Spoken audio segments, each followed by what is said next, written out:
Oh boy, we're live. It's happening. Welcome to the final session of Monsters and Madness. My name is Josh. I am the DM here for this campaign, and we are here for the last time with Bastion's Watch in a fight against forces that have been gathering the whole campaign. A little bit of housekeeping at the top of the session. We use music from a couple different places for the length of this campaign. One of those places is filmmusic.io. There's information down in the panels for any of the songs we use from filmmusic.io. You can follow the link, check out the information yourself. We also use music from the official Critical Role soundtracks. They allow other live play D&D streamers to use it, and it's great music, so we do use it. You can find information down in the panels for those as well. I think, though, for the recap, we're going to change things up just a little bit. Because the vibe is just a little too cheery, I think, for where we're at. Yeah, there we go. So we are picking back up with Bastion's Watch after they have returned from the distant past. After traveling to ancient Exandria, back to the primordial days before even the Age of Arcanum, the party went back looking for help from the gods, powerful weapons, blessings, and methods to fight against the piece of Tiamat and the divine power of that god that had entered into Exandria. The party spent some time doing that. I think it was just a couple days. And one of the party, the dwarf known as Angus, formerly the elf known as Alivor, decided to look to a former god of death, Nahal, one who was unknown to the rest of the party, but existed in the ancient past.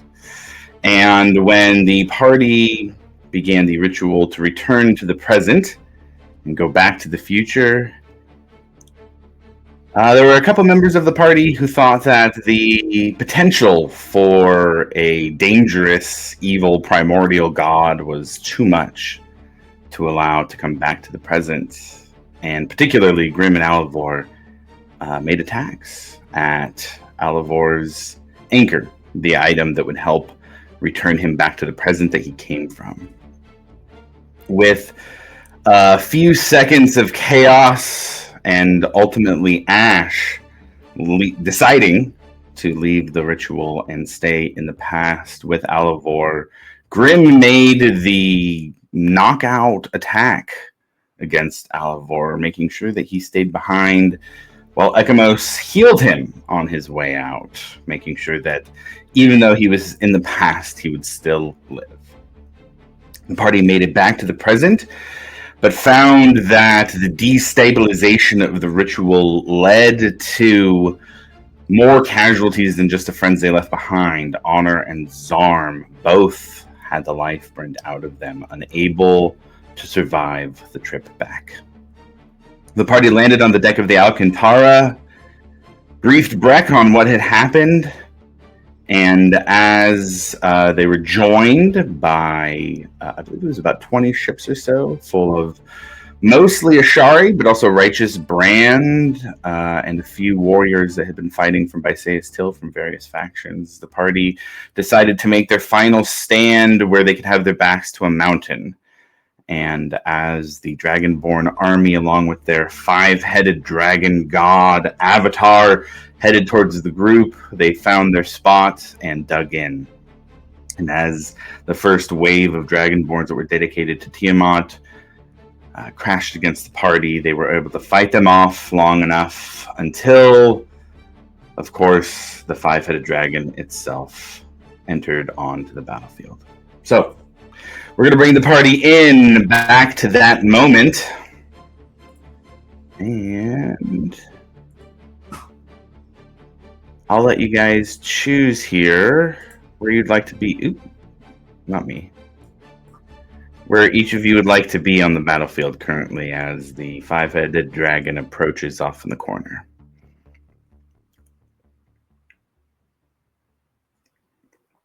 Man, I'll be up front somewhere. Okay. How's about that? That's fine. Okay. Can I be about 30 feet back from him and 60 feet up? Yeah. Let me get a flight stand.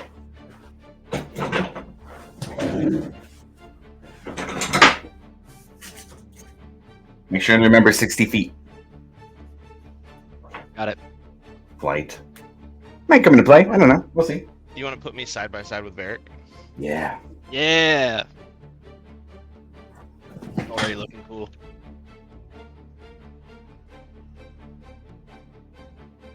Is my Shield of Faith still active, Josh? What's the length of spells? Is it a full minute? 10 minutes. Oh, absolutely. It's still active. Yeah. Okay. So we have Grim, Ekamos, and Starstem. Where would you guys like to go? Can you put me behind that tree, kind of ahead of Breck and Varric? Is that new Grim? New figurine Grim? That is a new Grim, sir. We got Final Form Grim. Had to get it in before the last session, man. Oh man, he looks so good. Yeah, we got Pirate Captain Grim Mini.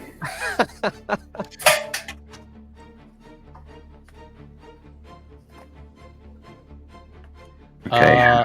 Ekamos, I'll stand on that compass right next to that tree, bottom left screen. Okay. Going for the back corner over there. That's fine. Hey, you gotta do what you gotta do, man. I understand there's a 5-foot dragon coming in here, pretty hurt. And how about Starstem, the father of our adventurer left in the past? Boy. Put me kind of behind Grim there. Okay. I am not good at hiding. We're gonna go a little bit behind, or Right like there. Right Okay, there. got it. Perfect. Okay, so we got 2 paladins and the fighter kind of up front. A rogue hiding behind a tree. We got the warlock hiding behind a further tree, and the wizard flying up in the air. Any last words to each other before we get into this combat? I love you guys. Alavar should be here. Oh, yeah. Well, I wonder why he's not. All right, I get it. I feel bad enough. I'm sorry. So any spells that were a minute or over? I would say a minute is still fine. We only had, I think, 3 rounds of combat or so on the last one. So I'll give you guys anything that was a minute, you'll get 6 rounds of. Just make sure and keep track of those rounds for me. Still at haste. Can I use I'd like to use my scroll. I get like a long rest scroll for Gift of Alacrity. Okay. Yeah, let's do it. Gift of Alacrity.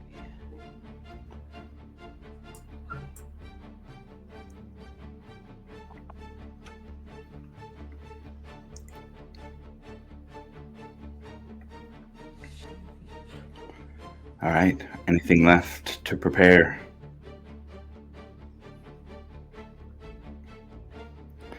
Nothing heard. With that, the party feels the ground shake as the massive form of the 5-headed dragon lands on the battlefield. The avatar of Tiamat here finally to face those who have stood against the dragon god in the Zemni fields this entire time. Gentlemen, please roll initiative for this combat. Goddamn.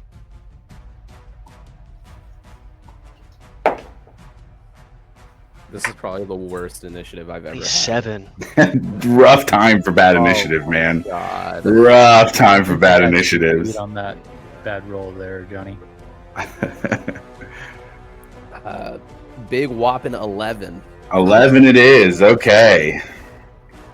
I got a 19 from Milo and a 4 for Ekamos. Does that sound right? Yeah, but Gift of Alacrity gives me something though. Okay. I think it's like a D8? I want to say it's a D8, yeah. I think it does. I'm gonna do my advantage to Breck as well for initiative. It is the where's it at? So 20. That turned that from a 3 to a dirty 20. Oh, that is big. Big funny moves. That's big moves there. All right, what about Varric and Starstem? Do you guys think I should use her inspiration right now? Or should I save that bad boy? A really complicated question, dog.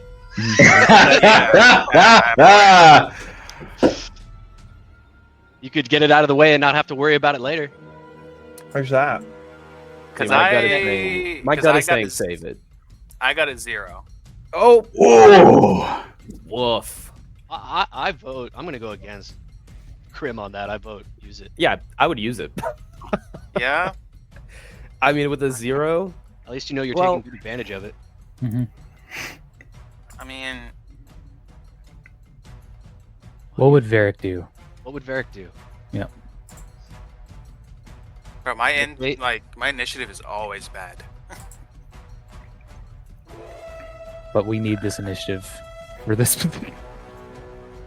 Like, am I gonna close the distance on him like right away? Probably not. I'd save it. Yeah, I got a 0, Josh. 0 it is. How about Starstem? Starsem got a 23. Ooh. Our stem go first. Yeah, I mean it's great and all, but Okay. All right. I'm All a right. fighter. I'm a fighter. Okay. Shoot him with the crossbow. We'll say hi. Let's see if Starstem had it and then didn't get passed on to Alivor. Oh Jesus! All right, you guys. That takes Rest of us. the family. Yeah, right. Or it doesn't. That takes us up to the top. Starstem, you are first. We have Breck on deck, Milo afterwards. Then it gets a little rough from there. Starstem, what are you doing? Oh God! Like I said, I charge am. him, dude. Go get him.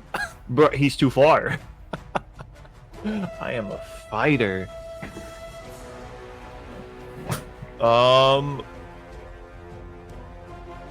At the most, how far do your blastoblasts work? Oh, I'm a sniper, dude. Don't worry about it.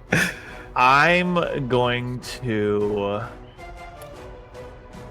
Where's it at? I'm gonna use one of my maneuvers, Commander Strike, Okay. and I'm gonna burn one of my actions.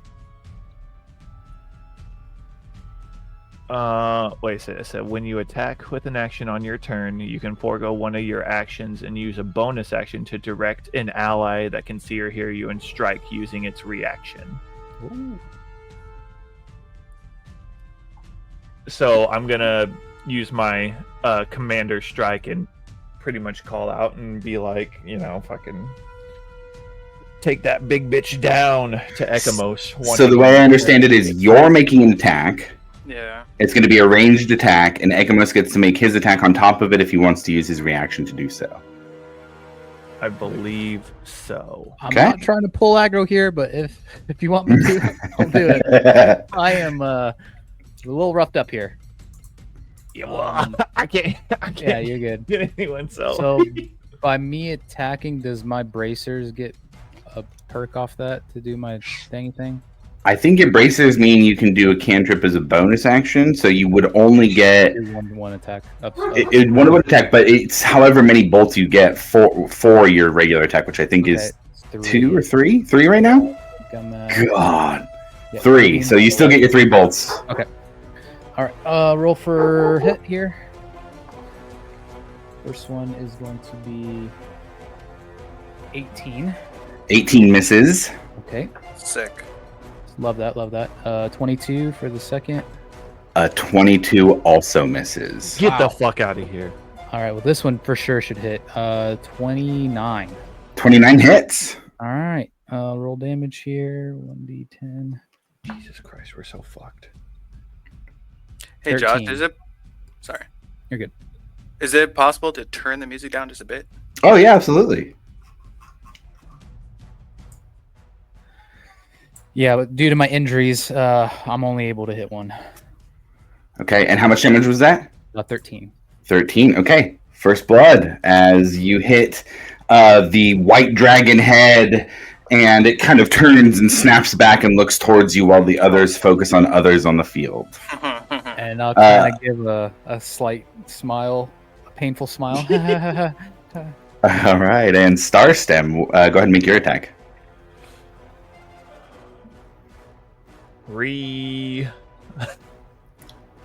A 3 does not hit. No, I said re. Oh, I was like, a 3? Oh boy. Yeah.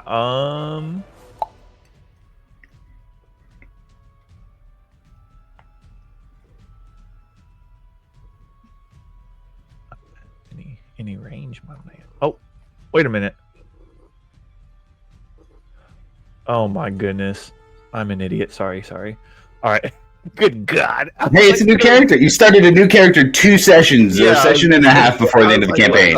You get a little bit of a pass. No, that fucking that misses 15. 15 does miss. Yeah. What was the attack with? A crossbow. Crossbow. Oh, so it did pass down. Starstone pulls out a crossbow and does not pierce the very thick hide of this dragon god representative. Oh God. All right. Okay. Well, any movement or anything else for Starstone? Bonus action or anything?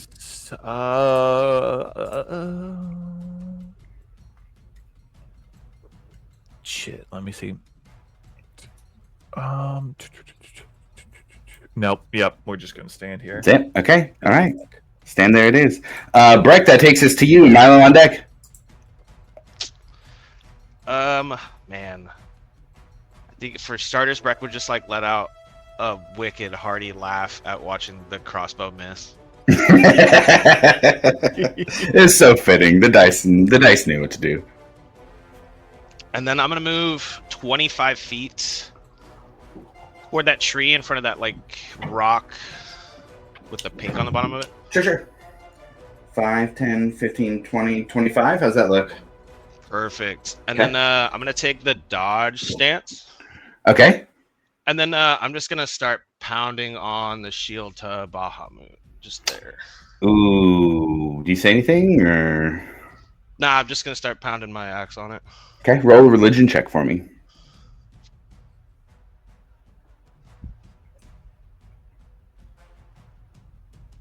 Oh, dirty 20. Dirty 20. Perfect.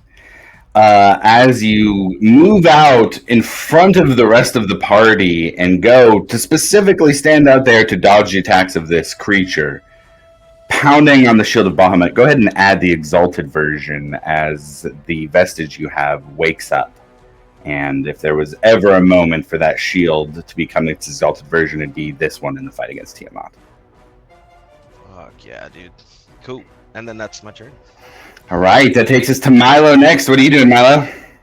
Milo is going to bring out the book and raise his hands. And then he is going to...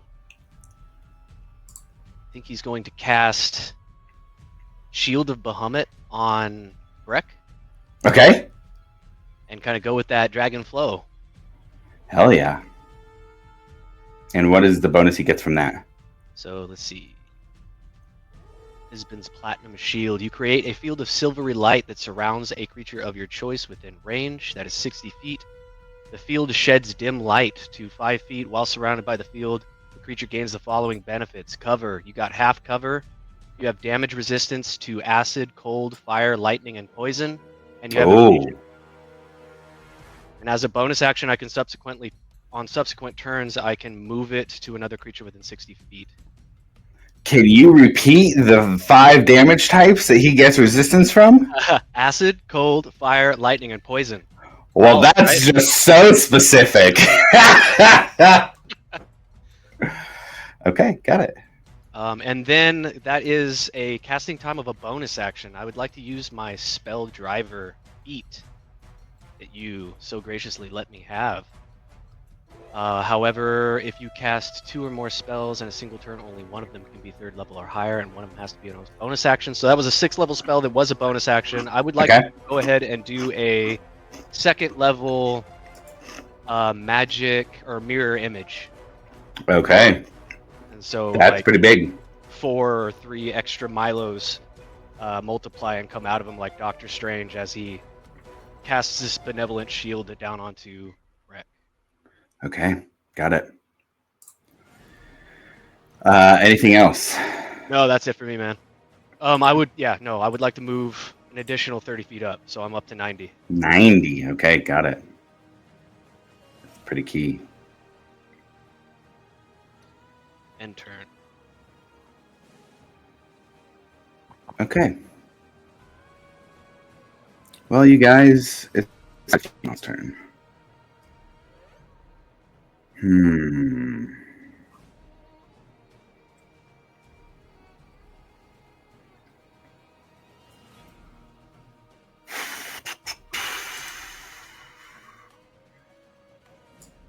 How tall Breck, is he?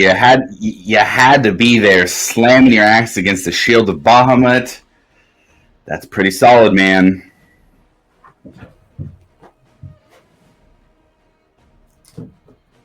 It's gonna start flying and land kind of in between there.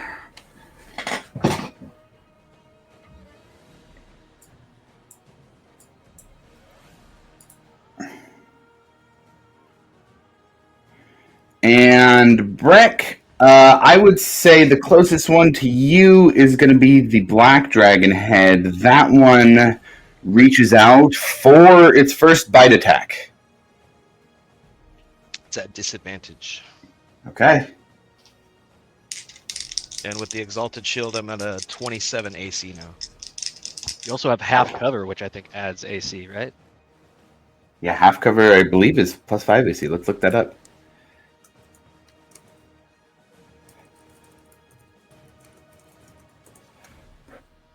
Half cover is +2 bonus to AC. 29 current AC. Is that with shield or without shield? That's without shield. Holy fuck. All right, so with disadvantage, this bite attack is a 26 to hit. Does not hit. Give me some flavor, dude. How you have this giant 5-headed dragon coming at you? What does Breck look like as the things comes down at you for an attack? I mean, he's just gonna kind of shuck it to the side as the head kind of sweeps through. He's just gonna kind of like position himself to use the momentum to kind of bounce off of it as it comes through. Okay. And just gonna roll off of it. Okay. You swat away the dragon's head of this aspect of Tiamat here. And then it's going to use that right-handed claw to make a claw swipe at you, given that it is now feeling some kind of way about you doing this. Disadvantage still. That is 27 to hit. Does not hit.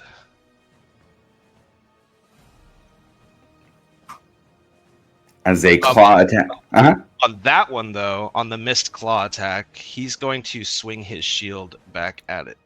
I love it. Okay, go for it.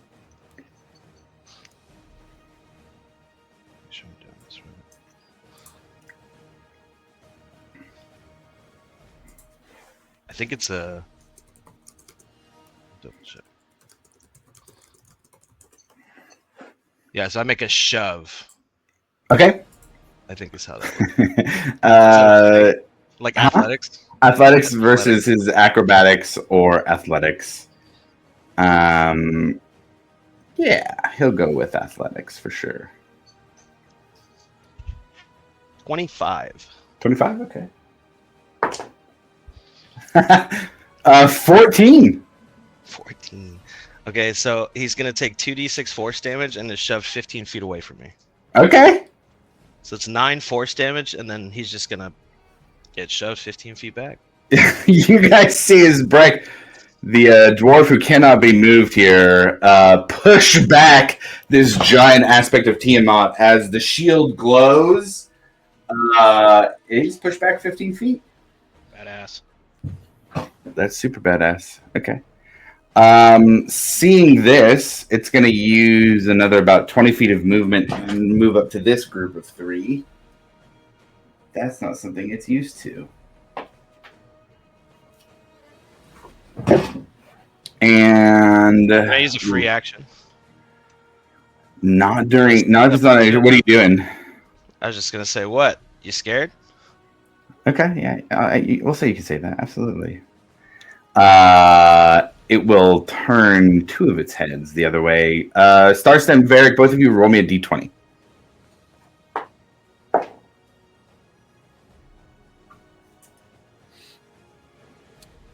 18. That's an 8. Ooh. Right, Varric. Sick. Oh no. The form of Tiamat swings its tail at you, bringing around a third attack against somebody who has not deflected to your or coming from them. The tail attack here.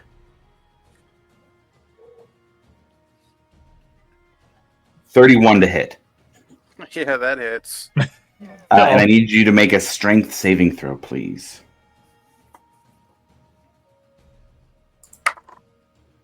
Bro, I'm about to throw this dice away. Put it in jail. Bro, I've rolled that? on it. I've rolled a 1 and 8, and I just rolled a 4, so that's 14. You are knocked prone as you take 18 points of bludgeoning damage from the tail of Tiamat. Love that for me.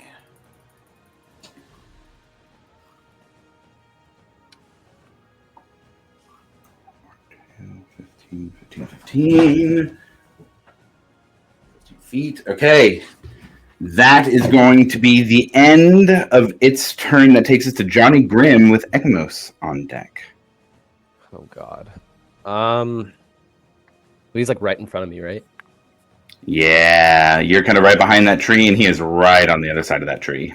Yeah, Here, I'll take away this because it didn't move with him, but we'll keep that there. Okay. I will use my bonus action to manifest my echo 15 feet in front of me. Oh yeah, I don't have your echo ready either. Let's do this guy. 15 feet in front of you puts him kind of at the base of the dragon. Yeah. There you go. Is he close enough to attack him or not yet? Yes. He is. Okay. I will. Oh my God, this is terrifying.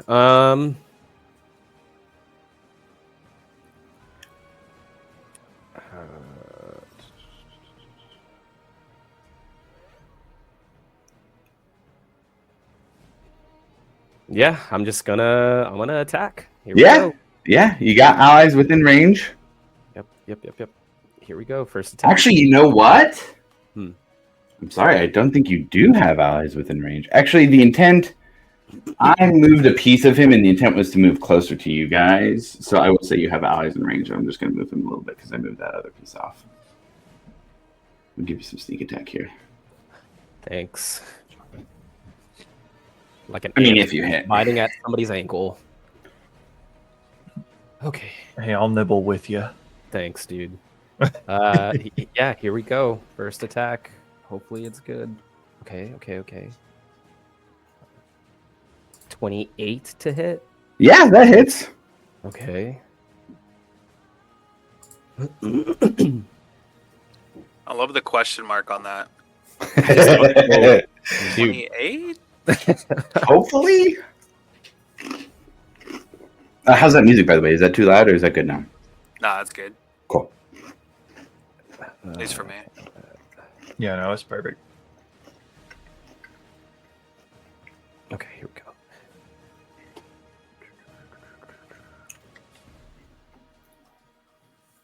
9 points of piercing damage with Whisper, Okay. Yeah.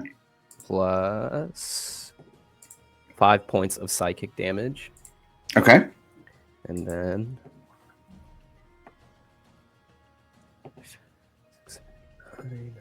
10, 11, 12, 13 points of sneak attack damage. Okay. And then here goes my second attack. Oh, these are all through the echo, by the way. Okay.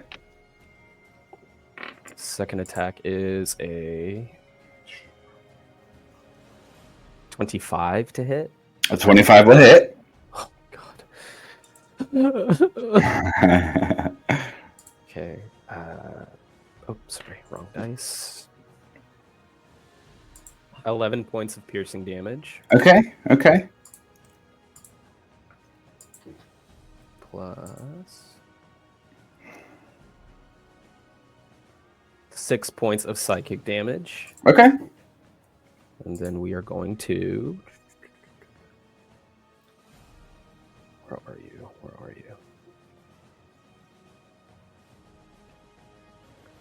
I'm going to unleash Incarnation and attack one more time through my Echo. Okay. Another attack. Here we go. 24 to hit. 24 hits. Okay.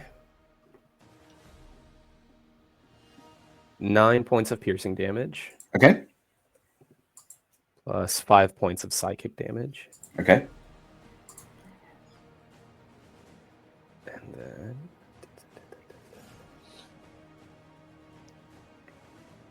I am going to...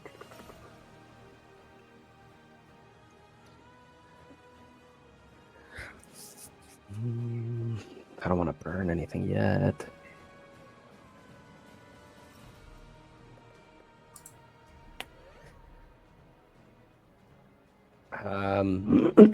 Yeah, I can only really move now, so I'm going to move my echo. Let me just make sure that I can do this correctly without getting all crazy. Okay, you can mentally command the echo to move up to 30 feet in any direction. No action required. I'm just making sure it doesn't require a bonus action or anything to move. Okay, cool. Yeah, I'll just move the echo like right behind the dragon. Okay. It'll take about 20 feet to do that. So my intent is to move my actual body, like actual Grim, behind. Like, how far is that other tree ahead? This one here? Yeah. That one is 20, 25, 30, 35, 40 feet away from where the other tree is. So another 40 feet. You'd have to go like 50 if you're trying to get behind it in comparison to the dragon, but it'd certainly split you up from the rest of the group. Yeah, I just can't move more than 30 feet away from my echo or it disappears. So I'm kind of trying to it's kind of like a tether. 20, 25, 30.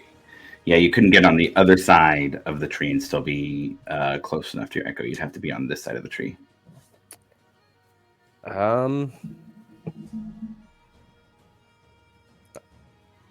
Yeah, you know what? Fuck. I just like being behind the tree because it feels safe, you know? For whatever reason.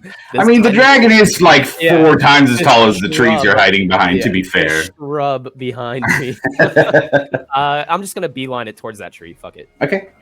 I'm going to use my movement to go towards that tree and then just staying within at most 30 feet of my echo. Okay. Do you just have your 30 feet of movement or anything else?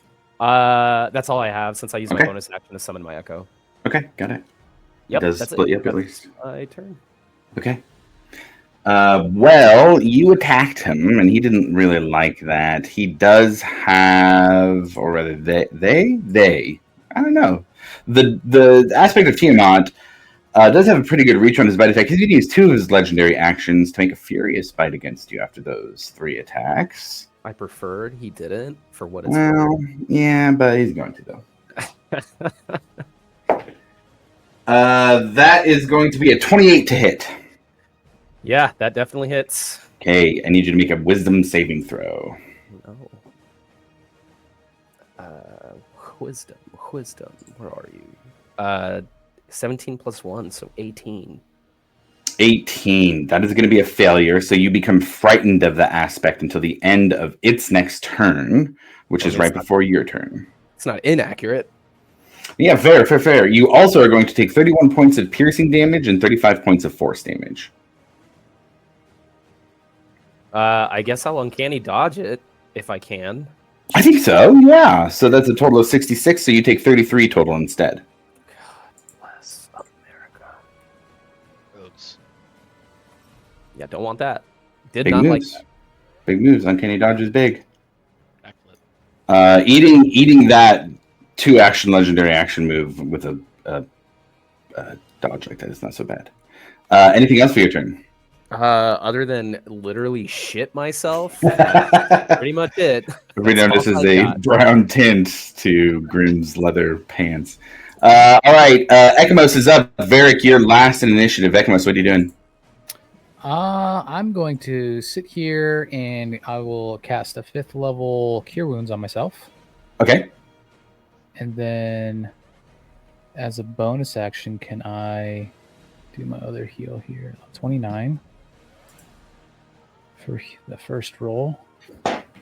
And then a bonus, I'm going to first level cure wounds myself. Can't do again. 2 leveled spells in the same turn. Oh, two? Okay, shoot. Yeah. You could do a potion with a bonus action if you wanted Gotcha, to. gotcha. Okay. Or you could do a cantrip, but I don't think there's any cantrips that'll heal Yeah. you. Yeah. Oh, shoot. All right. Yeah, then I'm going to just sit here and soak it all in. Okay, got it.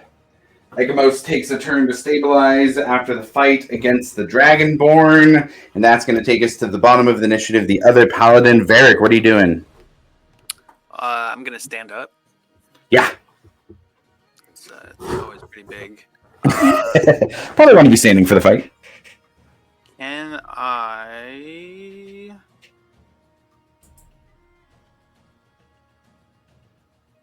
So it's half movement to stand up, right? Correct. Okay. I would like to use 30 feet to swing around its right side. Okay, while staying within reach, I would assume. Of course. 5, 10, 15. You said, oh, you're hasted. The other direction. I want to be on the other side of his back, Oh, I see. if possible. The other side of Breck? Yeah. 25. Yeah. 30 gets you right up there. And then I will use my bonus action to use my Valve Enmity, which just gives me advantage. Okay. Yep, advantage for a minute.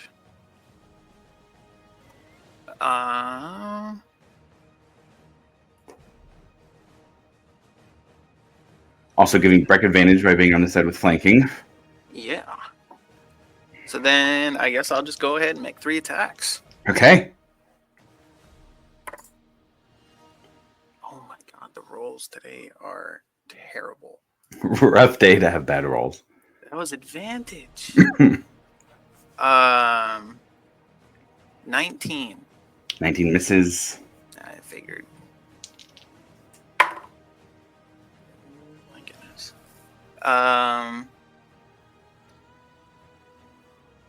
What is this? 22? 22 misses. 6. Okay, finally. 30. 30 will hit. Yeah. I hope so. I'm also going to use one of my Blood Fury Okay. on this one. I've only used 2 so far.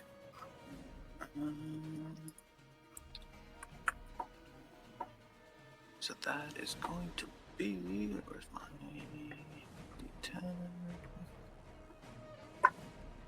Oh, okay, that was a good roll. I got max on the sword, so that is 19. Nice. Okay. And then the Blood Fury is 14. Nice. Okay. Yeah. You guys are doing some damage. 113 so far. We'd love to see that. So yeah, I think that's my turn. Okay. I think at the end of his turn, he's going to use his other legendary action to make a claw attack against you because he did not like that. Love that. That one we have a 32 to hit. Yeah. I need you to make a... Oh, actually, so that's 20 points of slashing damage, and you are grappled and restrained as it picks you up in its claws. You said 21? 20 points of damage. 20? 20. Okay. And there's no save or anything on that? It's an escape DC of 20. Ah, okay. Yeah. So you can use your action to try and escape from that, or attack it from where you're at, being grappled by the claws. Your call after this. That's going to take us to Starstem, and back at the top of initiative. We're in round 2 here. What are you doing, Starstem? Well, now I'm useful, kind of. Hopefully, I'm gonna get up on him like everyone else. Okay, yeah. We're gonna start swinging. Swinging away. Okay, so we're going to let's see here, because I've got a couple of things. All right, yeah, we're just gonna hit a quick whack with the Morning Star. First attack is a 25. Hits? Yeah, that hits. Ooh, okay, we're getting closer to finding the DC, boys. I wasn't prepared for a hit, so I got to get a damage dice here. All right, so that's gonna be 9 points of piercing damage. Okay. And then the second attack is that's a miss for sure. That's a 14. Yeah, 14 is not gonna hit. Okay, so he whiffs on the second one. Oh, you would get advantage. The echo's on the other side. All four of you guys. Well, Grim, you're not right up on them, but your echo is. You would get advantage on these hits for flanking. Ooh, all right. Let me re-roll that second one then. 24. Yeah, that hits. Hey, look at you there. Thanks, Grim. Oh, and a least I one can on do. the damage dice, so that's 6 points of piercing. All right, hey, every little bit counts here. I was gonna say, yeah, it turns a 0 to a 6. So yeah, I know I have. Oh my god! So I have 3 attacks per action. So that's Okay. Well then, yeah. Okay, so, and then how many actions do I have? Don't I have 2 actions? I think. Or do I just have 1 action? You just have 1 action, but it's attacks per action, unless you use like something like an action surge that a fighter would have. Yeah, I'm gonna hang on to that for a little because I only got 1 of those. And we're just gonna say that tree got knocked over because that's just gonna be better for seeing things. And Varric is here in the claws. And then maneuver. Yeah, this is a long shot, but for my last attack, I'm going to use one of my maneuvers and have it be a menacing attack. Okay. So I'm going to burn my superiority die to hit. That's definitely not going to hit. All right, that's a 19 to hit. Yeah, that is gonna miss. When you hit with a weapon attack. Okay. Okay, so it says when you hit with a weapon attack, you can expend. Okay, so I didn't hit, so I don't have to expend. Yeah. Okay, well, never mind then. So I whiffed on that one. So Okay. Now we're just chilling. Just chilling by the dragon. Anything else? That's all I got. I'm a fighter. Very simple. Okay, Breck, you're up. Milo, you're on deck.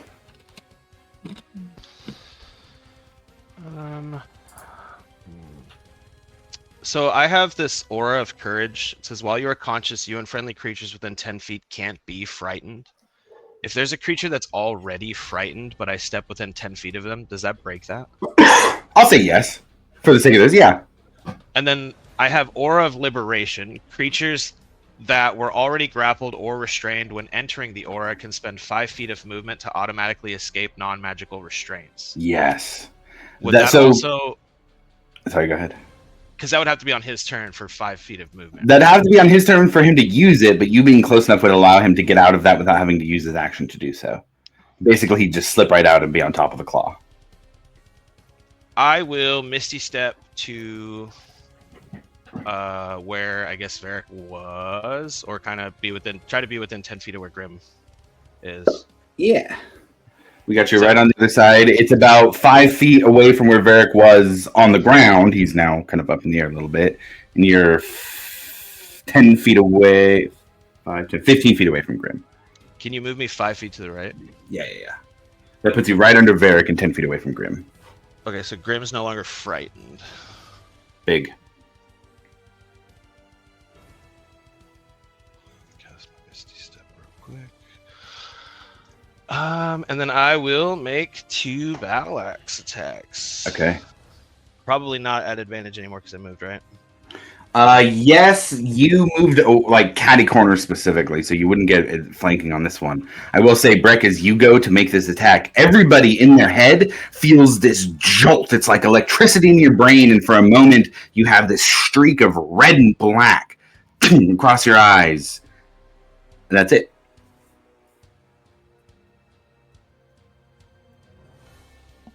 That was scary.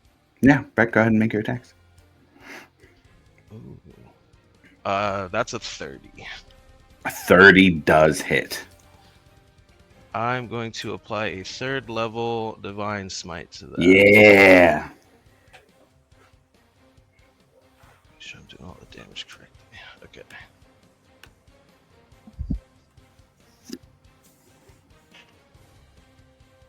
Alright, so that's 9 points of slashing damage. Okay.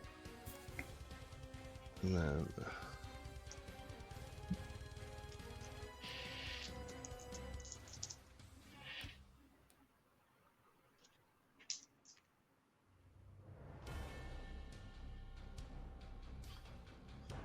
and 23 points of radiant damage. Yeah, okay.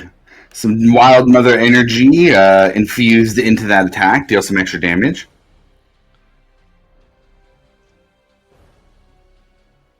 And I'm gonna swing again. Okay.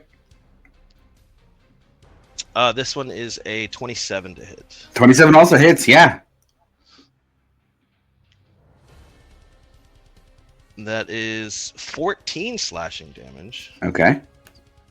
And then with my improved Divine Smite, he takes 5 radiant on top. Fuck yeah. Yeah, you guys are whittling away. That is my turn. Okay, Milo, that takes us to you next. What are you doing? Loading here. Let's see real quick. You're 90 feet up in the air. 90 feet up I'm in the very high air. up. Yeah, let me just do a little bit of actually like calculation just for perspective here. Ekamos is relevant, and I'm already. I think I'm within range of Eric. You'd be up here. You'd be clearing the wing. I can't even see it on the camera. You'd be above this guy clearing his wings. Yeah, you're way up. He doesn't even know I'm here. Let's see. Well, he does know you're there. No, I Damn. Okay, there we go. What's that? If I move quickly towards Ekamos, how close can I get to him? I need to be within 60.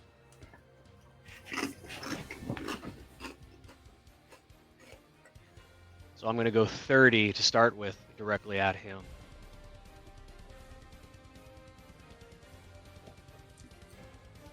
So I'd say if you go 30 directly at him, if we move you 15 feet this way, and you go like 30 feet down to 60 feet, I'd say that puts you within 60 feet of him.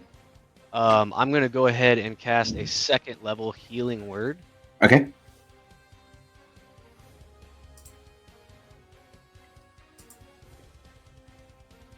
So you get to roll whatever that is, man. Or I guess, yeah. What's the healing word? Is it D8? It's 2d4 plus 2d4. What's your spell Plus modifier? something. Or is there a spell modifier on it that you add on there? plus 5. Plus 5? Okay. Yeah. 4. Nice. Have good rolls there. You said D5, right? Yeah. 2d4 plus 5. Okay. Perfect. I got a full And then 14 out of that. as he kind of sends that sort of bluish radiant magic towards Ekamos, he's gonna turn and he's gonna vortex warp Varric up on top of Tiamat's back. Oh boy. Hey, let's go. Oh boy. Oh shit.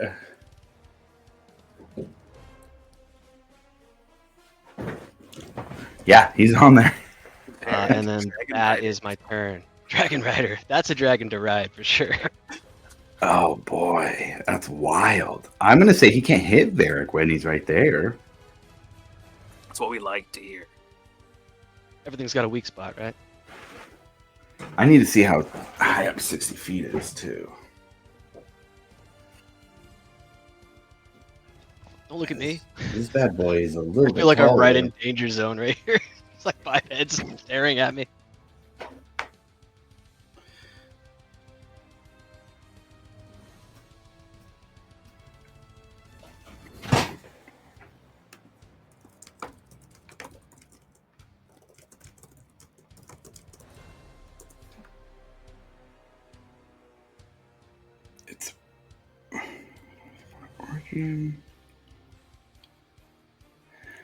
Okay, so the Avatar is going to go next.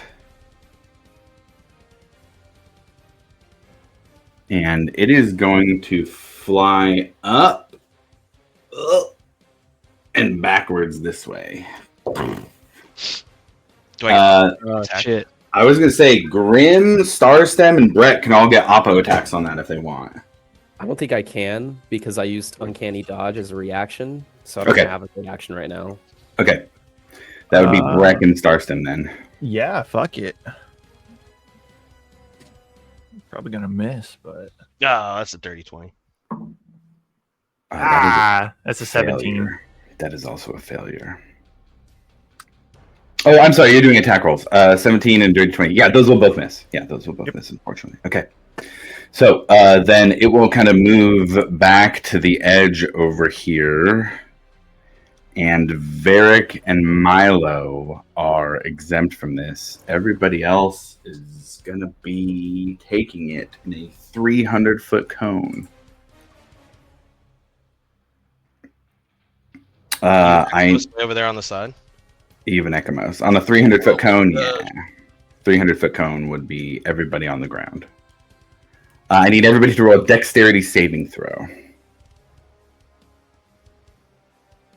That is on the ground that I didn't mention there. So Starstem, Breck, Grim, and Ekamos. Dexterity saving throw. There's a 25 for Grim. That is a failure. I'll use I'm gonna use a luck because I can't afford to lose this. You can add a +2 to your saves if you're standing within 10 feet of me. Oh, great. What does that take you to, Grim? 27? It does, yes. That meets it, beats it. You're gonna be a success then if you're within 10 of Breck. Oh, thank goodness. Thank you, Breck. That's such a high. God, Wasn't so lucky myself though. Yeah, no. Even fuck, dude. Even with my shield fucking bonus too, on the shield master. I was gonna say, yeah, even you get a whole bunch of stuff, don't you? You get like cover and do you half damage to resistance stuff. Cover would give you +2. Yeah, the extra cover would give you +2 also. I don't think Josh, what was the damage again? Is this poison? You can roll for the echo. It'll probably die. You don't know what kind of damage it is yet. I don't, but that would be for the because it uses the same stats I do. That would be a 28 for the echo. Oh, then it'd live. Yeah, it'd survive that. Yeah, even Well, with the extra bonus, yeah, I'm at 17. Okay. Even if I got all the buffs and rolled a natural 20, I'm not gonna pass it. Well, I got a 13. Okay, and then Ekamos. I failed 18. Grim and his Echo are going to succeed, so that'll be half damage. And then I'm going to roll to see what type of damage it is here.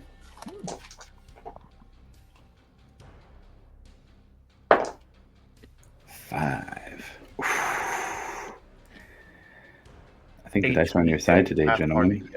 I think the dice are on your side for that one, for the sake of a couple things here. What's that?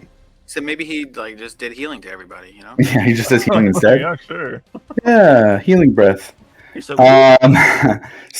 Everybody who failed is going to take 70 points of poison damage. Well, so I have advantage against saves against poison. So do you? Then you could roll with advantage, but I think you also have resistance, right? It does have resistance. Yes. So then 30 for you. Because I succeeded on the dexterity saving throw, Josh. I take no damage because of evasion. Okay. The back. Oh, that's way better. 19 on the dice plus the 10 for the dex, and then the 2 extra. That'd be a failure, so you get half 35 and then half for resistance on top of that. You take 17 points of poison damage, Breck. Oh, Savage. That I got a 5 on the dice, which I was doing it in order. They showed up on here. 6 was a reroll, and it got a 5. And I thought, fuck, dude, Breck is resistant to poison. Resistant. Ekamos falls to the ground. as does Starstem. Ooh. Okay. Pick him up. D6s are big in this one. That is going to be the end of Tiamat's turn. That's all it can do if it does that breath in its turn, and it'll go to roll next turn to see if that comes back. That takes us to Grim next. Ekamos, you're on deck. Oh boy. It's gonna get a little tricky here, Josh. So I'm gonna run it by you, and we'll see if it's possible.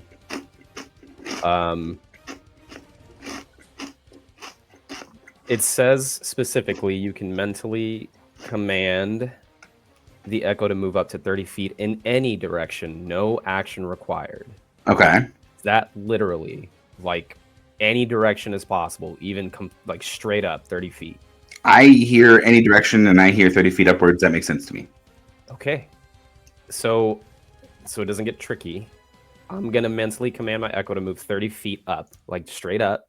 Okay. And then I'm going to use a bonus action once that is completed to swap places with my echo. Okay. And then I'm going to use my movement. Okay. Since I have the winged boots. I'm going to start flying.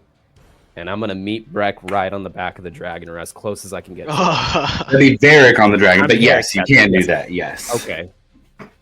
I just wanted. I know it was a lot of like making sure that I was following like what was possible in the rules.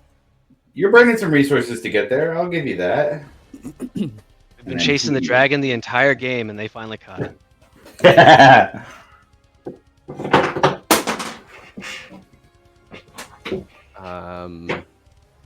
Okay. Oh, wait a minute. Beric just did a Dracarys on us. That's some bullshit.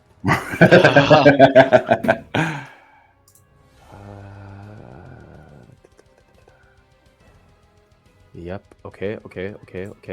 All right. And because I'm right next to, or 5 feet with Varric, right? Yeah. I have you on the head on here, but we'll see you guys are 5 feet from each other. Oh no! Grim's dead. There we go. I gotta read this real quick because Varric doing that really changed the game here.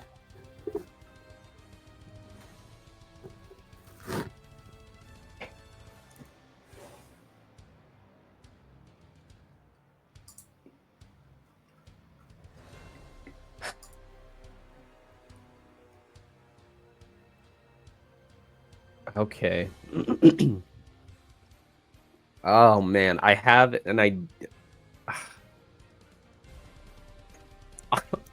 I'm just gonna say to Varric before I attack. I'm gonna look at him. I'm just gonna go, don't forget I still have smoke bombs if that makes you feel any better. And I'm just gonna go ahead and attack like Drax and Guardians of the Galaxy 2. I'm just gonna start stabbing away. Here's the first attack.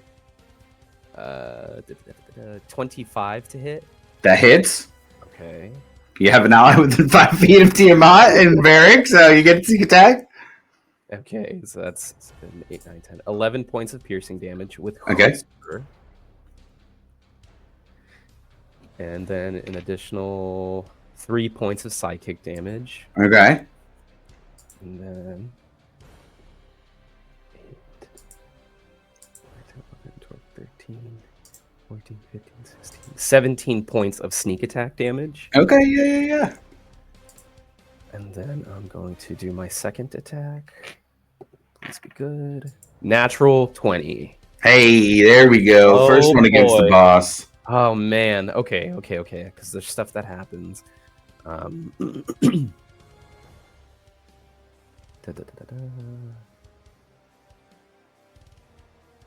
Additionally, when you score a critical hit with this dagger, the target must succeed on a DC 13 Wisdom saving throw or become frightened of you for 1 minute. On a success. What did you say? It was DC 13 Wisdom saving throw? It's a 15 because it is in the awakened state.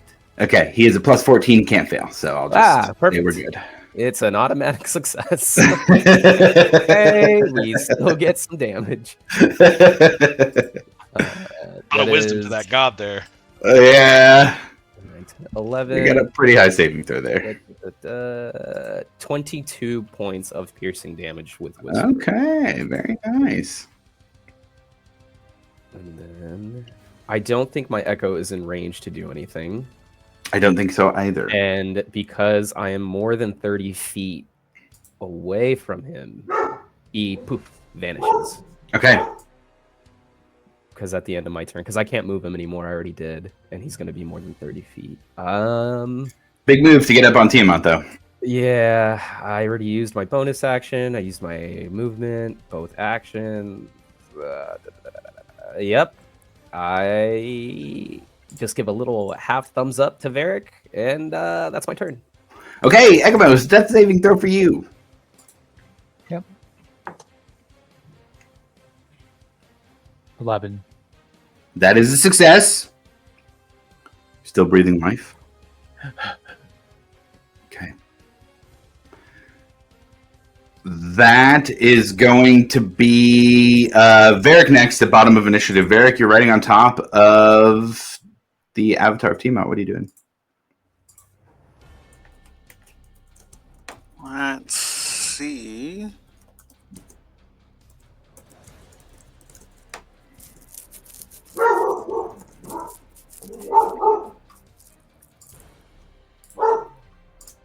I am going to quick cast.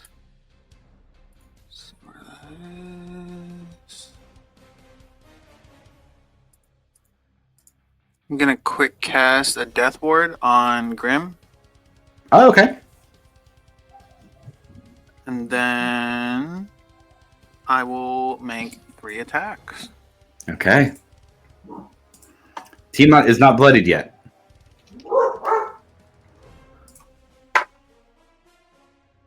Good sir, that is a natural 20. Well, that might be changing then. All right, very So- nice. Okay, so Wait, first wait, one- wait. That's using the sword too, right? Yeah, so it's gonna be an Okay. extra. I know it's the whole feature doesn't take effect on Tiamat because it has legendary actions and all that. So Fair. it'll be an extra 68 slashing. Shit. Yeah. So second attack, 25, That hits. and then the third attack is a 26. Yeah, that was as well. Holy Alright. shit, that's a lot of dice to roll. Yeah, that's why I'm just gonna use D&D Beyond for this. Don't blame me. I do that for big, lots of dice rolls too. So I'll use. I'm just gonna get the big one out of the way. So I'll use a Blood Fury on that as well. Mm-hmm. Dude, that's huge. So I'm down to 6 charges on that. Okay. Okay.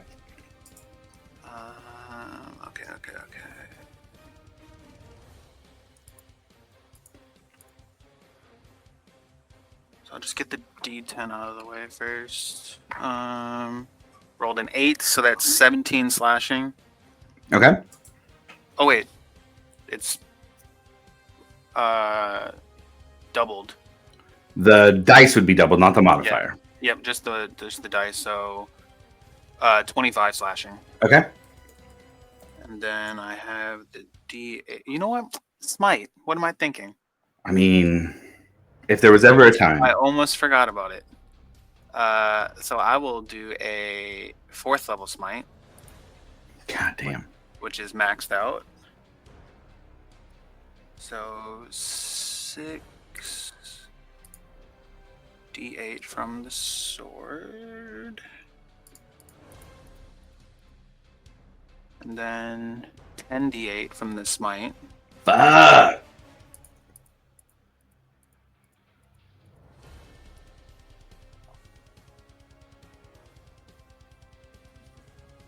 And then 40. Oh, the Blood Fury's doubled as well. Mm-hmm. 46 becomes 8d6. I think that's everything. Smite, Blood Fury, and the 68. Oh, is the 68 double? The From the 68 sword? from the sword? I mean, everything that rolls damage dice would be double on a crit. Oh, wait. Hold on. I'll just read it out. So when you attack a creature that has at least one head with this weapon and roll a 20 on the attack roll, you can cut off one of the creature's heads. A creature is immune to this effect if it is immune to slashing damage, doesn't have or need a head, has legendary actions, or the GM decides the creature is too big for its head to be cut off. Such creature instead takes an extra 60 slashing. So that'd just be just a straight 60. I think the way it words it there is just like, hey, here's a bonus for not cutting its head off and killing it instantly. You get an extra 68 damage. Okay. So I wouldn't double that for the crit. Yeah. Okay, cool. Not that this isn't going to be like one of the biggest single attacks in the game. That is 89 points of damage. Damn, on top of the 25 that was already done. Okay. You want to give some flavor to what it looks like for Varric jumping around on the back of the heads here, dealing 100 points of damage and over 100 points of damage in return? A hit? So I just feel like Grim sees me like go for this big like just downward stab, and then when the sword makes contact, there's just like an explosion of like radiant energy. We going Moonweaver radiant energy? Yeah. Yeah, nice. Some glowing blue comes out from the Vorpal sword, enhancing that with the attacks against Tiamat here. Shit, dude. Anything else? Oh shit! I didn't see what I rolled for the D4s. Fuck. That must have healed me. You should be able to see it on the log. If you don't have anything else, what we can do is move to the next person, and then you can figure out the D4s and add it on your own if you want to do that. I still have to do the damage for the other 2 hits. Well, shit. All right, never mind. I'm gonna put another smite on it. You know? Okay. I feel like this is the time. So we'll go with a 3rd level smite. So that's 48. Okay, so damage from the sword is 15 slashing. Okay. 48.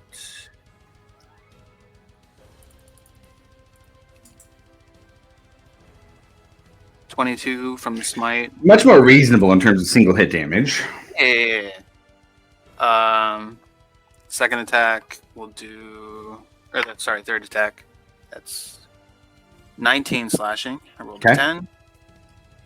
And then another 3rd level smite. Another 48. That's 19.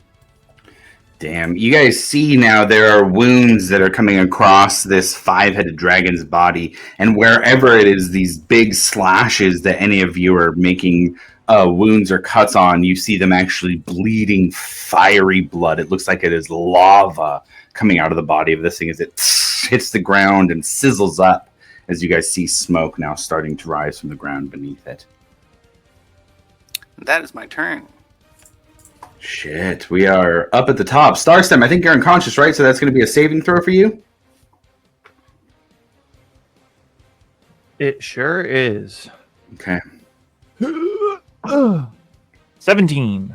17, that's a success. We got Yay. 2 successes from the 2 down people, so they are okay for now. I will say, though, that everybody, even the ones who are unconscious, feel that kind of jolt of electricity through their brains as that flash of red happens again. Breck, it's your turn next. What are you doing? Would you move me right next to Starstem? Takes you 20 feet to do. I'm gonna give him 40 points of lay on hands. Whoa! Starstem, he snapped back to life. God damn. My hero. I'm gonna assume Ekamos is the other down person. Mm-hmm. Man, let's Misty Step me 30 feet closer to him. Okay. You got 5 feet of just regular movement. And then I'll use my 5 feet of regular movement. Okay. 2, 5, 10, 15, 20, 25 feet away from him. That's it. Yeah, that's what I can do. Okay, Mallow, you're up next. All right. So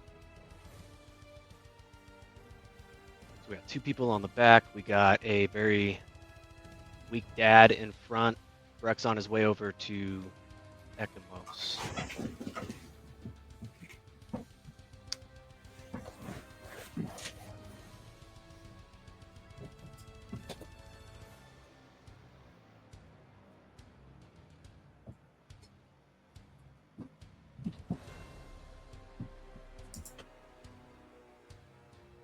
And we got you at 60 feet, still in the air.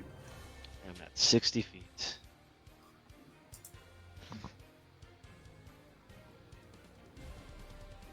Last turn. Broke my idea, so I'm moving. I have to give me a couple seconds. Yeah. Hey, big fight, you guys. Take your time. Let's see. I am going to.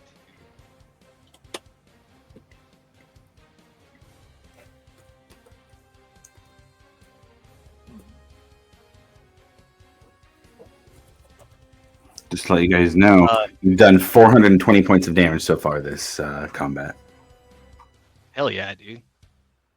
That's the perfect number. That's fucking awesome. I didn't mean to look at it when it was that perfect, but I was like, hey, I'll look it up, and that's what it was, exactly. 420 points. While focusing on the Bahamut's shield on Breck, I would like to have Milo send another healing word as a bonus action over onto Ekamos. Okay. And then I would like to Vortex Warp the dad behind Tiamat. Okay. Yeah, buddy. Phew. As he's vortex warped over, and Ekamos pops up from unconsciousness. And then as a free action, I'd like to just kind of, since I'm 60 feet up, I feel like I'm somewhat eye level-ish with. She can see me. Oh, it's about eye level with the top one. It's about exactly eye level with the top one, yeah. And I'm just gonna say, you dare to bring your evil here. Ooh.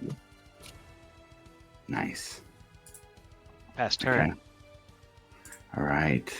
The aspect of Tiamat is going to go next. They get a roll to see if their chromatic flames comes back. And that's going to be a big thing if so.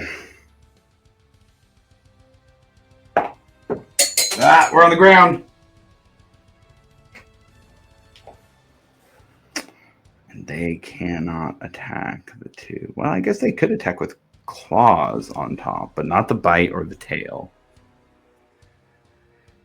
You guys have split this up pretty well. Okay, so what we're going to do is they can make a bite attack against Starstem, a claw attack against... I don't think they can make a tail attack against somebody up top, though. It's like a really bad itch on their back, and they're just trying to figure out how to kind of get Pretty to it. much. I mean, claw is the only thing. So Varric and Grim, both of you roll a d20 again. Oh boy. Let me see who gets closer to my roll. I got a 19. Bro. What happened? I rolled another natural one. And that's your one. Okay, it's 18 on the dice, so Grim is closest. So Grim's going to take the claw attack here. Oh, fuck. Oh, sick. So,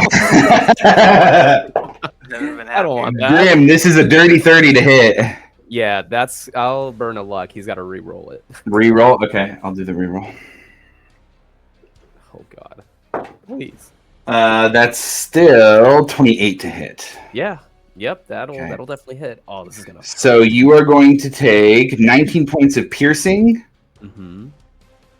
and 15 points of force damage. I will use Uncanny Dodge to have it. All right, so then that takes it to what? 34 halved would be 17 is what you're going to take. Okay. Uncanny Dodge is huge for soaking up some of this Tiamat damage. I know, but it's still hitting big. It is. It is. These- All right. these are big attacks. So we got bite attack against Starstem. Starstem, I feel bad here. 22 to hit. Yeah. That's a 3 on the dice. God damn. That's 27 points of piercing. I think this will probably take you down again. Uh-oh. And 19 points of force damage. What's no! 27 plus 19. Yeah. Yeah. What is that? God. Breck really tried. Everybody Yeah, back so here. Send them All that. they're Healing. 46 total is what you're going to take there. Yep. There I go. I only had 40. Okay, and then they have a tail attack too. Breck's way over there. This guy's down, so he's not going to worry too much about that. He can fly as far as he needs to with the other 2 on his back. He's got 120 points of fly. Breck, that's going to come against you. All right, let's see. There we go. God. 38 to hit, Breck. Jesus 38. Yeah, I can't even protect that with shield. All right, 33 points of bludgeoning damage, and I need a strength saving throw. Is it trying to knock me prone? Yes. I'm immune to being knocked prone. Fuck yeah! So there's this huge tail attack, and normally it would knock any other person prone. But Breck is the dwarf who cannot be moved and stands up through the getting knocked prone. I like to think that he just like gets hit with it, and you see the tail keeps going further down, but that's the ground under Breck crumpling and not him. Yes. And as the tail moves, you see Breck standing tall at the end of But that. 33, you said? 33 points, yeah. And that's bludgeoning damage.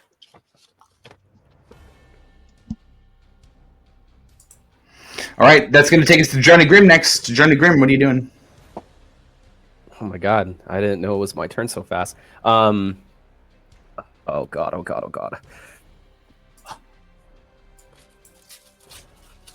Okay, alright, okay.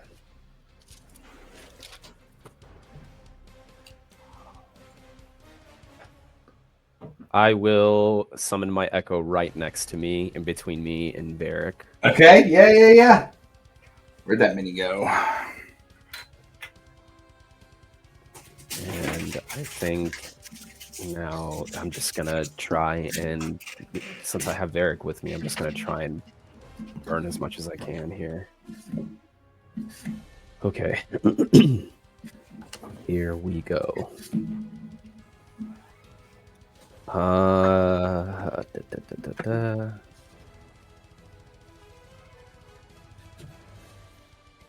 Okay, I'm gonna make my first attack.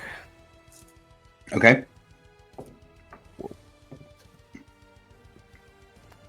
That is a, what is that, 26 to hit. 26 hits. Okay, here we go. Oof, that's not great. 8 points of piercing damage. Okay, yeah, 8 points is 8 points. You see lava blood kind of still falling down off the wounds. Plus 3 points of psychic damage. Okay. Plus 9, 10, 11, 12. Whoa. 13, 14, 15, 16 points of sneak attack damage. Nice. Okay. And I'm going to burn a Unleash Incarnation. So whenever you take the attack action, you can make 1 additional melee attack from the Echo's position. Okay. So the Echo is going to attack.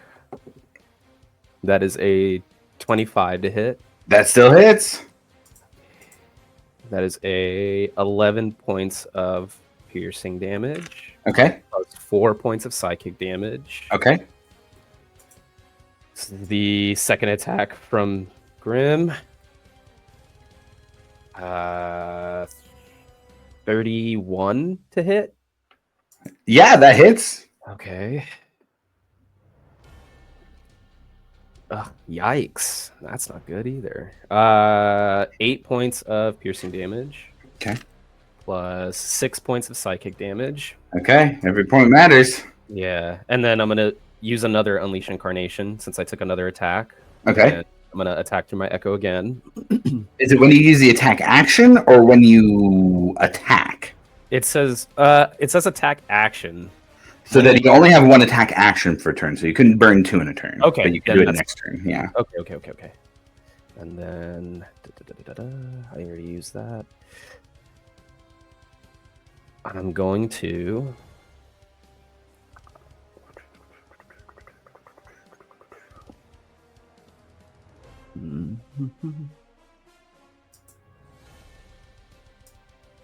I don't know if now is the time to use this, but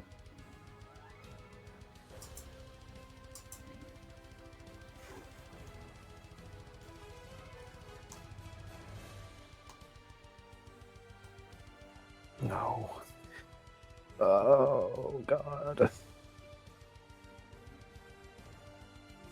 Then I'm gonna save it. I'm just going to use I can't use it. Fuck.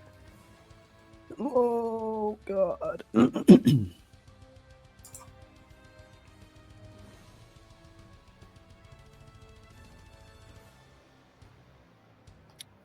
I think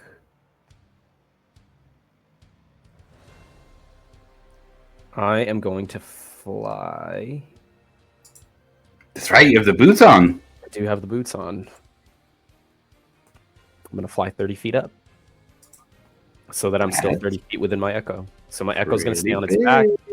That's pretty big. So you fly 30 feet above Tiamat. Yep. Okay, got it. So then when you finish your turn, they want to attack the thing that's behind them or kind of on them. You went 30 feet up, so they are going to use a legendary action to make a claw attack against Varric. Oh, I'm so sorry. Why? 1935 to hit against Varric. Yes, it is. Varric, I'm so sorry here. That's going to be 18 points of slashing damage, and you are grappled and restrained again. As you are grabbed in its claws. I didn't know that was going to happen. I'm so sorry. Okay. That takes us to Ekamos next. Ekamos, it is your turn. You're awake. You're conscious here. Varric's on deck. What are you doing? I'm gonna say thanks, Milo, and I'm just gonna blast away before I possibly go down again. Yeah, you getting those all 6 in? Yeah. Holy shit. The turret from the ground. What are you doing? All right, I'm gonna blast away. That's probably not gonna hit 21 for the first one. It misses. 23 for the second. You found its AC. That just meets it. There it is. So 1. 22. That one misses. 4th. That one misses. Ah, damn. Oof. 23. Yeah, 2 out of 6 hit. Okay. Roll damage. 7. 17. Okay, yeah, you got some damage in on Tiamat. There you go. Yeah, I'm just so weak, guys. I'm sorry. Anything else for Ekamos? That'll be it. I'm gonna just. You can at least use half your movement to stand up if you would like. Yeah, for sure. Oh, I was blasted from the ground. That's funny. Yeah, That's right. Just kind of wake up. Ah! Yeah. Okay, that finishes Ekamos' turn. Varric, that takes us to you, grappled in the claws of Tiamat. What are you doing? All right, let's see. How's it looking? Oh, real hurt. Yeah, you guys got wounds all over its body. It's bleeding lava blood all over the ground. All right.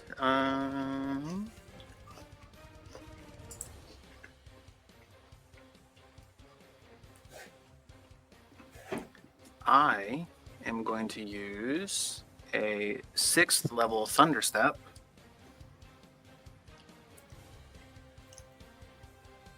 And get back on its back. Nice. Okay. As thunder rings out here in the Zemni fields, you make it back. Go ahead, and I think it's a save, right? Yeah, it's 17 con. I'm not expecting it to fail, but at least Yeah. Let's see if it even needs to roll. It's a plus 19 to its con saving throws. It doesn't even need to roll. It saves. Sweet. So it still takes half. Okay.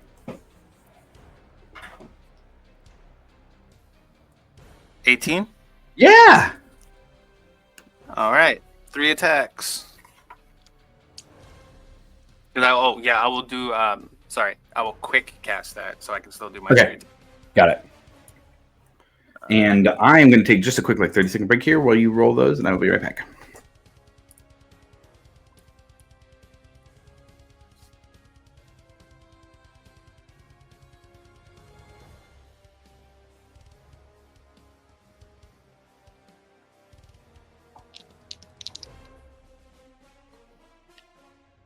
You know, we're actually doing pretty well, guys.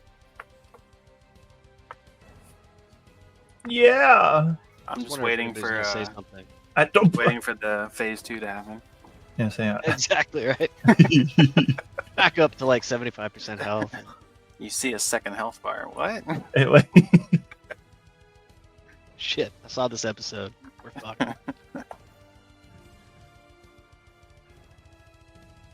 We got like some pretty dope moves going on so far, though. Thematically, like your shit on top with the moon stuff. That was very I mean, dude, you're fucking it up with the fucking reporting people. I do feel very important, and I have done no damage. Just Bro, that battlefield buff- control is crazy. That The buff shield, you gave me man. in the beginning is crazy. That shield's wild. It's very appropriate as well, I thought.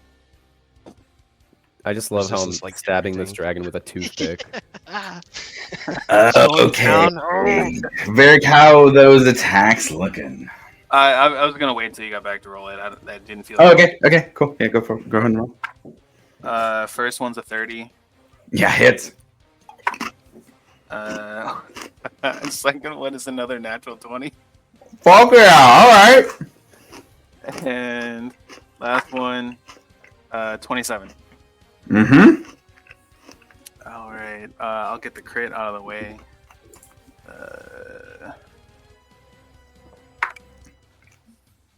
That is 14, 23 slashing. Okay. Sword. Another Blood Fury. 9, 10, 26 from the Blood Fury. Okay.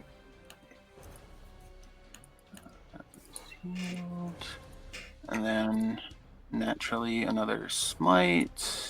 We'll do my last 4th level to get another max. So that was with the Vorpal Sword 68. That was 16d8. Oops.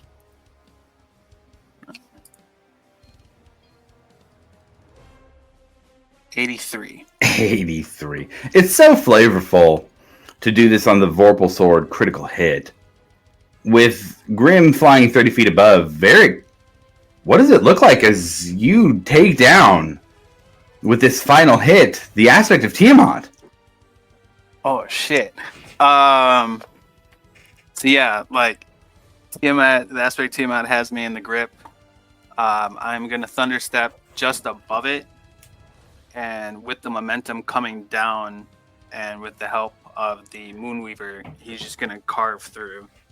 And it just coming down, slices down the body, and as it's coming down, also cuts off one of the heads that just falls to the ground and starts writhing. Grim, you're still flying. Your echo is on top of it, and it falls. Varric, roll me an athletics or acrobatics check just to see how you land there. Oh shit.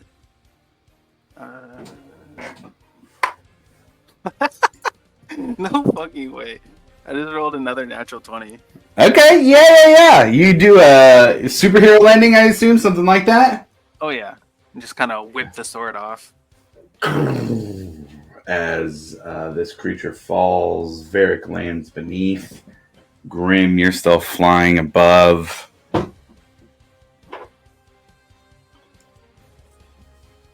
Now, we have at least one player down still, so I think we're going to stay in initiative here. But Varric, anything else for your turn? I mean, I still have 2 attacks that hit. Look, if you want to calculate damage, it took you guys 3 rounds to deal over 574 damage. So if you want to keep rolling damage and slice this thing up, you're welcome to. I don't have to roll the damage. Varric would just make sure, everything's good. Yeah, he goes and he makes sure. Double tap on Tiamat's avatar here. Starstem, that's going to take us to you. I need a death saving throw, please. Oh, yuck. That's a 9.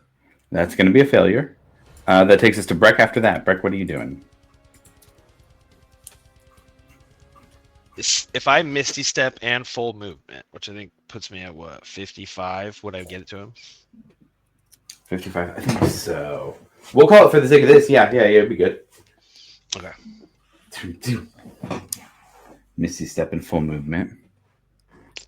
And then I will give him 5 points of lay on hands this time. Okay. 5 Hey. points to Did it Star last. Stem as he wakes up. Wow, that was fucked. Yeah, but the way you use that crossbow, divine. Hey man, I've never been good with ranged weapons. I always, would have never up guessed, close. to be honest. Like father, like son. Are we still in initiative, Josh? I'd say we're out of initiative. We'll call it a soft initiative for right now. Yeah, we'll call it a soft initiative. Breck, Milo, Grim, Ekamos, Varric, you guys haven't done anything. If you guys want to move around or do anything, you can do that. Sure. Yeah, I'm definitely going to like the closest gaping wound to like one of the many faces or the heads. I'm burying a smoke bomb in it, and it's going off. So it's creating a 20-foot smoke bomb around all of these faces, just in case. It just That's it. expands. Yeah, absolutely. Yeah, you make a smoke bomb, sure. Oh man, I did legitimately try. I have a little fog machine I bought for the Dragonborn army set, and I legitimately tried to get it working, and it did not today. Otherwise, that would be the moment for it. Damn it, Grim. I really wanted to look at that. How long is it going to take for that smoke to clear? I mean, you could, if you have a strong gust of wind, it'll dissipate in one round. Honestly, I think I can wait. It's probably safe to wait. I think I'll moderate wait wind. until the smoke's gone. And then Milo would like to like analyze as best as possible what an avatar of the gods can be. Yeah, as you move a little closer, you can see there's almost a melting that's already happening. Like the physical form of this thing is kind of starting to transition into divine energy and flames, and you see that on the ground beneath there's flames around where the corpse has fallen. Still a bunch of fog by the heads, obviously. Is there any way to collect it? Can I try and put some of it into a jar or something? Or is it just like dissipating into particles? Yeah, you pull out a jar and like try and capture it, but it doesn't quite work so physically like that. Do you try like an arcane trying to channel the divine energy into it? Absolutely. In fact, Yeah, I do roll me have, an arcana check. Yeah, for sure. telekinesis for that. I think I get advantage on this. It's a 30. 30. Yeah, absolutely. You capture a bit of the dissolving divine energy of Tiamat in this little glass vial that you have. +1 Tiamat essence.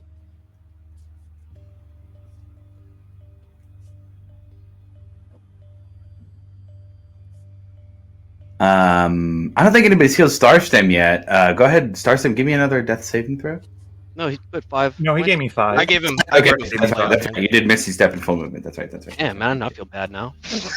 I'm like, all right, we're good. Yeah, Starstem, you're awake. If not feeling weak. I'm going to reach into my bag and pull out the Tome of Pelor that I had. Sure. And just for like flavor wise, I'm going to cast a Prayer of Healing with the amulet as well. Sure. Yeah. I mean, might as well roll for it. See what kind of. Yeah. Find what Life everybody gets. Can I join him in his prayer and add a prayer of healing to that? Sure. Yeah. Dual prayer of healing.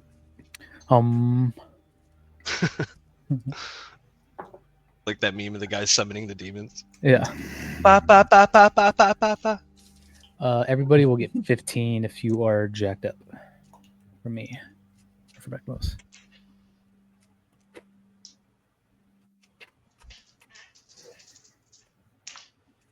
You said 15. And then 14 for me. Yep. Ooh, 15 and 14. 29. Quick maps.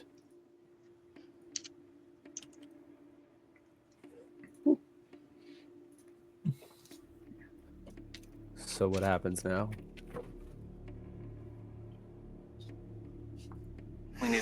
checking everybody else.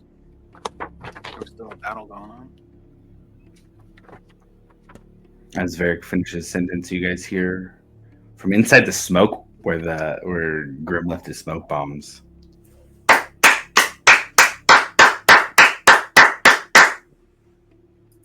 Clapping. Oh.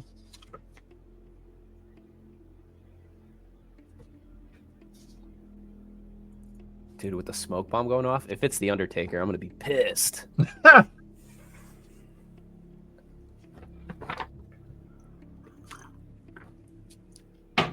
Clapping continues.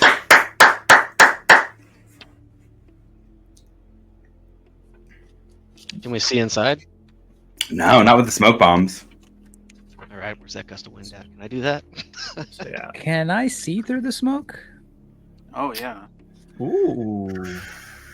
I think you can see through magical darkness. I don't think you can Yeah, see through smoke. Devil sight? No, nothing. Does Devil Sight give you true sight, or does it give you the ability to see Uh, through magical darkness? I think it's dark sight, devil sight, whatever, and dark vision.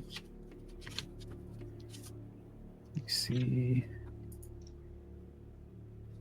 Dark vision, tremor sense. Oh, those are all of it. Things. Never mind, sorry. Yeah, I don't think you can see through the smoke. I'd like to pop a divine sense. Sure, God. That's a good one. Breck, you see a divine energy that you've never seen before.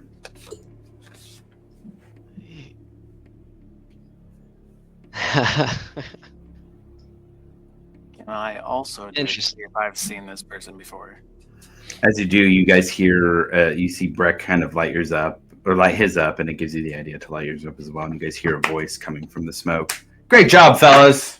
Did fantastic. It's a familiar voice. You do get divine sense. I don't think you've seen this divine energy before, but it does feel somewhat familiar to you, Varric. I don't think you've seen it through the divine sense lens, though.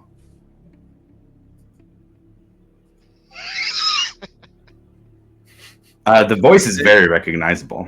Was it Alibor's voice? Yeah, it was. Yeah.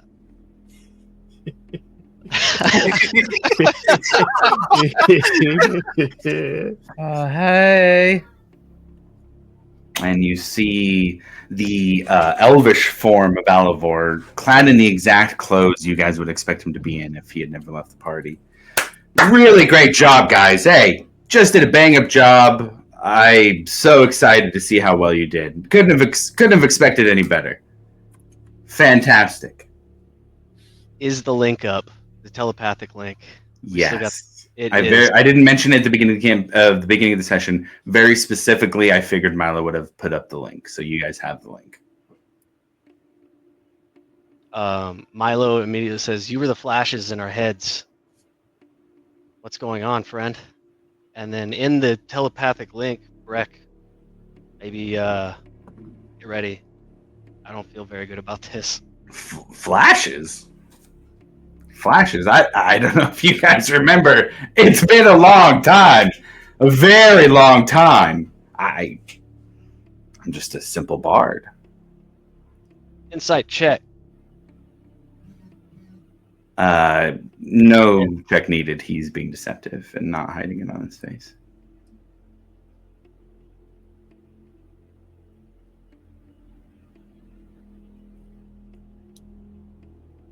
That's so great to see you guys again. Ah, man. Can't tell you how long I've been waiting for this moment. Feels good. Feels really good. Hey, Pops! He looks over at Starstem. Good to see you fighting with these guys. Knew it would happen. I mean, how's everybody doing? This is great. It's good to see you. You're all kind of quiet here. Yeah, Starstem would just stare over at like Varric and them, just confused. Because last he knew, you guys said you left him in the past. How could he be here?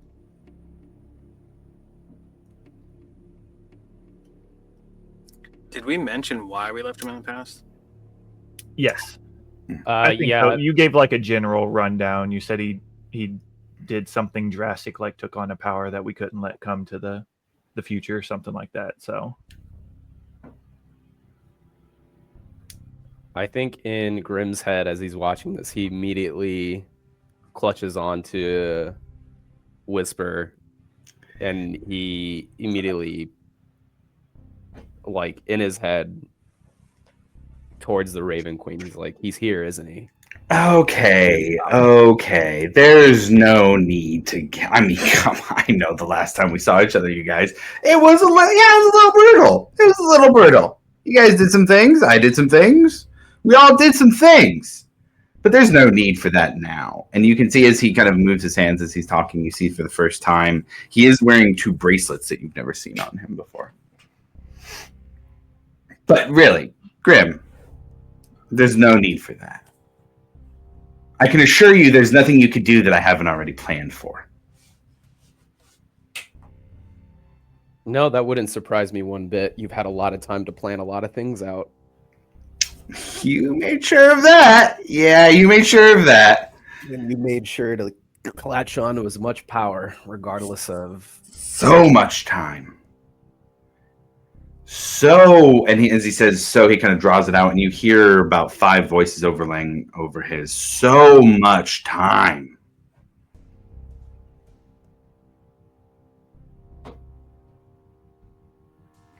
Oh, but you guys are probably wondering where Ash is, right? Yeah, of course. That's the confusion. I see. You're all kind of gobsmacked a little. It's fine. Ash, come on down. And you guys really just hear a loud crash on the ground, maybe 30 feet behind, as something hits the ground and creates a little impact crater.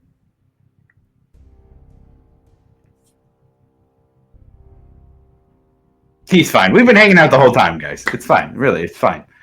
This is a reunion. It's a reunion. Yeah, you guys killed Tiamat. That's what you wanted to do the whole time, right? That's why you did everything that you did. Was to kill Tiamat. You did it. Where's the celebration?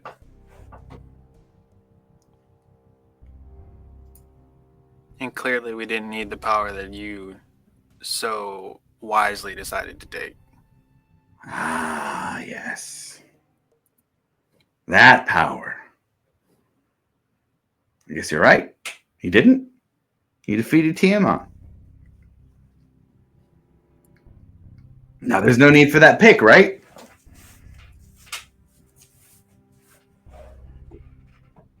Right? How is your new friend? Oh, old, dead. There was a whole person, mage, who was, I don't know, caught the eye of the god. Nahal is gone, dead from this world. His energy is transferred to Vespin Chloris, who became their own god. Grim, you know them. The matron, with her stolen power.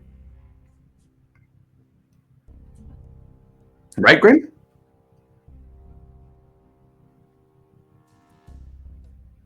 So what do you want now, Alvor? Just the pick? More power? I'll start with the pick. That's good. Yeah, I'll take the pick. I got it in the first place from the Dragonborn. Do you remember it was me? I was a part of your party before. I was one of your friends who fought with you before. I cast the spell that allowed me to grab the pick. So I'll take it back. Yeah, that'd be great. Milo, you can just use your little chest. What chest? Oh, come on. We don't need to play that game. You loved games. Yeah. Yeah, I do love games. You're right. But I've been playing longer than you have. You left me with more time to play the game. Man. I've realized the value of time, you guys. Realized how much you can do when you're given time. when you know what's going to happen, being able to plan for that, knowing the future and the past, you can't imagine the power that is involved with that. So yeah, I'll take the pick. How far is he from me? Oh gosh. How far do you want him to be away from you and moving towards him after he appeared from the heads of the aspect? I don't think I would have moved too far from where I landed. He's still posing. 40 feet. I'm still posing.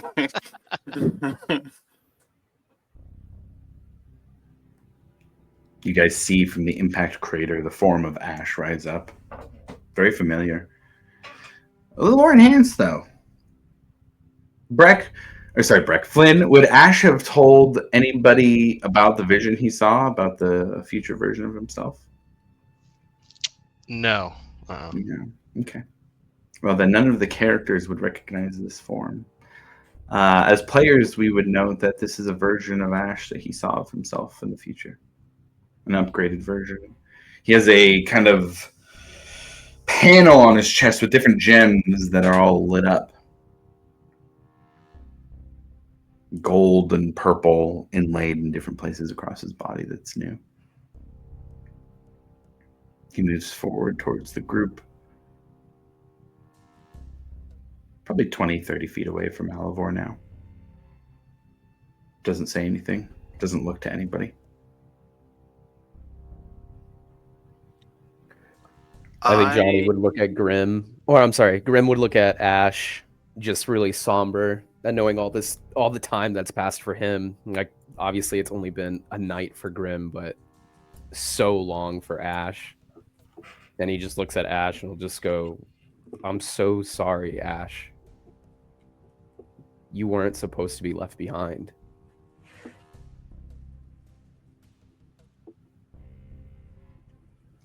Roll a persuasion check. Oh boy.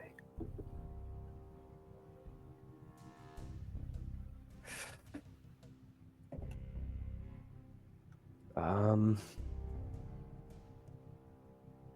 21. 21. He says, "That is something a friend would worry about. You need not burden yourself with it." In Zemnian, I'll respond, "Does that mean we're not friends anymore?" And in Zemnian, he responds, "You are absolved of your guilt."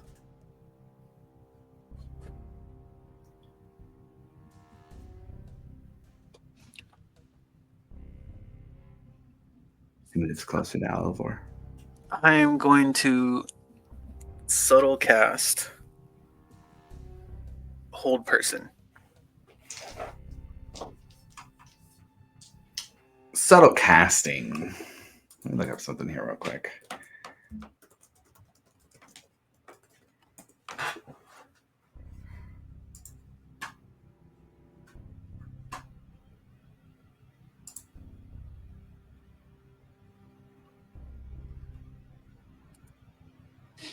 Without any somatic or verbal components. Okay. You see Alivor wave a hand and the spell is countered at 8th level. Sorry, you said 8th? Yes.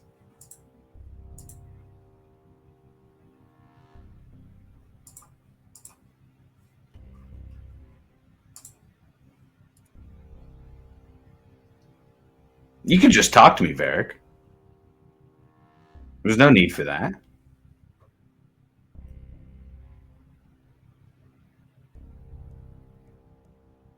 Such a quiet group. Come on, you guys. There was so much activity and action the last time we saw each other. If you don't want to say anything, just give me the pick. And we can be done with this. And you can go about whatever stories and lives you wanted to tell. I'll do my thing. You do yours.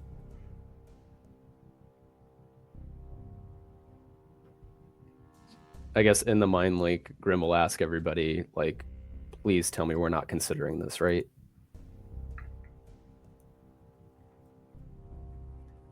I'm not. Considering giving them the pick. Giving him anything. Like, Okay, yeah.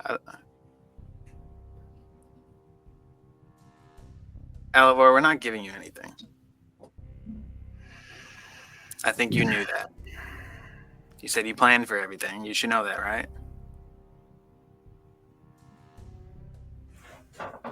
You caught me, Varric. You caught me. I knew you wouldn't give up the pick so easily. Obviously, you guys fought a fucking dragon god to stop them from getting it. All right. I may have played a couple cards already. So, let's put the cards on the table then. Yeah? How about a little bit of tour of the past? The Age of Arcanum was such an interesting place to live, such an interesting time to live. You see, they understood that you could only put so much magic into a single person before they just exploded with magical energy. And so I knew that there was only so much I could do before I exploded with magical energy. But the technology they had, the gadgets, the things that they made to overcome needing to keep that magical energy. It's brilliant. For example, here, he kind of pulls up a sleeve. This. It's a memory band. Very similar, if not much weaker than the Chrono Shard. It was so great having that knowledge before I even got to the Age of Arcanum and talked to the Zemnian wizards, who learned everything they could about it. No, this one was from Aor. And it allows all of us to step into some of my memories. Would you like to step into them? Why am I even asking? You don't have a choice. And that's where we're going to take a break. 10 minutes. It's 11:13 Pacific. Let's do 11:23. 23 wherever you're on the dial as we take 10 minutes and come back for part 2 of the session. See you guys in a bit.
All right.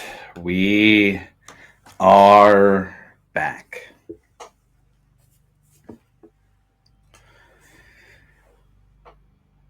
The party watches the image of their friend Alivor as he moves his hand around with kind of an arcane glow around the band around his arm.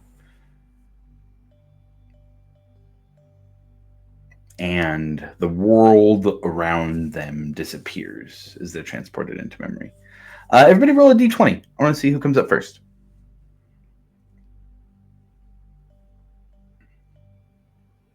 Whopping 9 for Grim.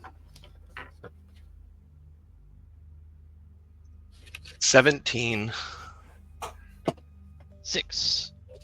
10 for Ekmos. 16 for Starstem. Okay. I think Breck is the highest then, yeah?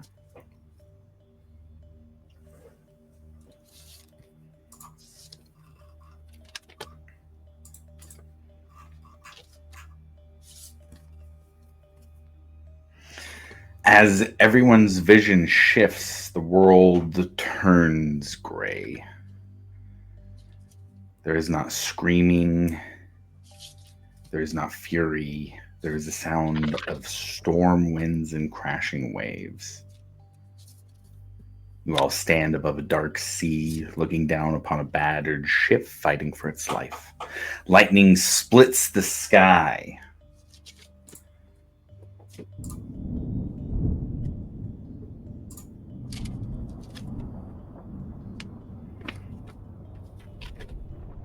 The hull groans under the weight of monstrous shadows climbing over the rails, as you all see a younger version of Breck standing on the deck, shoulder to shoulder with his brother, both of them soaked with rain, trying to fend off attackers swarming across the deck.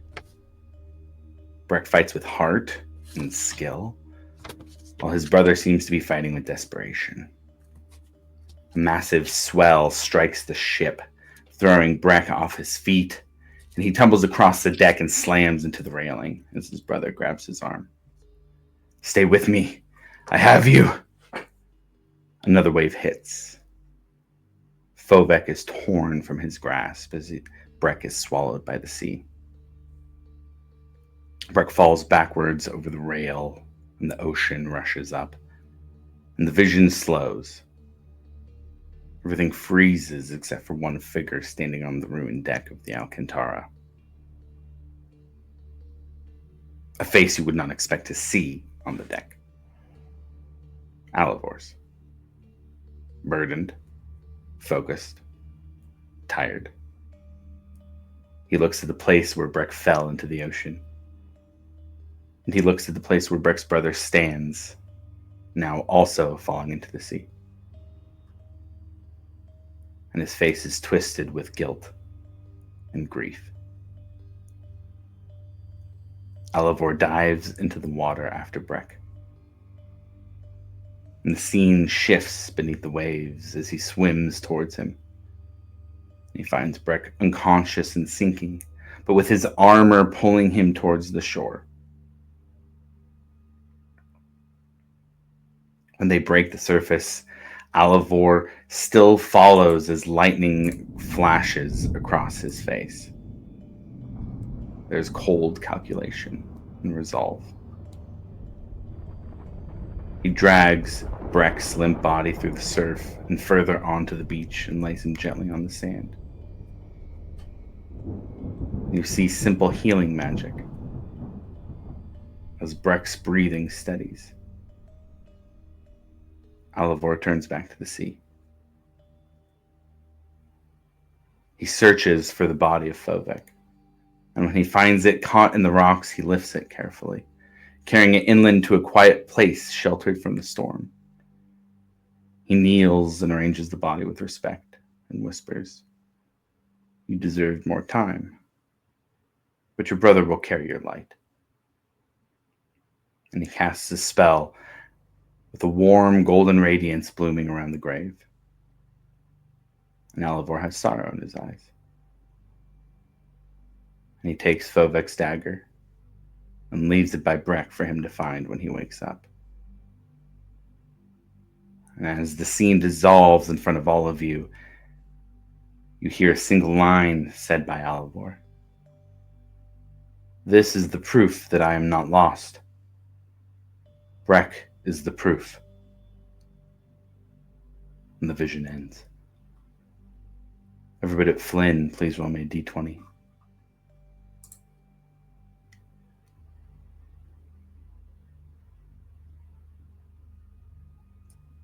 5 for Starstem. 8 for Grim. 6. 17.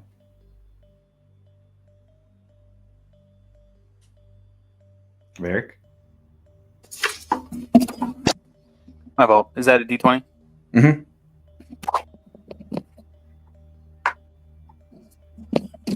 That's another natural 20.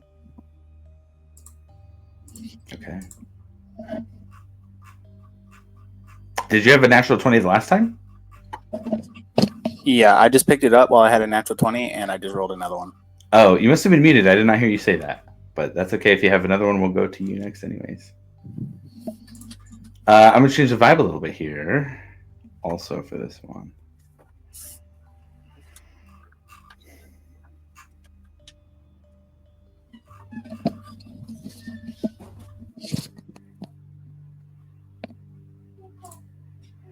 As the vision fades, all of you see the walls of Hope's Bastion take form. But they're shaking almost with an impact. In this memory, Lumini stands at the front of the forces here, radiant beneath a sky that is stained red by Vesh's influence. Her sword is raised high and her voice cuts through the roar of battle. Hold the line! With me! And as blood-crazed civilians rush the barricades with wild strength and their eyes are glowing with the same void-colored rage, they surge and surge. But the righteous brand rallies behind her. Their spears locked in combat, their shields tighten, their voices rising. And while they do, Lumini moves like a beacon through the chaos, pushing back the tide one breath at a time. And as you all see this memory for a moment, it looks possible they may prevail. For a moment, it even looks hopeful.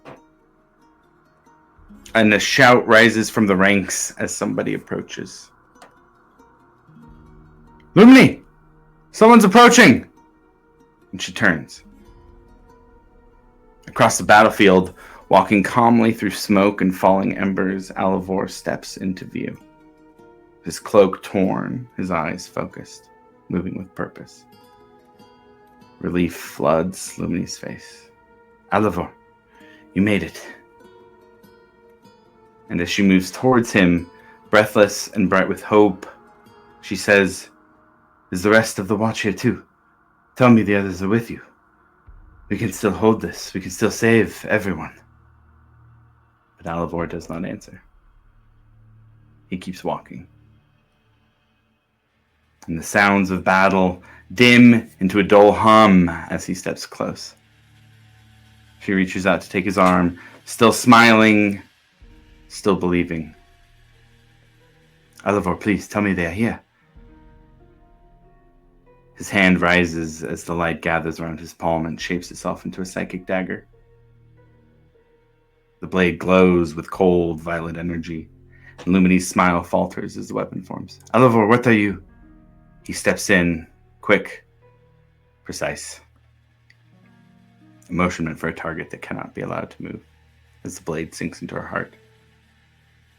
Her breath catches in her throat, her eyes widen in shock. No. And her body slumps into his arms as the vision ends. Everybody but Flynn and Brandon, please roll me a d20.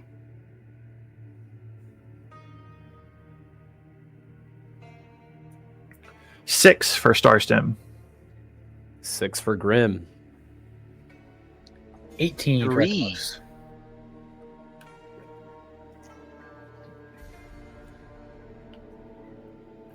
As the vision changes again from this moment, moving into what looks like a dusk. The group is pulled into a silent, colorless world. As you all stand in a valley of cracked stone beneath the sky washed pale by heat. Broken statues of the Dawn Father litter the field here, each one split down the face. The wind hisses through the statues like breath escaping a corpse, and all of you recognize that you have been here before. And even in the memory without your bodies, it feels whatever acts as your bodies here react as if they remember. Over 2,000 years ago, you all were here, a moment sealed from history.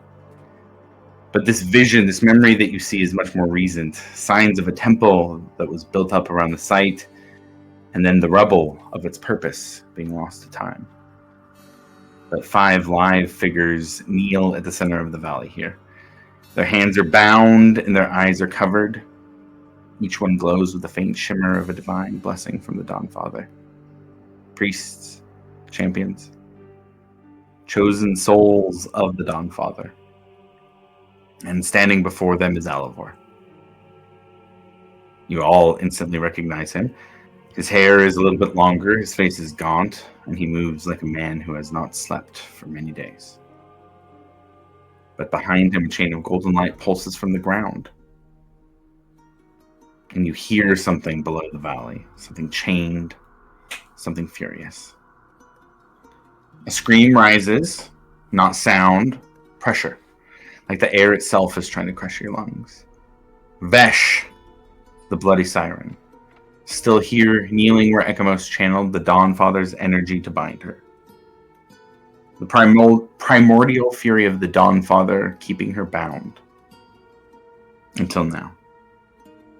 Alivor spreads his fingers as a sphere of dark violet and blue light forms in his palm. The kneeling captives flinch at the heat as he speaks softly. I'm sorry. I cannot let her be bound any longer. He turns his hand, and the sphere expands into a ring. As the first captive is pulled upward, and their body tears into a stream of radiant energy that races along the golden chain. The ground shakes as a low roar answers from beneath the earth. A link of the chain cracks and falls away as the second captive convulses as the ring touches them, and another burst of divine energy floods the chain, and another link shatters. The temperature rises as the statues begin to weep molten light. The third sacrifice collapses, their body dissolving into pure radiance. The fourth becomes a streak of gold that slams into the chain with the force of a falling star. And the fifth lifts their chin, blindfolded and soaked with tears. Dawn Father, forgive us. Forgive him. As their form erupts into golden fire and the final link snaps. And a scream erupts from beneath the valley.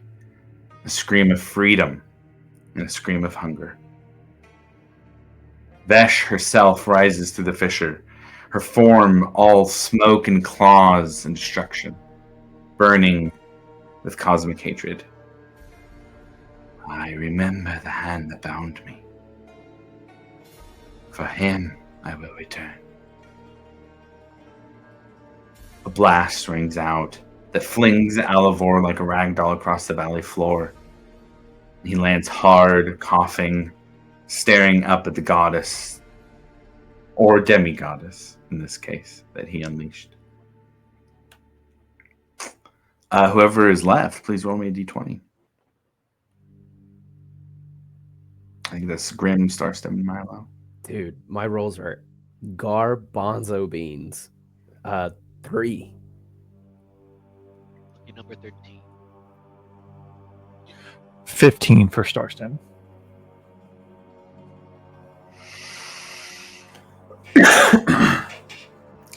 While the world around you fades from the last vision and the color drains away, a new vision starts.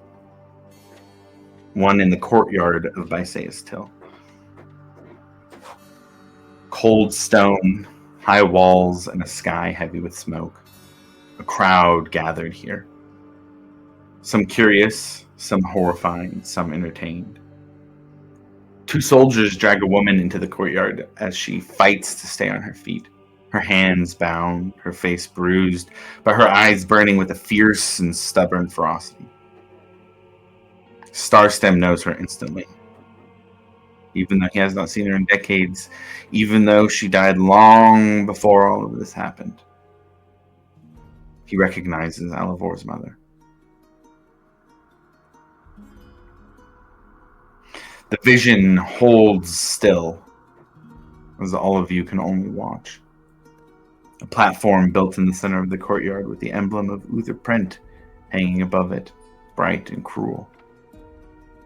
A small boy stands near the front of the crowd. Dark hair, wide, frightened eyes. A child. Alivor. The soldiers force his mother to her knees. One of them announces her sentence: treason, subversion, disloyalty to the state, words twisted into weapons. As the boy stares at her with shaking hands. Let her go! Please! His voice cracks, but no one listens. As his mother lifts her head and finds him in the crowd. Her expression softens. Not scared, not angry, not defeated. But she mouths to him a single sentence. I love you. The executioner raises the blade as the boy screams, a raw animal sound, and magic surges around him. A flare of psychic energy. Young, uncontrolled, and too desperate to save her, the energy sputters and collapses. Cannot reach her, cannot do anything. And she falls. The courtyard goes silent, and the boy collapses to his knees as he chokes on breath that will not come. His hands claw the stone on the ground as he whispers the sentence that becomes the foundation for the rest of his life. I will never be powerless again. The crowd disperses. No one comforts him. No one lifts him. No one looks at him. A Starstem is left looking as everyone else disperses in what's left of the memory. Milo and Grim.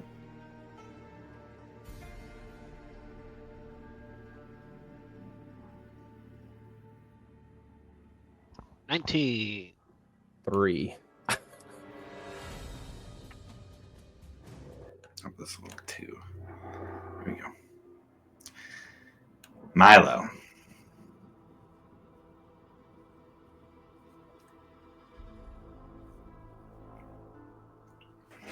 As the scene around you vanishes, you see a familiar scene inside Crystalfen Caverns.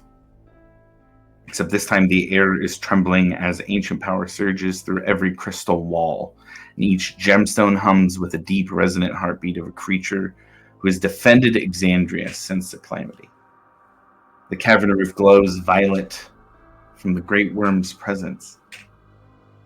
And the guardian of Exandria rises into the open chamber with wings brushing the stalactites within with thunderous force, as his scales shimmer with purple fire and his eyes blaze with the calm certainty of a protector who has saved the world more times than mortals can count. He's ready for a legion of fiends.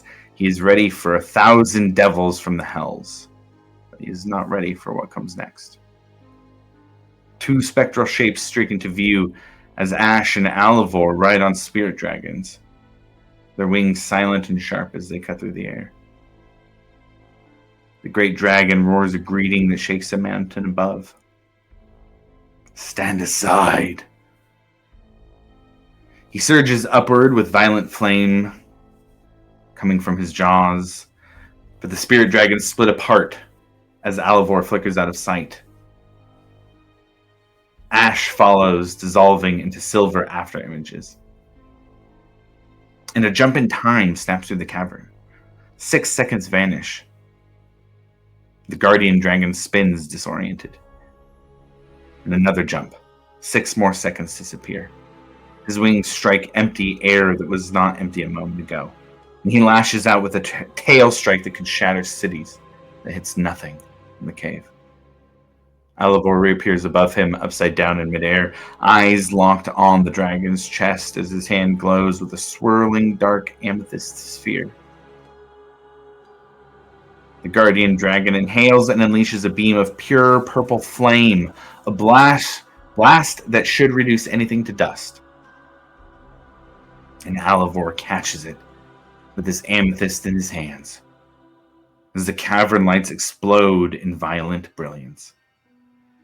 And the ancient dragon's eyes widen in disbelief. Alivor grits his teeth and forces the breath into the amethyst sphere as the fire funnels inward, condensing into something too bright to look at. Ash dives towards him, arms outstretched. And Alivor throws the amethyst sphere at him. Downward as Ash catches it. His silver body glows brighter and brighter until he towers over the Guardian, growing into a colossal warforged of radiant metal and condensed flame. The Guardian tries to flee upward. He spreads his wings, he pulls the storm of the cavern to him and prepares one last burst of power, but Ash reaches him first. As a massive double-spiked hand forms from consuming light and destructive divine energy, the hand wraps around the Guardian's skull, and for a brief moment, the violet fire inside the dragon's eyes flicker with fear as the hands tighten, and a crack echoes through the entire cavern.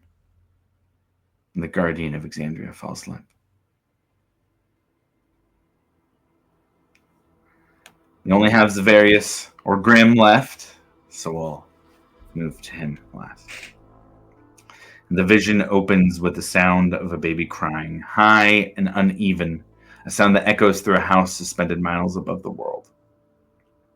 Outside, the windows and clouds drift past glowing runes along the base of a floating city from the Age of Arcanum. Arcane engines hum beneath the floorboards like a heartbeat, and inside the small home, 2 figures pace with frantic fear. A man with ink-stained hands and a woman with streaks of gold dust on her clothes. Grimm's mother and Grimm's father, as they whisper the same name over and over.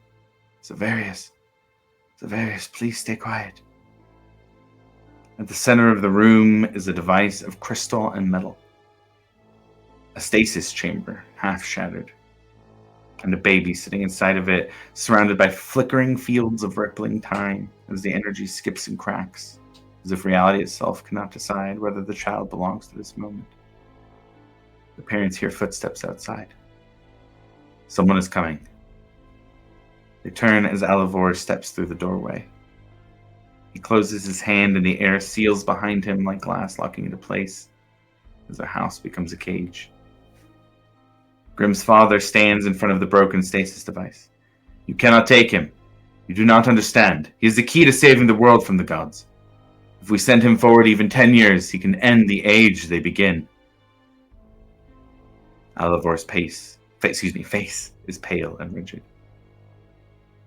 I do understand. That's why I'm here. Grimm's mother reaches out to grab the baby from the cradle. Please, not our son. He will save people. He will change everything. Just let us send him away. Ash appears in the doorway behind Alivor, silent and towering. His silver eyes flicker with sadness that does not belong to a construct. Grimm's father reaches for an arcane rod on the counter, but Alivor moves first. A blow of condensed force strikes Grimm's father in the chest as he crumples against the wall. Another blast, and his body collapses to the floor. Grimm's mother screams and lunges forward, but Ash catches her and holds her in place. Not cruelly, not violently, just enough that she cannot reach her husband or child. She cries into Ash's chest. Please, please, he's our son. He's our hope. Alivor steps closer. He looks at the crying infant flickering on the broken stasis field as his voice turns cold.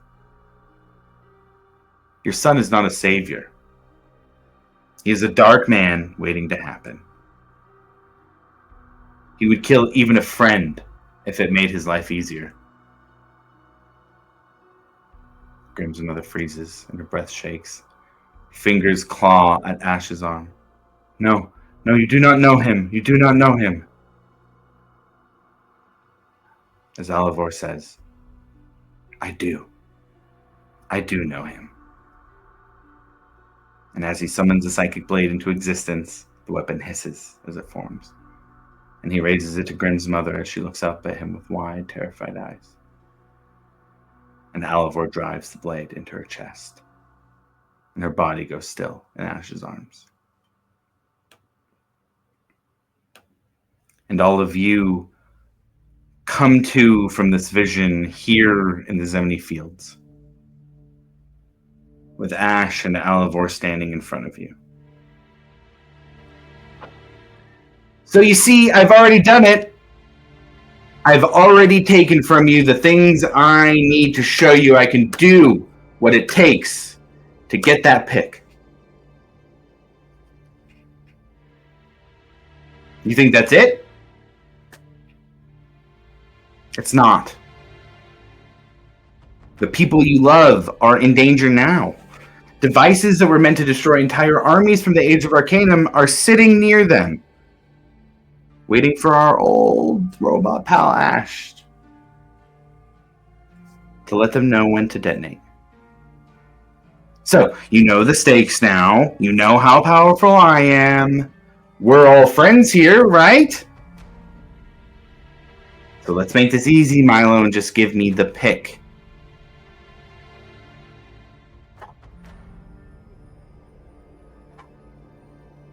Am I still hasted? How long's haste last? It is a minute. You said when we started combat that it had been 3 rounds, so I had 7 left? And we went through 3. 3 rounds. So there'd be 4 times 6 is 24 seconds. Gosh, I feel like there'd be more than time, yeah. I feel like more than 24 seconds have passed. Yeah. Smoke bombs happened and I'd say probably not. It's my last one. There we go. I will subtle cast haste on myself. Okay.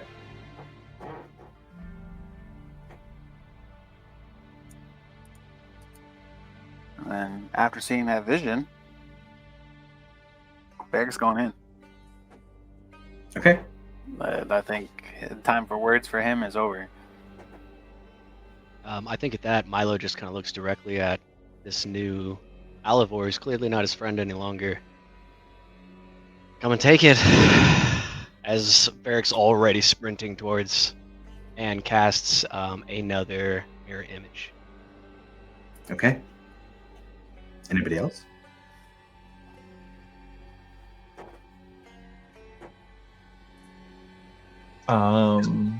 Nope, you go first, Greg. Is my Shield of Faith still up? Duration? 10 minutes? 10 minutes would be good. Okay.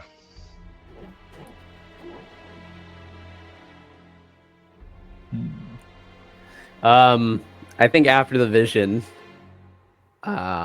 Grim would look at Alivor and start laughing.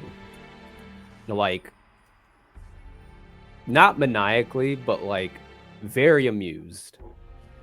And just tell him, like, really well played. That was really, really good. I don't know how time works. And I'm not going to trying to figure it out right now.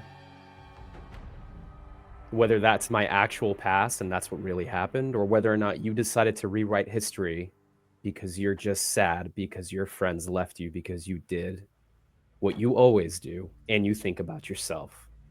And the way you describe me is your way of pushing your insecurities and trying to rewrite the narrative about yourself. You did it. Congratulations. You're not going to fight Grim. You're not going to fight Zavarius. Right now, who you're looking at is the right hand of the might, who has been buried for a very long time. But right now, I'm going to really, really enjoy killing you or die trying. And I'll just charge at him with Varric. Okay.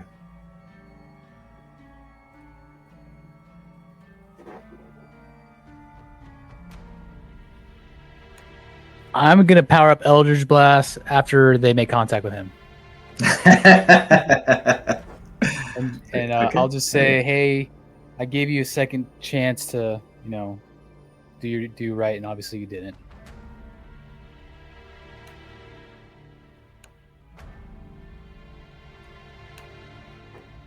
Okay.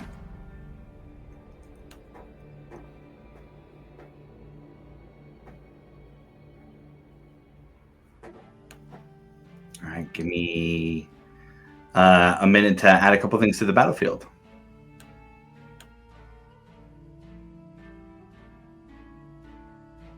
Dude, Alivor is so mean. Dude, Alivor's awesome, man. Dude. That is so insane. I think if anyone is mean, it is Josh. Dude. The Ash coming back, he dude, was that's reading, I was badass. like, "You're a terrible person." He sat there and wrote all of this. So cool, man. It's fucking amazing.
Okay, so as the form of Tiamat kind of... Oh, I have this fully...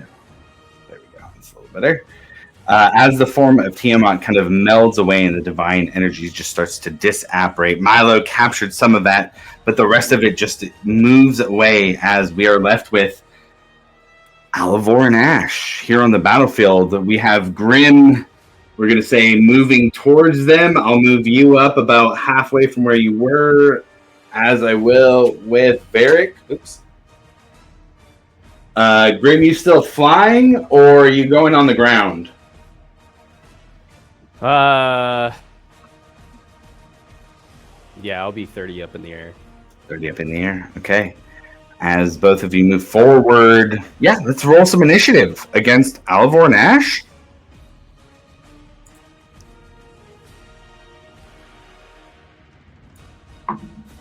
"12 for Varric." Okay.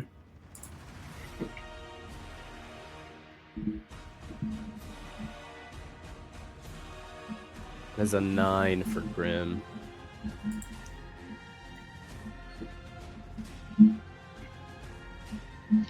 $17 for Brick. Okay.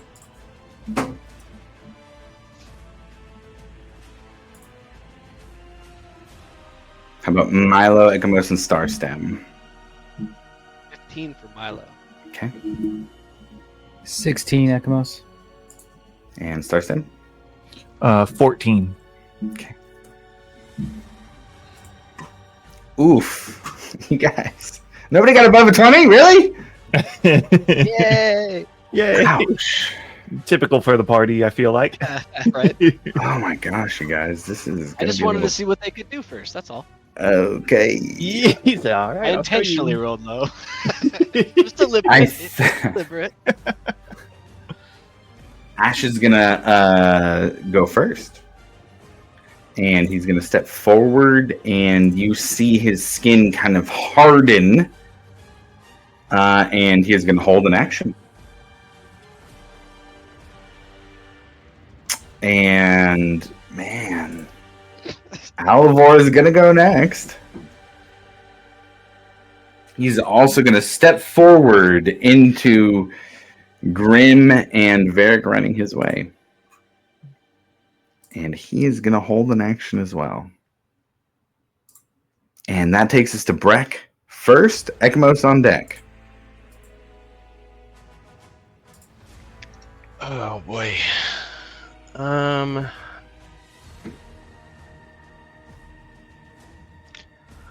I will move 25 feet closer to them. Okay.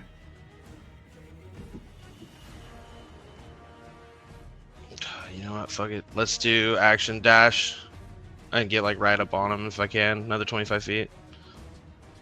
You can be 5 feet away from Alivor, 10 feet away from Ash.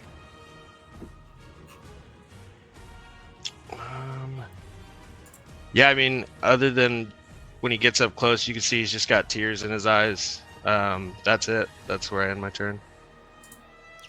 Okay, I'm going to take a second actually for a bit of dialogue as Alivor tells Breck, "You made me believe this world was worth saving, man. The only reason I haven't started things before this is because of you. Don't disappoint me. I know if you would have been there in the past, you wouldn't have done that to us." How many there's- innocent lives, Alivor?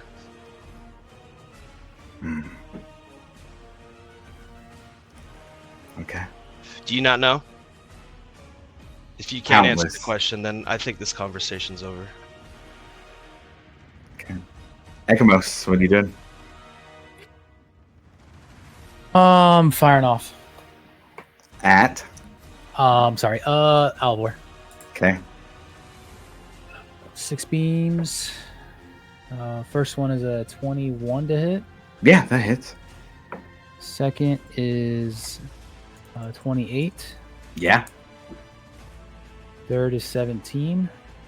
That misses as the bolt gets near him. Time seems to kind of glitch out, and the bolt moves beyond where he is.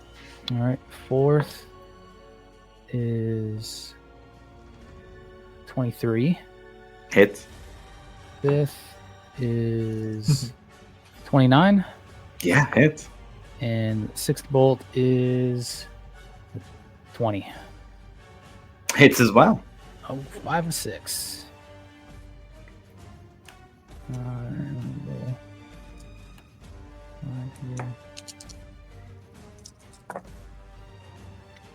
me do some calculator here. Hold on. God damn. All right.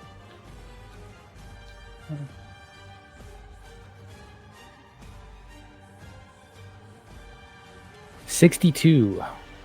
Oof, very nice. Let's see.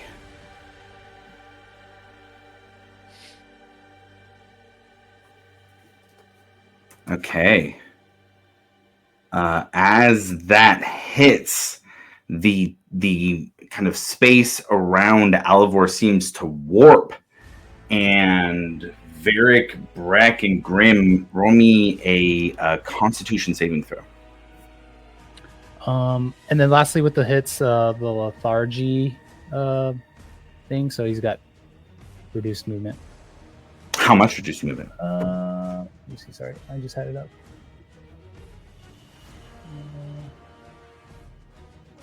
All right. Do Paladin auras stack like both of our aura protections? Yes. I'm going to say yes. It's the last session of the campaign. Yes, they do. Lance of lethargy. His movement is reduced by 10 feet. By 10 feet. Okay, got it. Noted. And that'll be my turn. Okay, how's those con saves on the 3 that were around Alvor? Let's see. 21 plus whatever Breck gives me. I Okay. give you a +2. How close do I have to be to you, Breck? 10 feet. Oh, well, I don't. You're a little high for that. Yeah, I got a 22 s- for Grim. Okay. I got a 16 plus whatever Barrett gives me. That is 4. 4. Okay, so everybody's gonna save, so that's half damage. All of you take 21 points of force damage, as there is just a kind of wave that blasts out from Alivor as he takes that damage.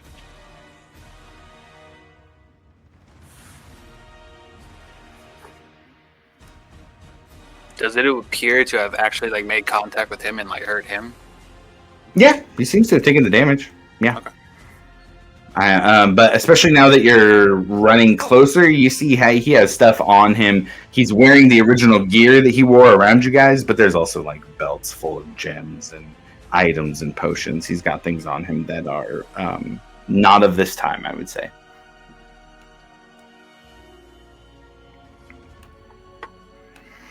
Okay, that takes us next to Milo with Starstem on deck.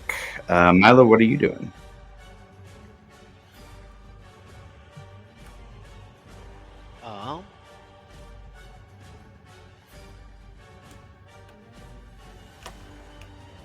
When he was talking, he spoke about the value of time. Mhm. Did that strike a chord with Milo at all? Yeah. I mean, you see how you knew Alivor, you see what he's doing now. I think just the thought of having that much time, you've been alive for less than 20 years and you've accumulated a lot of arcane knowledge and abilities.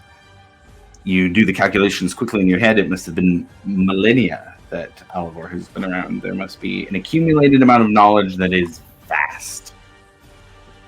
And how does that vibe with the amethyst dragon stuff that I got brewing up inside of Milo? I'll let you decide that. He's going to. He looks back over at Alivor. How much time have you stolen since we left you there? You didn't have to make these choices, old friend. I thought we might see you again. And if Milo can tap into that newfound energy or anything and see what happens, but he's gonna try and play time cop. No, I'd like his eyes to start to glow, and I'd like those amethyst wings to manifest if I can get them to manifest. Oh, I And think then roll me an Arcana check here. Let's see what the number is. That's how the dice will tell the story. 17. Okay, I'd say that's enough to get the wings for sure. I think.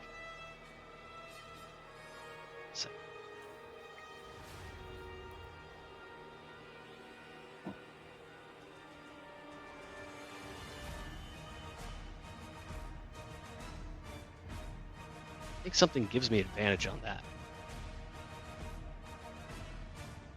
Just need to find it first if I can.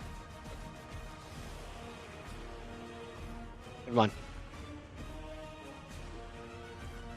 He is going to begin to float forward. If you're truly going to do this, well, I have no choice anymore. And he is going to try and cast Banish on Ash. Okay, as you say that, I would say Alivor. Someone's like, "What do you mean? If I have to do this, just give me the pick, Milo. We could work together. You want the knowledge? Do you understand how much I know? It's yours if you come with me. You have the pick. I know you do." I will find the knowledge the long way, old friend. Boring. Maybe. I always did like the old books. And you cast Banish on Ash. On Ash, which is an 18 charisma save, I think. Ash has got to be bad at charisma, right? He ain't trash. All right, let's see And what that we comes got. from my staff. That is 4 charges from the staff.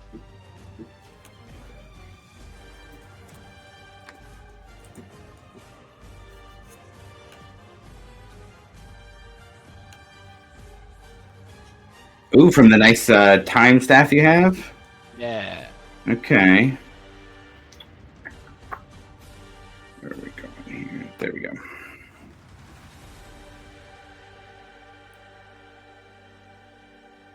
Okay. Let's see here. That will be a failure, but Alvor is going to use his reaction to Chronal Shift. You see one of his armbands, one of the gems on it kind of lights up a bit, and he's going to give Ash a reroll.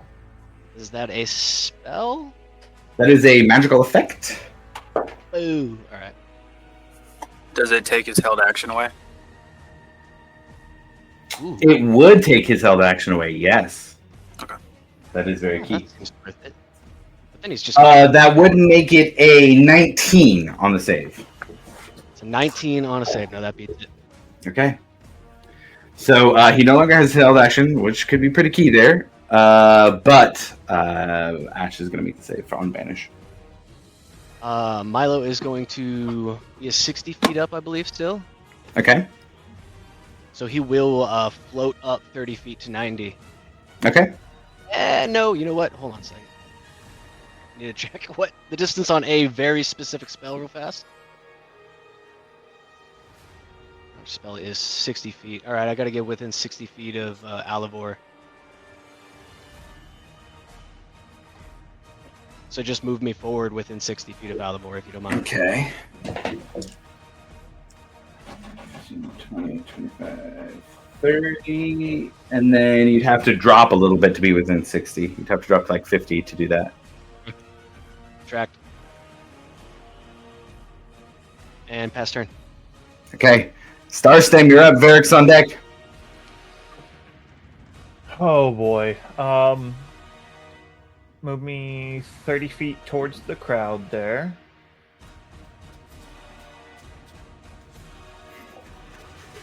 And then we'll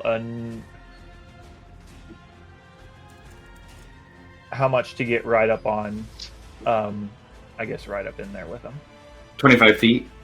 Okay, go ahead and put me up in there. And he would just say, he would ask him, he'd just say, why? Why, son?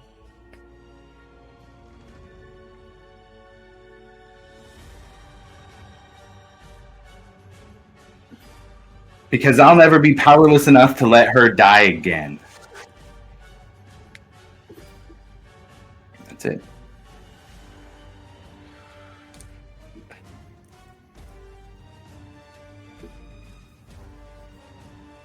Okay. So yeah, with yeah, then you'd see a quick contemplation, and with tears in his eyes, he would just say, "I'm sorry," and then he would.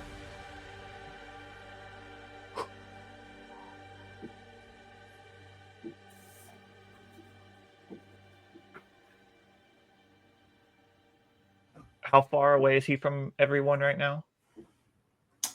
He's 5 feet away from Alivor, 5 feet from Breck, 10 feet from Ash. However much Grim is up in the air, he is only 10 feet from Alivor.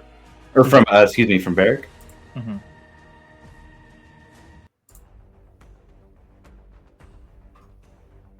Oh, God.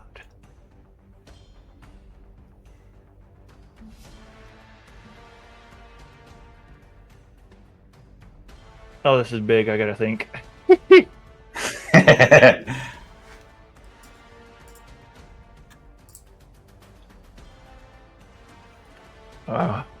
Oh, Lord.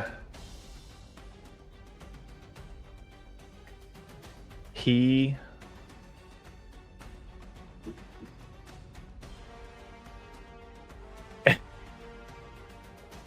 is going to step 5 more feet to position himself between Alivor and Varric. And as he does that, he says, I lost her, and I cannot lose you. And he is going to start swinging at Varric. Yeah, roll an attack roll. Yeah, I'm sorry. This whole time, tears in his eyes.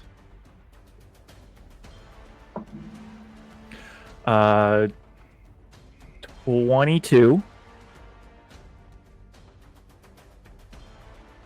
Varric does. There you go. All right, second attack's coming.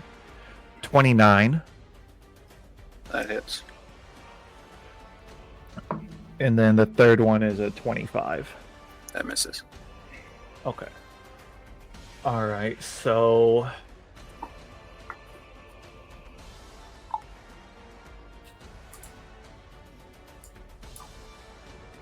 me think here. All right, I'm gonna on that hit, I'm gonna do disarming attack. And Varric, can I have you give me a strength saving throw?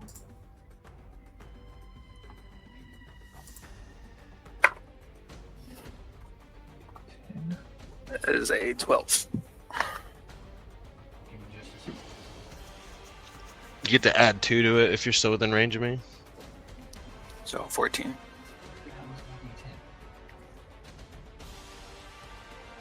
One second, I am blind. Oh, there we go. All right, so you're gonna take. Oh God, you're gonna take 20 points of piercing damage. And what'd you say your save was? 14. All right, and then with that hit, you are disarmed. So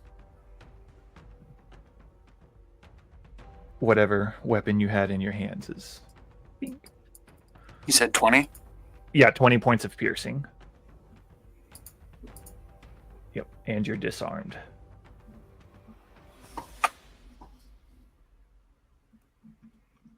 He looks at you and he says, I'm sorry, but I can't lose him. And then that'll be his turn. Varric, that takes us to you next. Is it a free action to pick up a weapon that's on the ground? It is. Cool. Yeah. So I pick up a Kinda. weapon. Yeah, I was gonna say disarming is kind of useless then. Well, if you had people in between, they could grab the weapon and there'd be a little more Yeah. to it, but It was more symbolically it meant a lot. I was gonna say, yeah, it was more just for the flavor on that. Yeah. No, symbolically is great. Useless, but Do I have flanking with Breck or no? Against who? Against Starstem. Not quite. Breck is 5 feet too far away.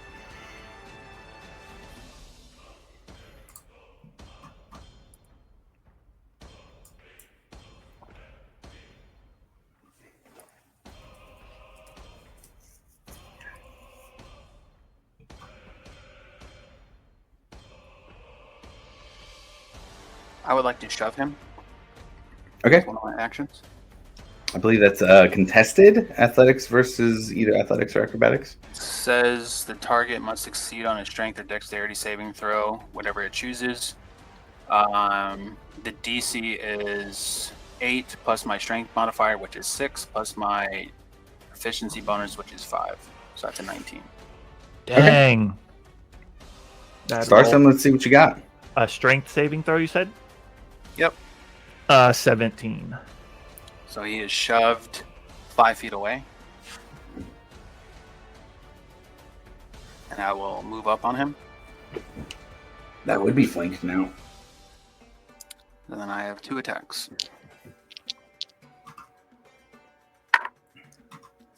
First one is a... Oh god, quick math. 32. Josh, I have a Mhm. question. Sure. Okay, so it doesn't. Let me see. So I have a maneuver and it doesn't say if it's an action, reaction, or anything like that. Mm-hmm. So I don't know. Can I use it as a reaction? I would say probably not unless it says what it is. What's the maneuver? It says when you're within 5 feet of a creature on your turn, you can expend 1 superiority die and switch places with that creature, provided you spend at least 5 feet of movement and the creature is willing and isn't incapacitated. I think it said on there it'd have to be on your turn.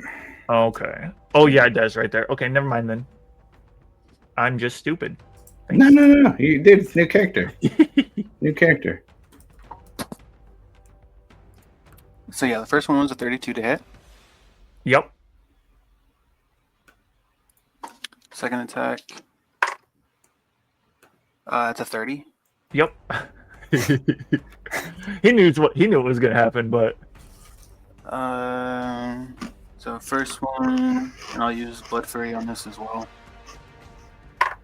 First one is 17 points of slashing. mm-hmm.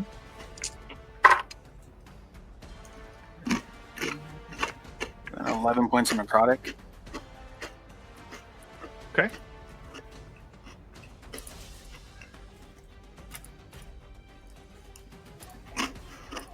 And then same for the next. That is 14 points of slashing. Mm-hmm.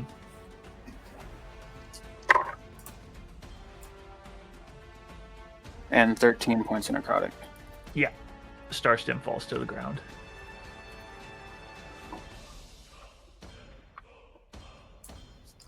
I get the feeling that nobody's going to pick him up.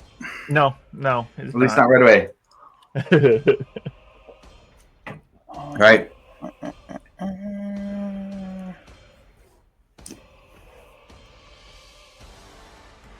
Yeah, I think that's all I have. Okay, that takes us to Johnny Grimm at the bottom of initiative. Then we go back up to the top. Breck would be the first player character to go, but Ash and Alivor are both in initiative before that. Grimm, what are you doing? You described that he has a lot of bits and bobs, right? Like on him, like Yeah. Specifically describe the bracers and something else, right? Yeah, there were some bracelets that were glowing when he was doing time stuff. Okay. I don't know if this is going to work, but I'm going to try my best. I am going to fly down right in front of Alivor. And specifically, for fast hands, it says you can use the bonus action granted by your cunning action to make a sleight of hand check, use your thieves' tools to disarm a trap or open a lock, or take the use an object action. I want to try and slip those bracelets or those bracers off of his wrists. Okay, very interesting. Go ahead and make a sleight of hand check. Okay. I'm going to roll against it here. No problem. That is a 29. Okay. It had to have been a low roll on the dice. I was rolling with a contested plus 16 here. Mm. And you're going to beat it by 2. Oh, damn. Good ass rolls. You know what's crazy is with sleight of hand is also one of like my bigger like pluses. So you said you had a plus 16? On this character sheet, yeah. Yeah, on mine it's a plus 15. So I okay. Yeah. Nice. A little bit of a rogue slap fight there for sleight of handness, yeah. I just picture me and Alpha going, no, stop. If that's what we picture, then that's what he does.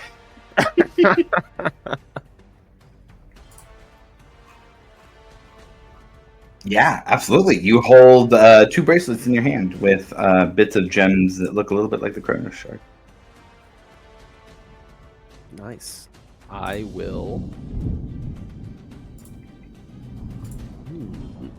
Spooky.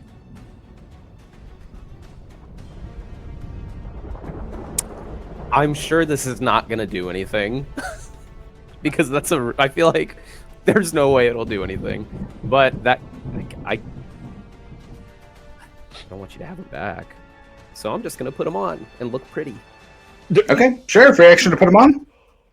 I mean, if it costs an action, I'm gonna put them on. Yeah. Oh, free action. Yeah. Oh, a free action. I'm gonna put them on. They're like, these Yeah. look pretty nice. And then I am going to.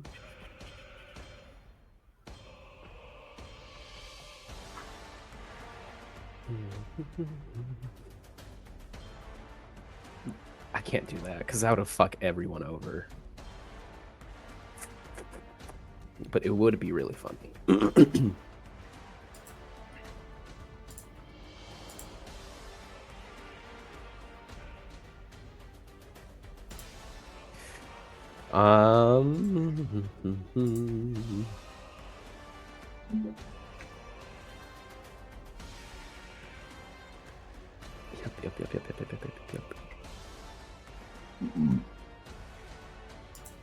I guess. Fuck it. I'm just gonna go for an. Yeah, I'm gonna go for an attack on Alvor. With. Okay.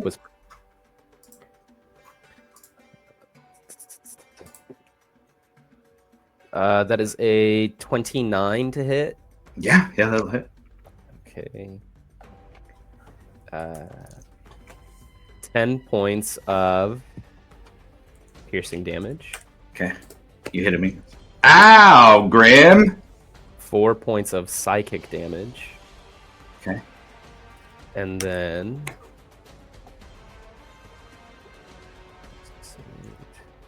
10 points of sneak attack damage. Says, wow. Real rough damage there, Grim. And then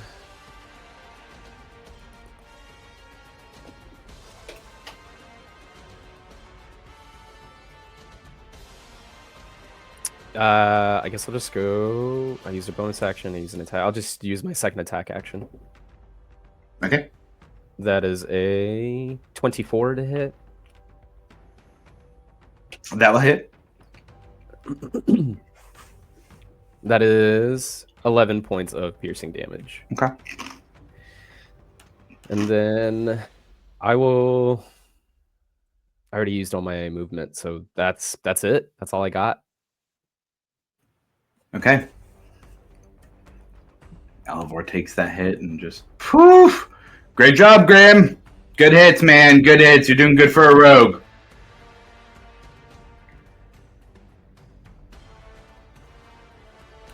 Okay, that's going to take us back up to the top of initiative. Take us to Ash next. He looks over to Alivor, and Alivor kind of gives an exasperated, ugh. They don't understand, Ash. We could just say the word, and people who are important to you will die. Scores of people will die. Why don't we show them? Ash, I think they could probably use a look into some of your new upgrades, yeah? And Ash just gives a nod back. If you say so.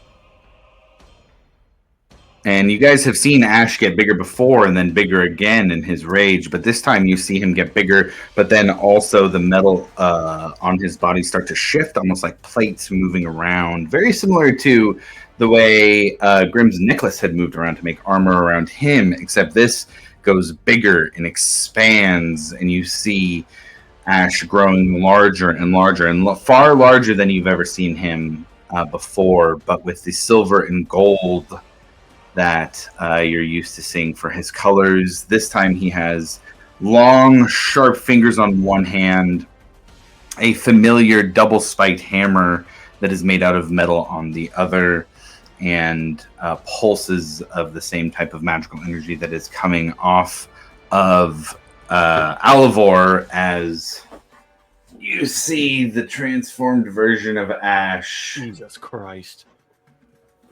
take the field.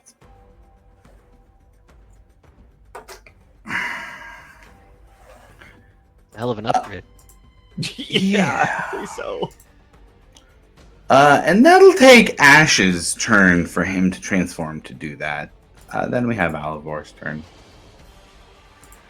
And he'll kind of stop and just slow down a bit for what you guys are doing for the fight. You guys just don't get it. I have things from when magic was stronger.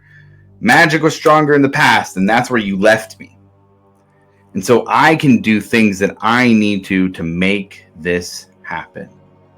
Do you want me to start calling out specific names? Varric, do you want Vasati to die? I could say the word, and Ash can press a little button on his chest. Everybody in Hope's Bastion would die. We can go there right now if you'd like. The past has these brilliant little things. They're like the teleportation circles. You don't need a gear. You can just set the spike wherever you want it to go. We can go back to Hope's Bastion. And he looks around at all of you. Do you want to go to Hope's Bastion now? Let's go. Whoever says something first gets to make the choice. We can stay here in the Zemni Fields, or we can go into Hope's Bastion. No, we want to stay here. Oh. But that's no fun. Then we can't let everybody see how this plays out. The story of it, Milo. Don't you understand that the story is so important? That once all of you are dead, that the story that I tell will determine what everybody thinks about you?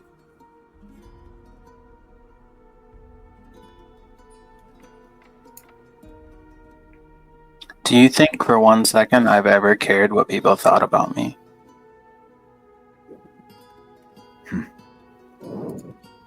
Regardless of what happens, you're going to die, Alibor. Now those were the words I was wanting to hear. Those were the fun words. All right, let's skip Hope's Bastion then. Let's go to Bysaeus Till. And you see him kind of hit something. It's like a gem that's on his belt, and he hits it, and motes of light extend out to each of you as a high-level spell is being cast.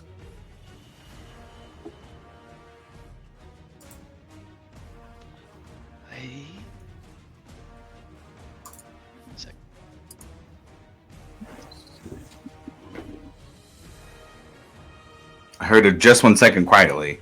Yes. Okay. God. Milo's flipping through the page of his spell because this is happening. Yeah. Wait. Yeah, man.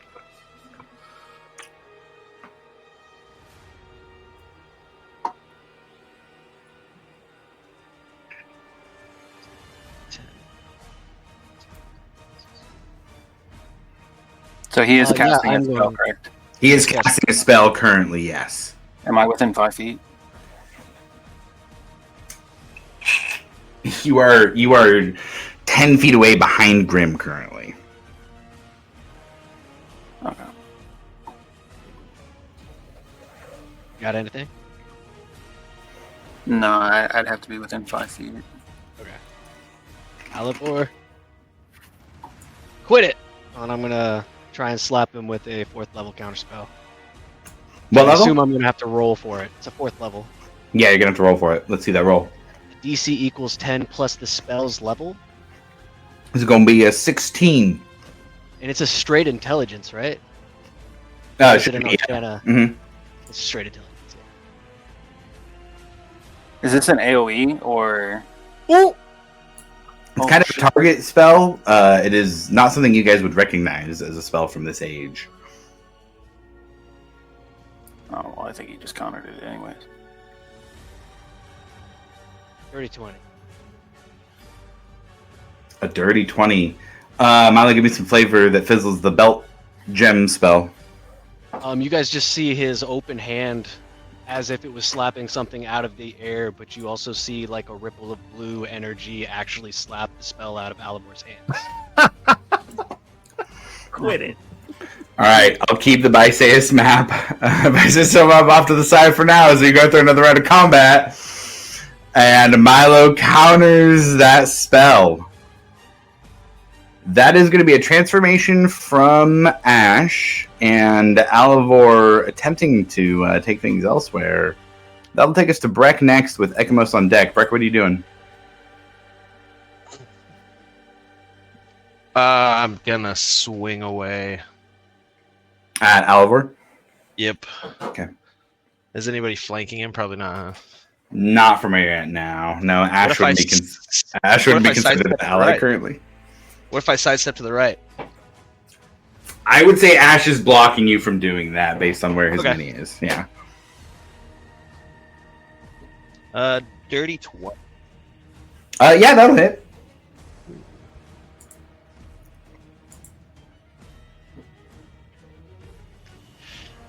Oh, so it's 13 points of slashing. Okay. I'm gonna add a 3rd level divine smite to that. Okay.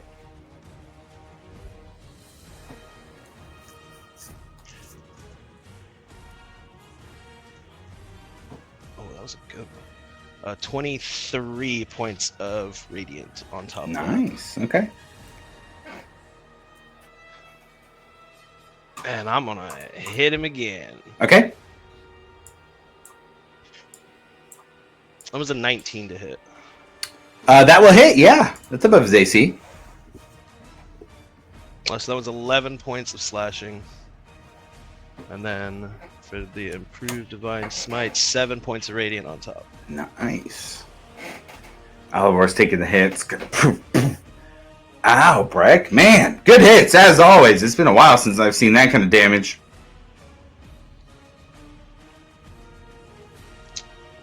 I am not going to respond. Just... Okay.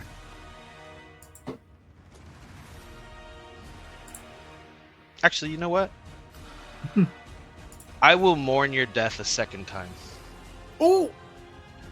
Yeah, That's cool. that's something Kratos would say, bro. All right. Anything else for Breck? No, that's it. Ekamos, that takes us up to you. Milo on deck.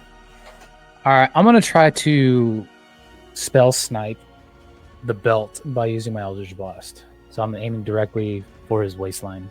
Okay, it's going to be a pretty high DC. We're going to set this one at 27. Okay.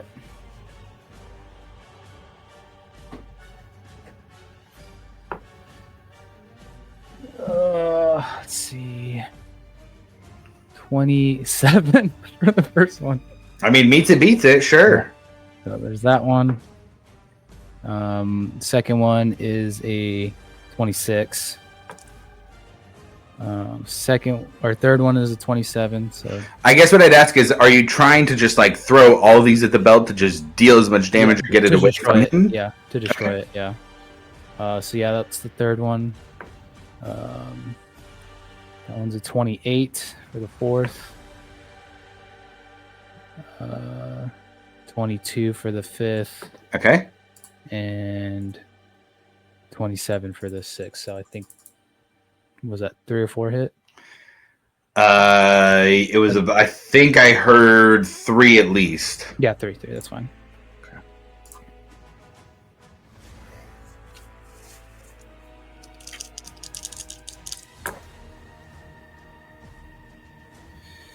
Let's see. So.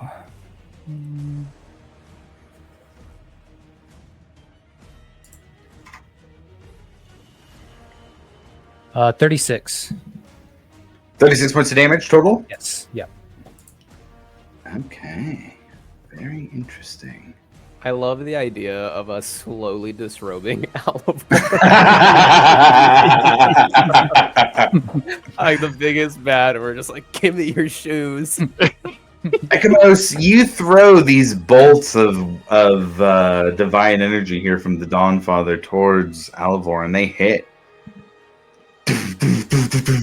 And they pummel with this now. I mean, the Dawnfather is pretty potent, and you are able to kind of break the belt off and crack the gem that's within inside of it. Roll me a D100, please, Ekamos. And I need Breck, Star Stem, you automatically fail, so that's going to be 2 death saves for you. Grim and Varric, I need dexterity saving throws from you. I rolled a 83 for the D100. 83 for a D100. Okay. There's a 27 dexterity save for Grim.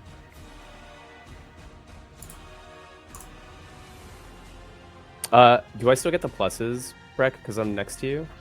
Yes, +2. You're within 5 of both of them, so I think we were talking about it stacking even. What is it? 4 for Varric, 2 for Breck? Yes.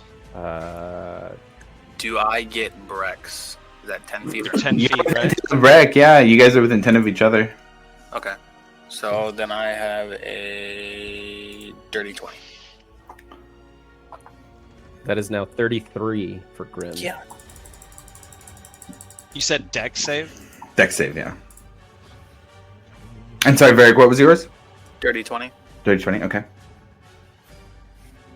33 for Breck. Holy shit. Okay, so everybody's going to save. That's still going to be 28 points of force damage as it explodes out. Alivor and Ash are going to take that too. As that kind of expands out and creates this field as the gem that's broken and the type of magic that was in here, as well as the aforementioned spike that was tied to this, everybody is going to bamf out of existence here for a moment. And I need a moment to set up another scene. And we're How much damage was that, Josh? 8? 28, I believe is what I said. Okay. Let me look. And that was halved? That was halved. Oh my gosh. Destroyed a big old arcane artifact from the past. That's going to deal impact of damage. Does evasion still get me 0, Josh?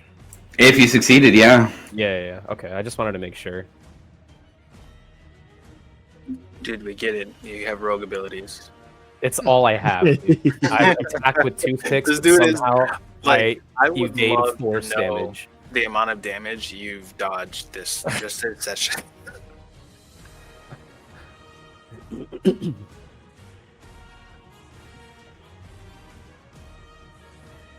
It's all I got, dude. And smoke grenades. And smoke The grenades. smoke grenades, where are they? Throw one of them bad boys. oh, that's a pretty solid combo, man. Just slip one right before we bamf out. Poor Star Step. Mad parkour skills and smoke grenades. Well, that's what you use to take the edge off.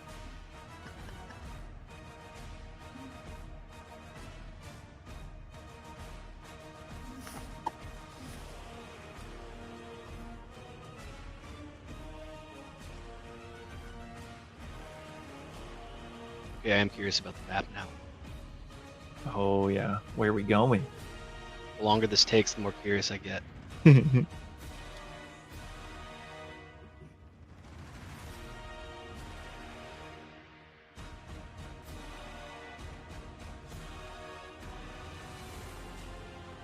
Watch it be like something completely out of left field, and it's an exact replica of Times Square. Modern time.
Oh. Of course, it had to be there. I need Breck to somehow push Ash into the ocean. That would be sick.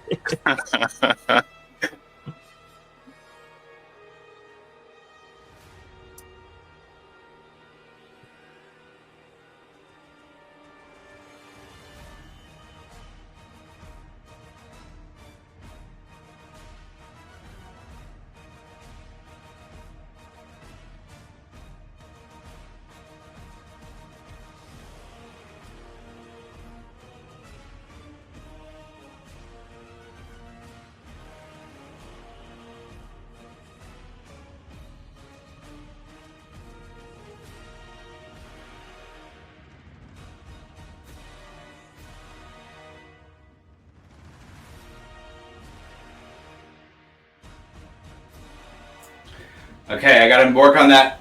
Oh, let me move the mic closer.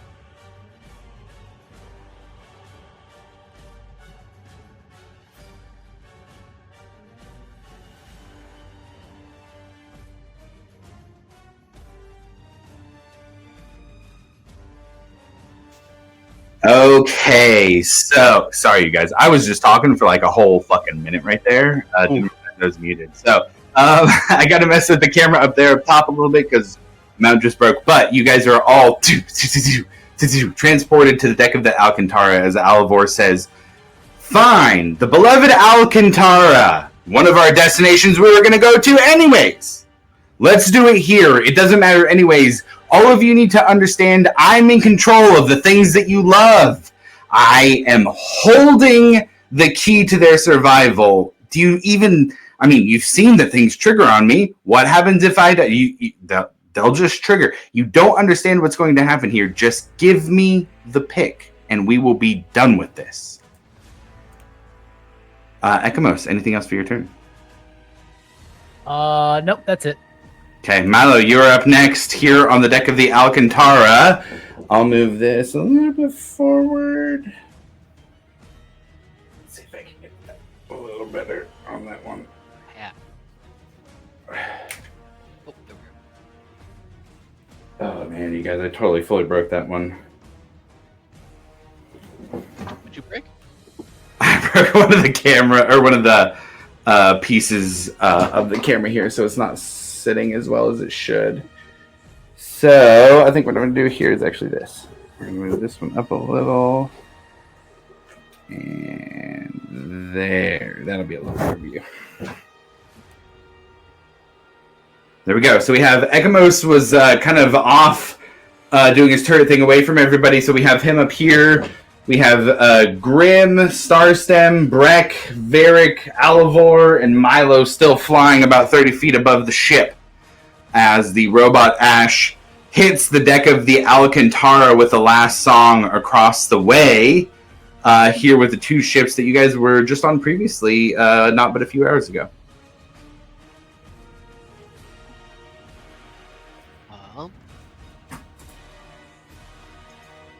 How big is this guy? How big is Ash now? Size-wise? 30 foot tall at the head, 40 with the arm stretched up. Let's see. Would he be considered huge or smaller? Yes. Got it. And I am 60 feet up still? Yes. Is that correct? 60 feet above the deck of the ship here. Gotcha.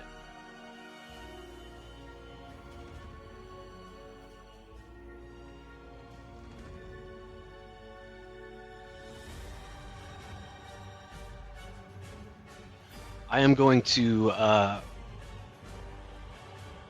cast. I'm gonna go ahead and cast. Shit. I have-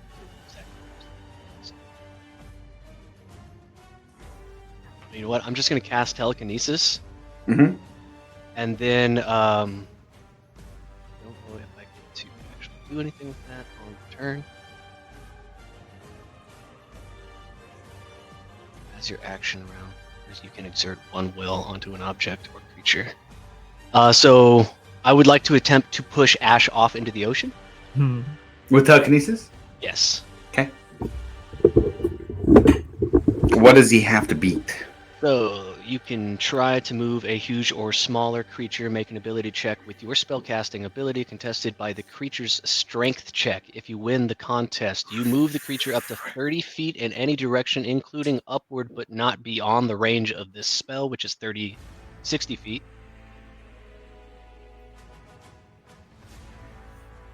And then I guess the range is actually just 30 feet in any direction. Until the end of your turn, the creature is restrained in your telekinetic grip. A creature lifted upward is suspended in mid-air, and then on rounds after, I can do the same thing with the same check. Okay, so I heard a strength check? Against my ability modifier. So it's going to be an 18. An 8. No, I make an ability check against their check, so it's an actual. I think so, yeah. And you add your ability modifier, and then I'll roll against that with strength, which is quite high for this guy. But it is just strength. At 25. Is that a natural 20? It was. Amazing.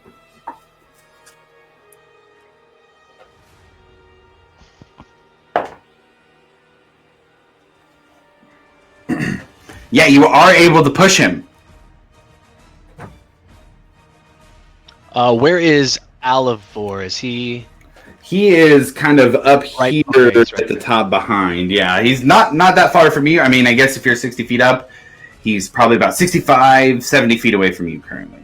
So I would like to push Ash 30 feet to stage right. So the camera's left. So it's from camera Milo's away. perspective, 30 away from Milo to his right. So, oh boy, Milo's dead. Oh, Milo's no. dead Oh, God. forever. 10, 15. All right, guys. So we're going like way over here, yeah? Yeah. Yeah. Oh my gosh. Ash was weighing down the fucking ship. Hold on, let me get some real quick, buddy.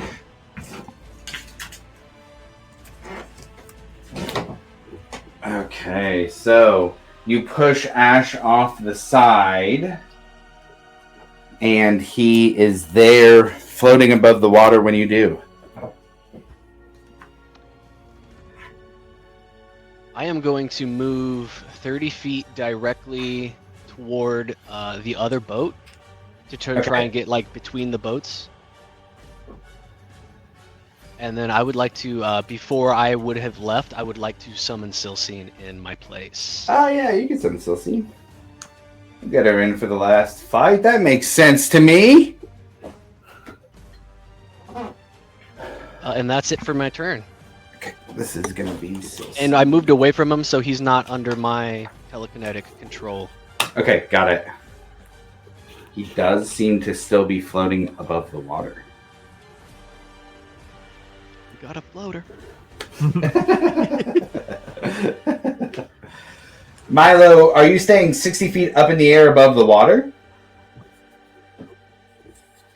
No, I'd like to maintain the 60 feet above the plane of the boats. Oh, so even higher. So, Yeah, yeah, let's 90 feet? Yeah, I think we're gonna call it like 85 feet. 85 feet. Gotcha. Yeah, 85 Track. feet. Let's mark 85 feet there. Okay, anything else for you? Nope. All right, Star Stem, roll a death saving throw. Oh boy. And I'm sorry, it was not a melee thing that hit you. Melee is what's 2 automatic, so just mark 1 instead of 2 death saving throws. Okay, good, because I just rolled a failure. All right, just keep that one on there. You're getting pretty close to death either way. Yeah. I was like, okay, it's auto crit. It's 2. That wasn't an auto crit. That was technically just regular damage. So Okay. we'll keep you at 2 there. Still alive, but just barely. I'll be around for one more round, guys. All right. So, Varric, that takes us to you. You are standing just behind Alivor. What are you doing? So who's all next to me? So right now we have Alivorn's in front of you, Breck's down here, we got Grim over here, Starstem's down over there. That's Silcine, that's Milo, we got Ash Robot over there, Oh, so and it's just- Ekamos over there. Just me and Alvor right there? Yeah. Like, Breck really close. Breck's about 10 feet away, but yeah. Okay. Yeah, I'm just gonna make 3 attacks. Okay. I feel like it's raining dramatically. And we're gonna change up the vibe just a bit here, too. I heard the thunder. Yeah, that's happening a bunch in the background as you guys are having this fight. Alright, Bring first the lightning, Barrick. attack. First attack. 32. That hits! Second attack. 25. Hits! Third attack. Oh, that might not hit. Actually, no, I will. 23. Hits! Alright. First attack with Blood Fury. Oh, whack. 10 points of slashing. Okay. 13 points of necrotic. Nice. Second hit. 18 points of slashing. Okay. Blood Fury. 16 points of necrotic. Nice. That leaves me with 3 charges left. Fuck, let's do another one. Last hit. 14 points of slashing. Okay. Oh wow, that was good. 18 points of necrotic. Woo! What does it look like as Alivor dies here on the deck of the ship? Oh, there's nothing fancy about it. It's just rage. Yeah. And as you come in with those hits, you go with the sword slice, and Alivor goes, and then dies there on the deck of the ship. And you see one of his rings disappear as life is returned to him. Yeah, I figured. Good hits, very good hits. I mean, this was basic stuff when I was around back in the present, but you get it. You get it, right? You get it now. How many rings is he wearing? Ooh, roll a perception check. 16. Oh, 16. Now that you're up close, he's wearing like 9 other rings, a ring on each finger. He's got shit all over, kind of woven into his clothing. The belt's gone. The belt's gone, which was kind of the teleportation thing, which is actually, honestly, pretty huge. But now that you're close to him, you can see he's got stuff all over him. Do any of the rings look similar to the one that just disappeared? Yeah, 3 of them do. Sick. Let's see. Bonus.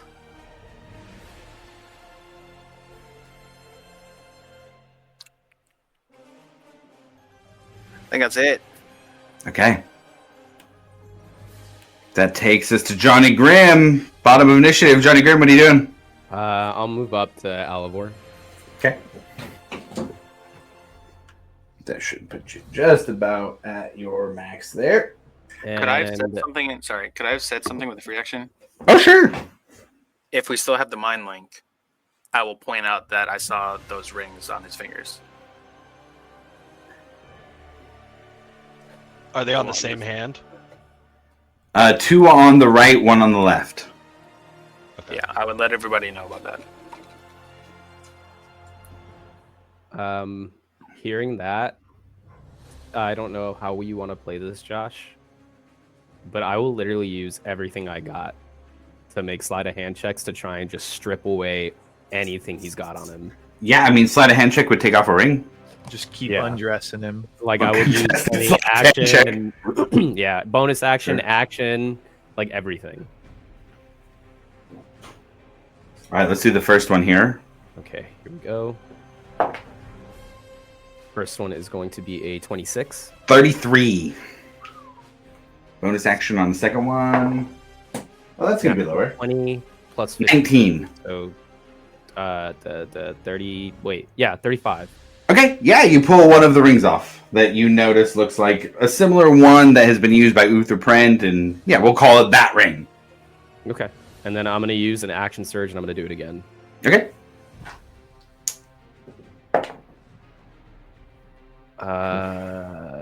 Hold on, sorry, this is a lot of math. Yeah.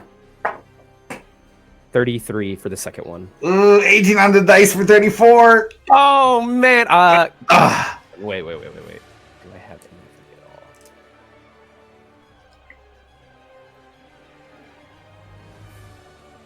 Yeah, I can't really impose disadvantage like that. The only thing I can do is re-roll. But dude, I had an 18. I would need a 19 or a natural 20. Yep, so it's a 10% chance. Man, do I want to take it? I mean, might as well. Yeah, I'll use a luck and I'll re-roll. Here we go. Nope, it was a 15. Oh man, 15's pretty fucking good too. Yeah, God I damn. know. At 16 is God crazy. damn, that hurts. Okay. We're having a rogue off. Okay. All right. Anything else for Grim? I think that's movement and everything you said. Yeah, that's pretty much it. Yeah, I got nothing left. Shit, you guys. Sorry, guys. I tried.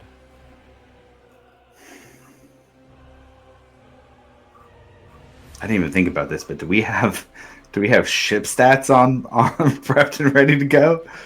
He's a big guy and he's moving towards you guys. Okay. Alcantara sits at 473 out of 500 total health. Yo, take inspiration for that, Flynn. Having that ready to go, dude. Take inspiration for that for sure. The last song has 300 hit points. All right, I'll give you inspiration too if you know what it was before moving into this. You guys get inspiration for having ship HP totals. I'll give you that for sure. Well, there's three of you close enough. He has. Let's see. He got pushed away. And his reach is only 10 feet. Oh, man. Not the boat! Not the boat! Breck, I know. Actually, I'm going to do this. I'm going to roll for the boat. I need Breck, Alivor, and Grim to each roll me a d20.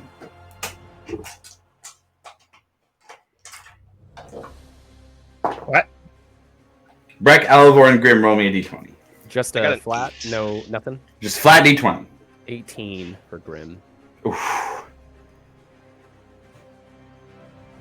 You want me to roll for Alivor's? No. Sorry, Varric. Oh, okay. I was like, huh? What am I wrong? Just a flat d20. Uh-oh. 7. I sent it. Okay, Grim. I need you. Ooh, gosh. I need you to roll me a Constitution saving throw, please. Oh, actually, sorry. No. This is a to hit. Never mind. That's the hit. I'm about to get mauled. Oh, 26 to hit. Yeah, I'll burn another luck. He's got to re-roll. Okay. It's not a bad idea. Yeah, it's probably gonna hit, but Okay, that's a 19 to hit. meets it, beats it. Oh, God. Yeah. As Ash raises his arm for a disintegration bolt. Wait. Can I burn my reaction to make him roll at disadvantage? Oof. You said it as I was saying the thing, man. Woo!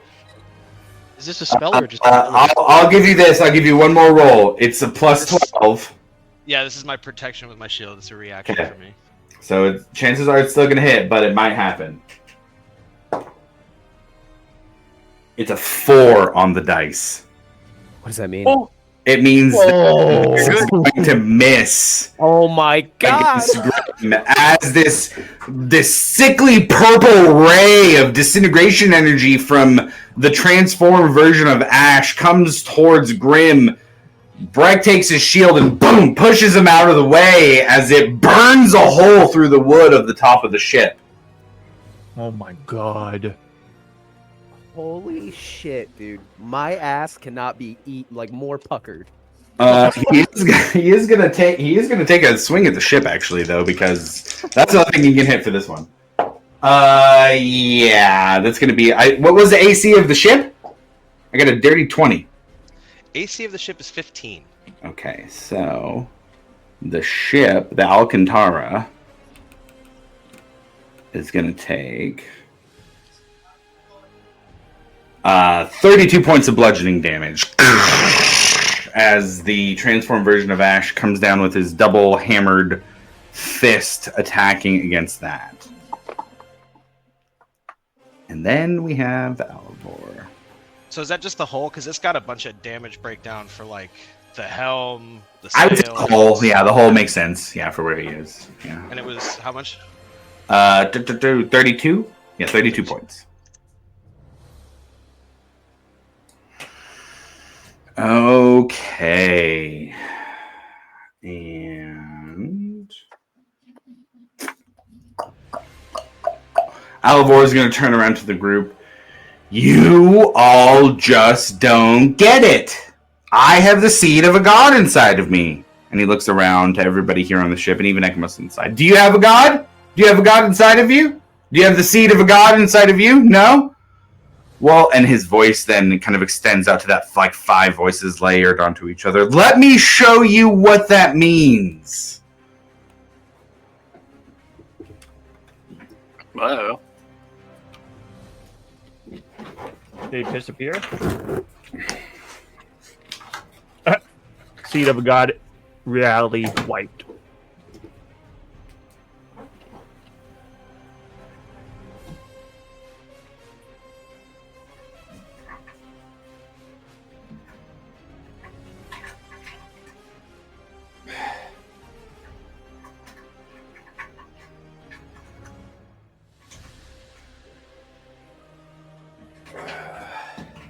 Okay.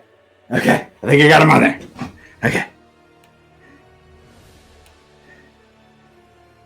As the form of Alvor starts to just grow, and you see his face is replaced with a skull. The only thing left of Nahal is within me. You cannot defeat me. Give me the pick or I will take it off your dead body. And Grim in front of you...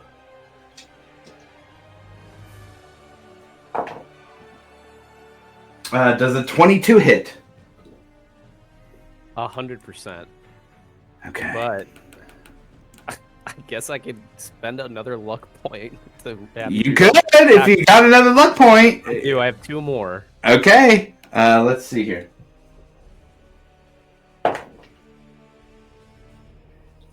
That one's gonna be a 16 on the reroll. Oh my god, my armor class is 19.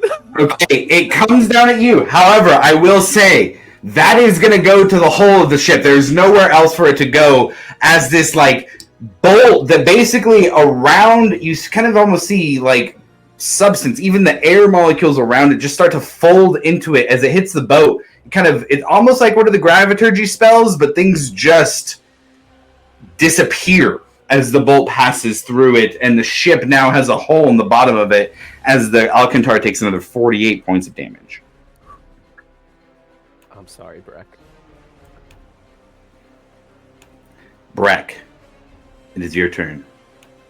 You are here on the deck of the Alcantara. The last song is across the way. The crew is on both of them, for what it's worth.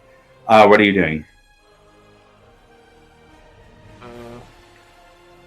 How far is Ash from me? I would say about 25 feet currently. I gotta protect my boat. I'm gonna run and jump and try to get onto Ash. I love it. Give me either an athletics or acrobatics. It's going to be a DC 18 to do that. I got a 19. Yes! As you go and kind of dwarf swing upwards, you land on the top, now riding the giant version of Ash. Did that take my action? Gosh. I would say so. That's a big jump. Yeah, it's more than your movement had. I will say at the beginning of your turn, though, you do hear from the other, the deck of the other ship that is near here. The last song, Captain Nora yells, "Captain, what are your orders?"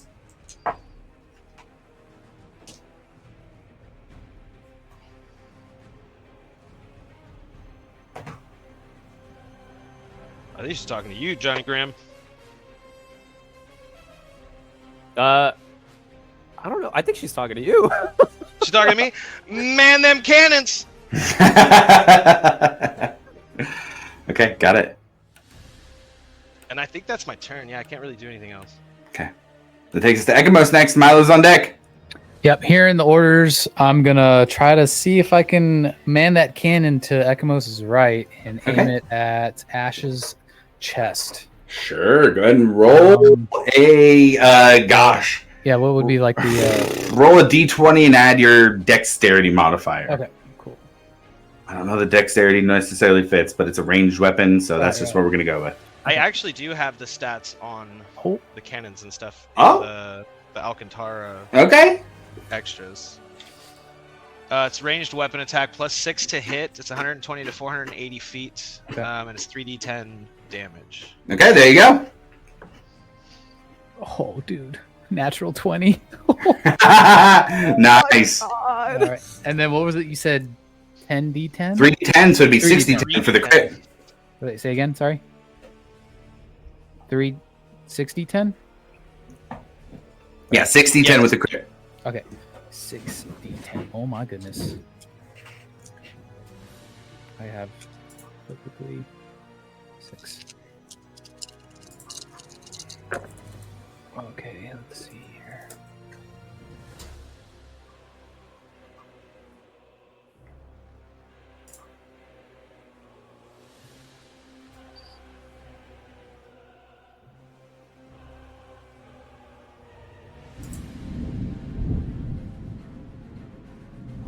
Uh, 45.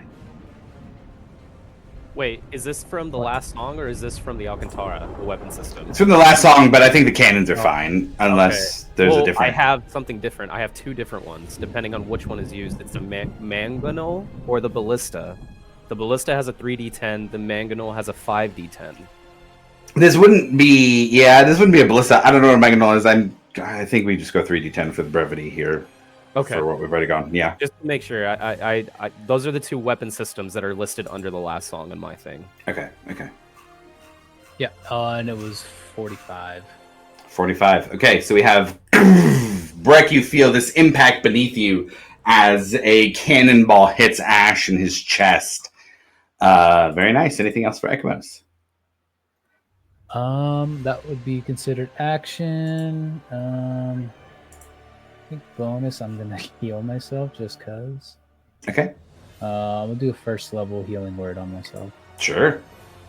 1d4 plus 5. 9.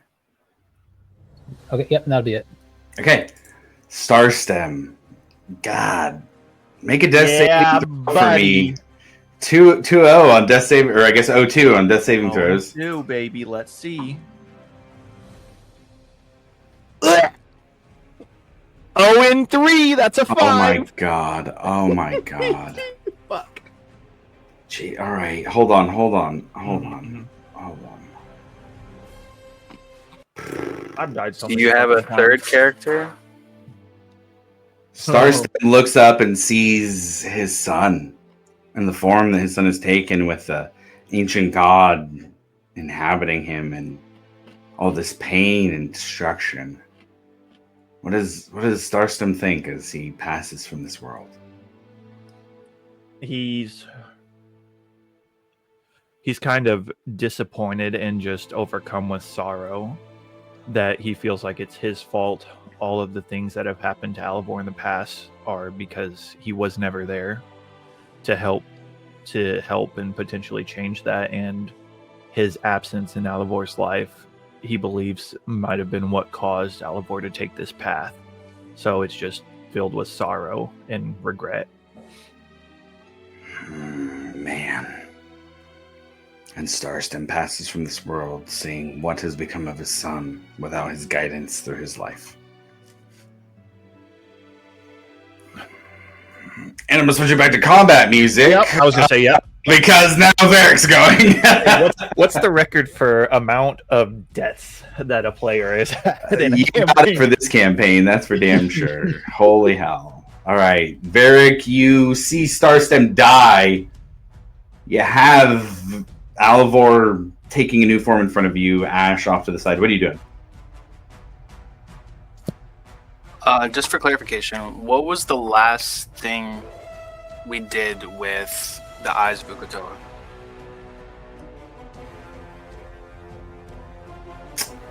That is a question that involves another player doing things that I don't think you knew that they did. The last thing that you knew that happened was Brett passed off a Eye of Ukatoa to Captain Nora. And that was before you guys had left. I think the last we had discussed with it, though, was like our nuclear option, where if like we send word, it's like, yeah, like that's like our last line of defense. But I don't know where they went. You guys have a psychic link up. I'd let you have a little bit of conversation if you wanted to. I mean, The I Eyes of Ukatoa yeah. are in place and ready to roll.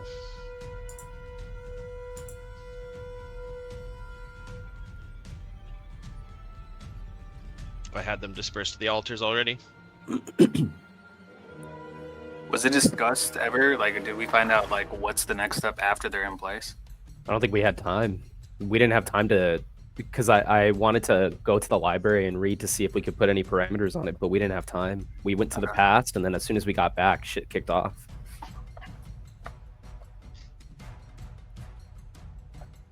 Okay. How far is it from the deck to the ocean? Oh, probably about 30-foot jump. I'm gonna jump in the water. Varric jumps off the side of the deck into the water. Oh, we gotta down to the boss. Yeah, sure. You jump into the water. The water hits you and it's cold. It hits you just like a hammer. Varric's mini was there. We go. And it's quiet as you enter. And obviously, you can't say anything underwater.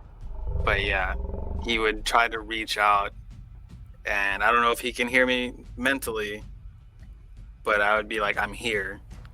Release."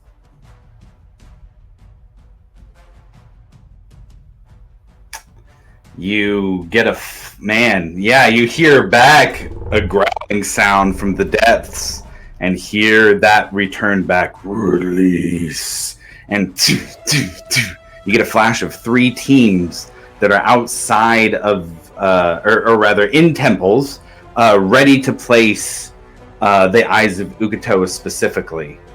What you received back was a do this and that will happen. All right. The water is scary, so I'm going to use Misty Step and get back up. Okay. If Breck wanted to use his reaction to do a thing after you spoke to him in the psychic connection, I'd let that happen. I would signal Captain Loom. Varric, I'm going to leave that up to you if you're going to communicate to him after you jump in like that. Yeah, I would tell him. And Breck will use his reaction to signal Captain Loom.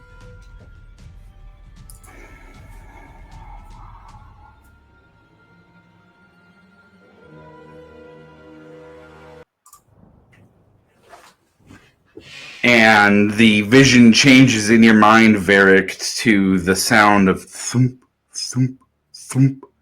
3 eyes of Ukatoa being dropped into the places they belong in their temple. And all of a sudden, beneath all of you,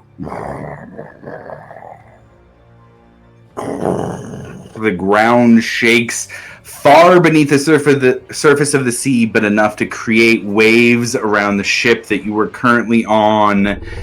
And you look around Varric over the side of the ship, just like when you were in the past as a kid, as the form of a giant serpent awakes into Exandria.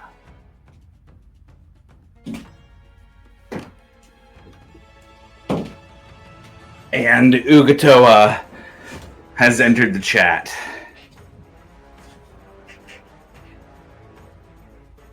And if you'll let me say something again. Yeah, go for it.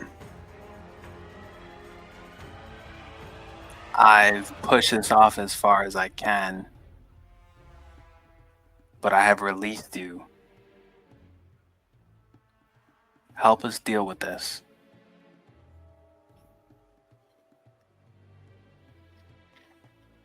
And you hear back in response, I will consume.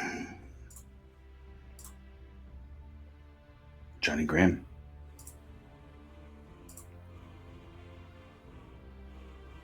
In this moment, saying like Alivor being what he is now, and saying my friend Ash kind of like persuaded to a darker side, and now Ukatoa being released, I feel like in this moment, Grim really is just like, for the first time, completely leaning on nothing but faith. And so he'll close his eyes, and he'll look up, and he'll say, my queen, right now I stand at the edge of fate, and I lay before you. I need you to help me. I need you to guide me through the shadows. Let me carry out the endings that you decree.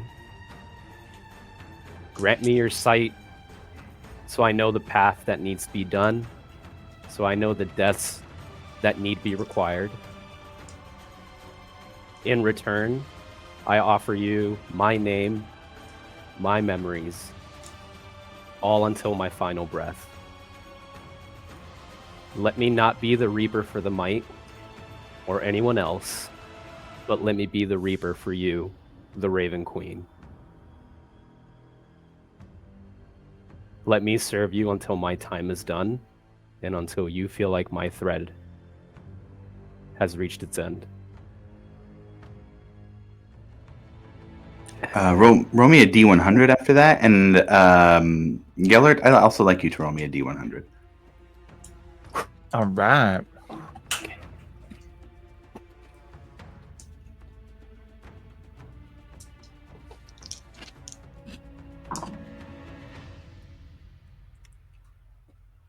Oof. I rolled a 7. Out of a D100? Yeah, that's what it says. I rolled it on D&D Beyond. Oh my god. I rolled an 11. You guys. It's so low, how? I was going to treat this like a divine intervention, and y'all motherfuckers rolled low. Sorry. Don't be sorry. That's right. Don't be sorry in the slightest. Grim, you feel feathered wings kind of sprout out from your back, and you feel the chains. Whisper can attach the chains to Alivor in this moment. The piece of Nahal that is within him cannot allow him to be destroyed, but you can at least bind him in this moment for whatever come next. Mm-hmm. With the power of the Raven Queen at your fingertips.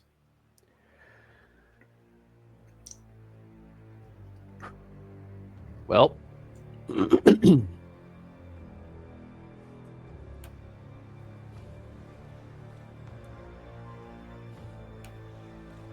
Was my necklace destroyed when we came back? That was what you used as your anchor, yes? Yeah. So it Then was yes, destroyed. it would no longer be here. Yeah.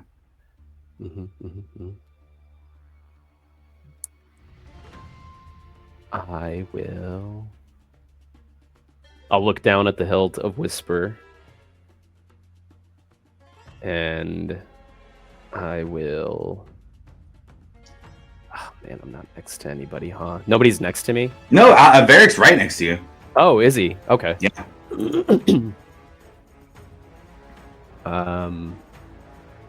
Do I see anything else on Alvor? Like any of the other rings? I mean, there is like what looks like chains on him, but they seem to be very different than like physical chains.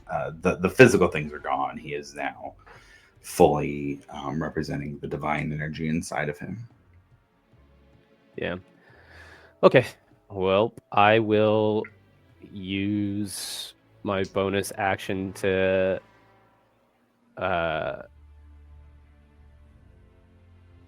bring my echo out in front of him. Mm-hmm. And then I will move up 15 feet and I'm just going to start going right for the heart. Like I'm going right for his heart with Whisper.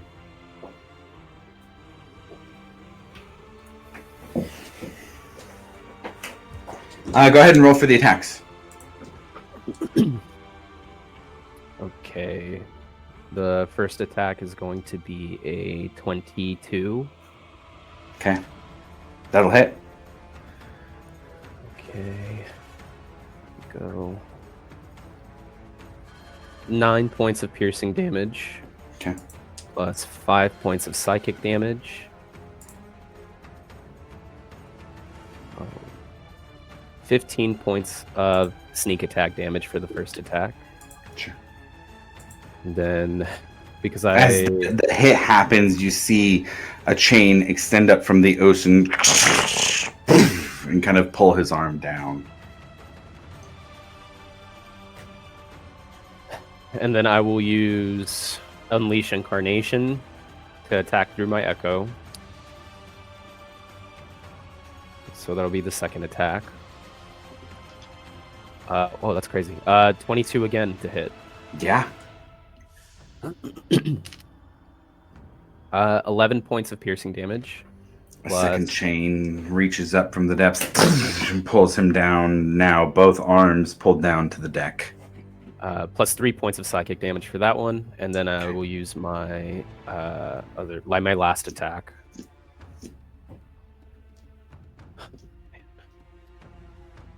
That is a what is that? Fucking math. 30 to hit. 30 hits. 9 points of piercing damage plus 4 points of psychic damage. A final chain reaches up and around his neck, pulling his head down to the deck of the ship. I've already used my action surge. Bonus action. I will just fly. Like I want to fly right up to his face if I can. Sure. That'll be my turn. Okay. Ash gets to go next. My goodness. Ash is not. Wait. Ash is pretty dumb, isn't he? I was gonna say Ash isn't dumb, but this is insanely dumb.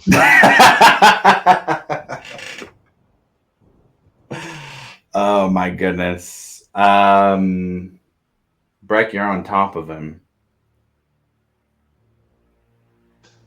Like he is punch himself in the head, kind of dumb, right? Well, that's. There's two sides of this, and one of those is that big double-sided hammer arm. He's gonna go swinging it at you, though.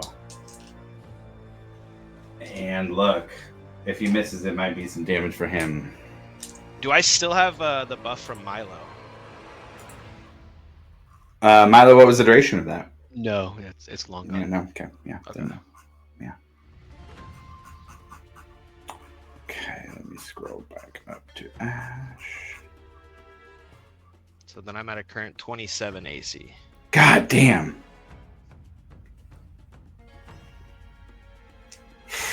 It's not that he can't hit it. He does have a plus 12 to hit, but goddamn, dude. Nope. That's a 16 to hit. That does not hit. He's going to take half that damage to himself. Like climbing around his head like a spider monkey. As he slams against his own head. He takes 23 points of damage. However, the bolt is going to go out. Starson's dead. We've got Grim and Varric on the deck. Grim, it's got to be between Grim and Varric. Actually, Milo, you are over there too. He knows you are powerful. The three of you roll a d20 for me. Grim and Varric and Milo. You got low roll. 6. That was a 13 for me.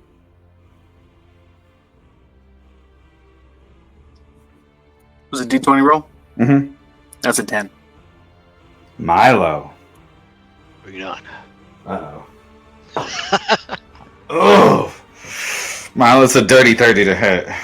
What does that one thing do? My mirror images. Well, that's true. You did give a mirror image. That's a D4 roll? Let's see. God, if a Roll mirror D20 image... to determine whether the attack instead targets one of the duplicates. If you have duplicates, roll a 6 or higher. So you roll a d20. A D20, okay. Yeah.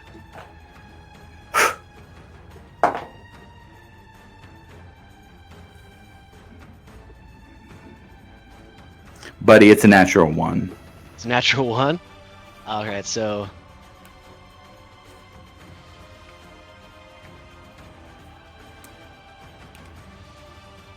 yeah, you have to roll a 6 or higher.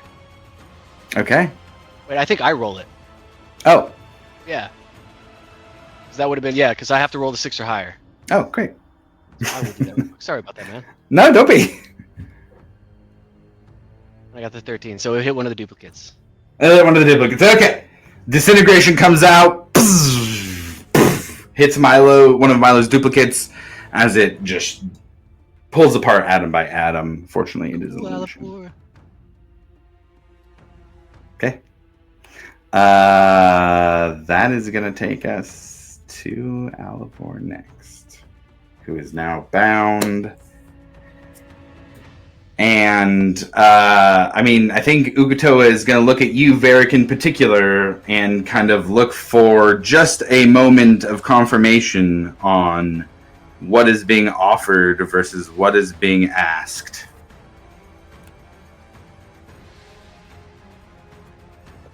I mean, we gave him his freedom. Help us take this thing down. Okay. Then, with that, on Alivor's next turn, you guys see the giant sea serpent demigod of the depths jump out with his entire body, knocking Alivor down to the depths with him as he disappears from the deck of the ship.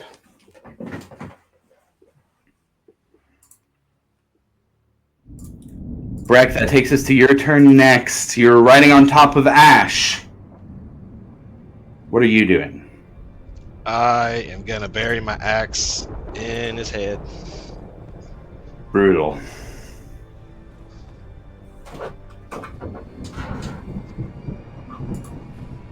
Oof, does a 15 hit? A 15 does not hit. Damn. Gonna swing again. Okay. Oh, that's a crit. That'll hit.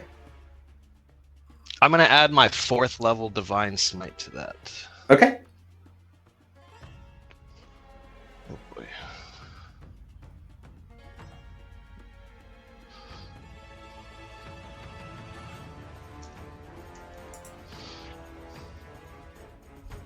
So that's 20 points of slashing. Okay.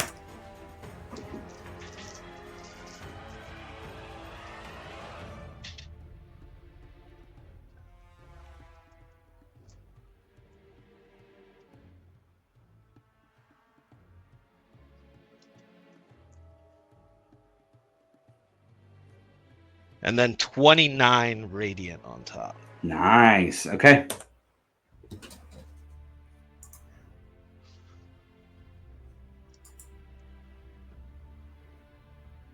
Ash still struggling beneath you, seeming to be flailing, not falling into the water.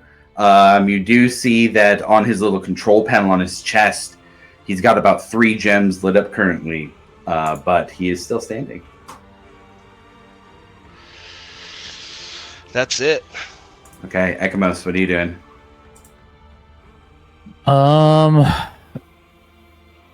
I'm gonna see the. So is there a ballista on this ship? The last time. Yeah, let's say so. We had that on Grimm's stat block. Grimm, what's the ballista look like for stats? If Ekamos ran to it. So there's 2 weapon systems he can use. He's got the ballista. It's a ranged weapon attack plus 6 to hit, range 120/480 feet, 1 target, 3d10 piercing damage, or the mangonel, which is a plus 5 to hit. The range is 200/800 feet. Can hit targets within 60 feet of it. 1 target, 5d10 bludgeoning damage. Okay, I'm going to. I don't know if you'll allow me, but I was going to see if I can attach the ballista's, I guess, bolt to some rope and an anchor. Interesting. That's a lot to do on one turn. I think I'll do the load portion. Here's what I'll say. We do have a little bit of. I did give that the crews of the ships were on deck. Okay. Morgana is on this fucking ship. Oh, I would say it would be reasonable that, given your plan, that the rest of the crew would jump up to help attach that rope to the anchor while you were going for the shot. Okay, I will go for the shot then. Got to beat a 19 to hit. 19 to hit. Oh, definitely missed.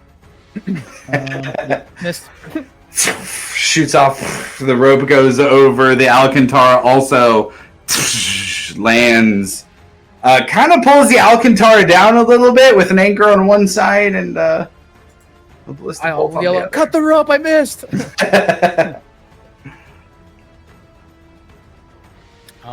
And then I will help them do that if he's up by then. Okay. I'll just keep attempting to do this just to try to same thing. Bring him down. Yeah. Totally. Milo, you're up next. What are you doing? We had Death God is off the boat, and so is the serpent. Correct? They're like completely gone right now. As far as you can tell.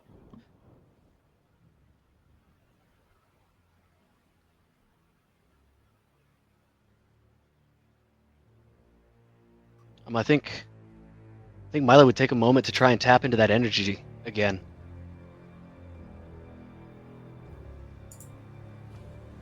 And seeing kind of the scale of what's going on, so we're gonna have to do better than this. And I wouldn't mind. Can I roll another Arcana check? Milo, you're talking about tapping into energy, and in this moment, you remember you have a gem, you have a title, you have something quite powerful on you, if that's what you're trying to do. Yeah, if I haven't, I thought I had already cracked that open.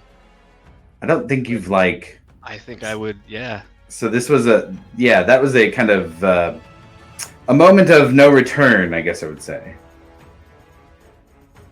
Well, then let's commit. And he pulls out the stone, and he's gonna just hold it out in front of him. And since he's got the telekinesis already going, he's just gonna have it sit there and start to spin very quickly. And he's just gonna pump everything that he's got inside of it to try and either break it open or to harmonize with it. Yeah. And for a moment, you feel different types of magical energy. You have your quillmancy, you have the chronomancy that Zarm taught you, dunamancy even. Different schools of magic, evocation and delusion, necromancy, and you feel little tugs of each of those strings as they all reach into this gem and break free.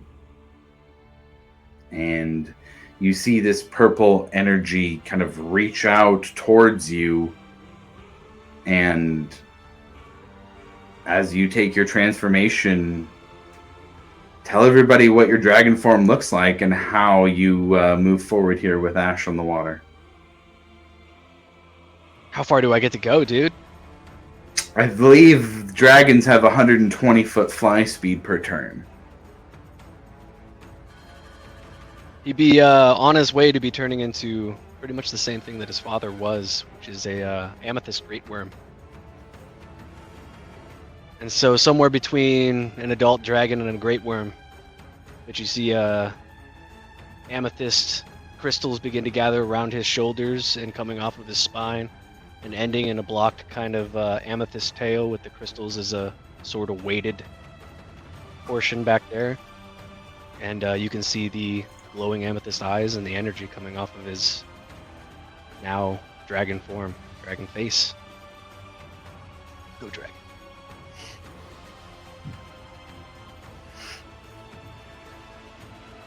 Is it safe to assume that you would go after Ash in this current form? Yeah, actually, if I can, I'd like to hit him square in the chest. I think breath weapon's usually a save. We got Breck on top of him as well.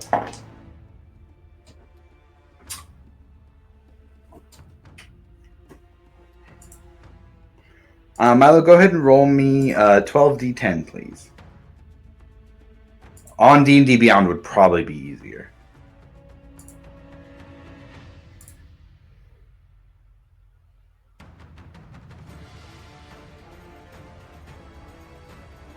$43. 43. As you exhale your purple worm blast towards Ash, 43 points of damage straight through the center of his torso as it passes through the different metals that he's been made out of in the time since you left them in the past. This does not kill him, but his face changes after this hit, especially now that he's the only one left on the field. Starstem is dead. Is there anything that Varric or Grim would like to do?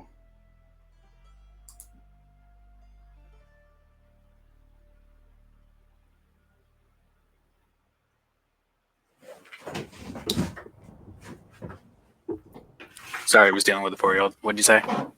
Is there any there? So we're gonna kind of go soft initiative here. Anything that Varric or Grim? That's gonna be Milo, not purple, but that would be Milo now.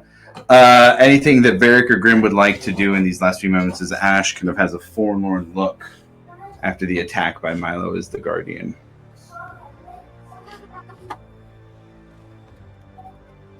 I mean, how you doing on health, buddy?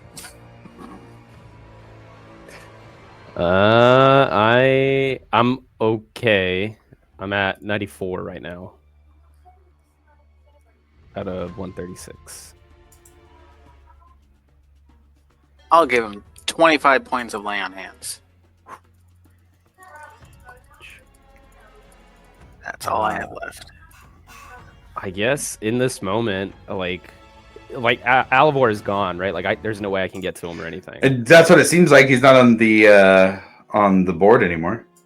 I will look at Ash, and I will tell him. I'll talk to him in Zemnian, and I'll plead with him. Ash, I didn't want to leave you. I was just trying to do the best that I could to protect those I loved. And sometimes in war, and to protect those you love, you have to do some really, really bad things. But you don't have to be a tool in somebody else's game. I've told you this before, and I meant it when I said that you were my friend. And I meant it when I said that I would do everything I can to make sure that I would show you what the world is like now. Please, don't Don't make us make another hard decision. I don't want to lose you two.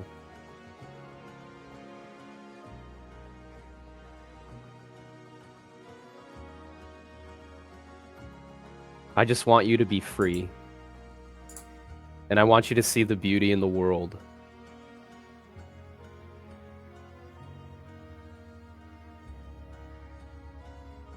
Roll a persuasion check.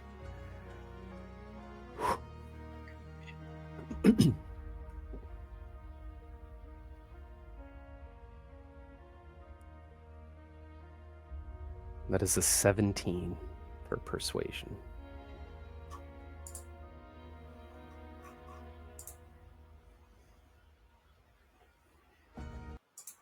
It would be his turn next. And you see the control panel on his chest start to go dark as he slowly floats down to the top of the water. And he looks at you specifically, Grim. It says, Zavarius, you were my friend. His feet touch the water. And he begins to very quickly splash into the water and sink. Breck, you can hold on. You can let go if you'd like to also. I will, as he kind of reaches like the height of the deck, just kind of boop, jump over.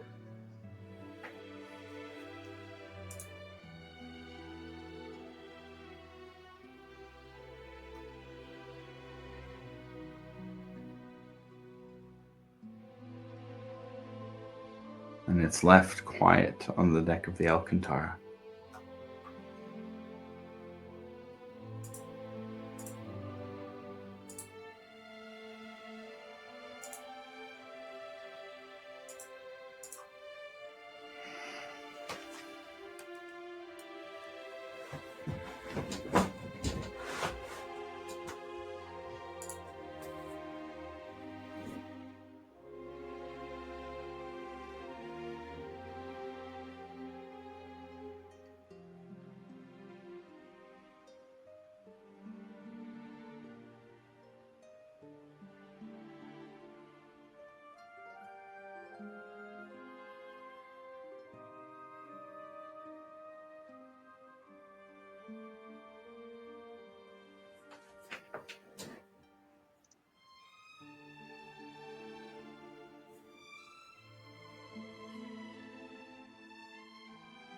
I would say people would notice Star Stem dead on the deck. And Gamosier still on the last song, but it would be easy enough for everybody to coordinate getting to different ships.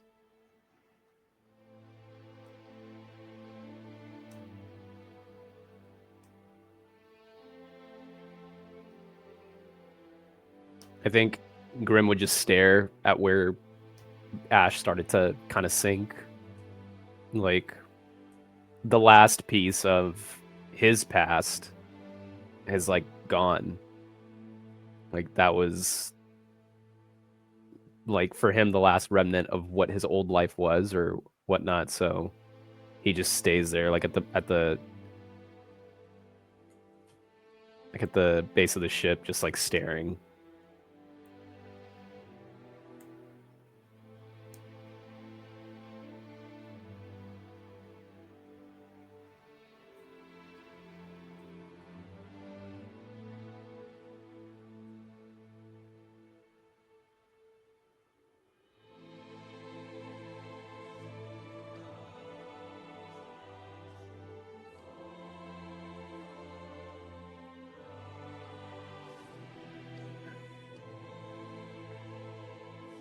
Well,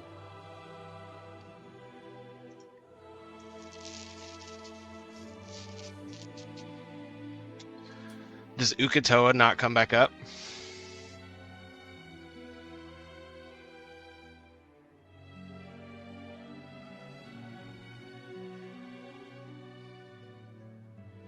nope.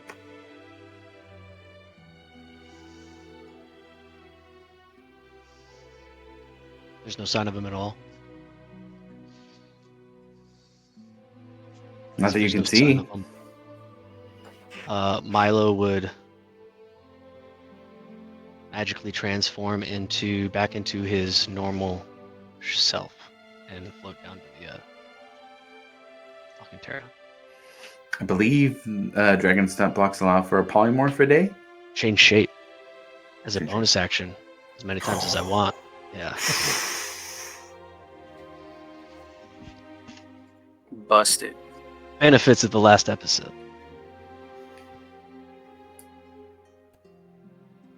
What do we do now?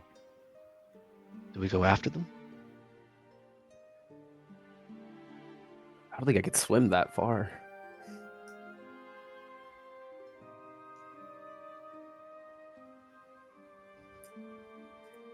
Am I able to reach out and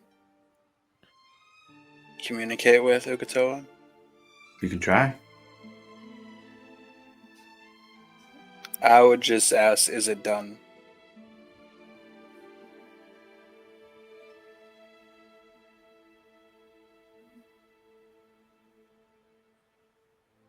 You would hear back. Consumed. Nothing more.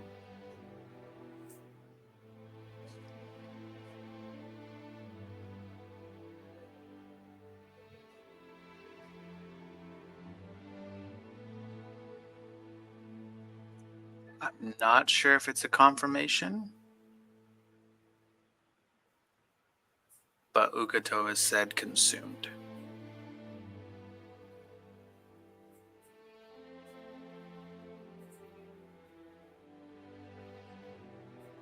Well,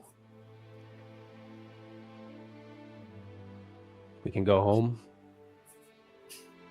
And There was a battle, right?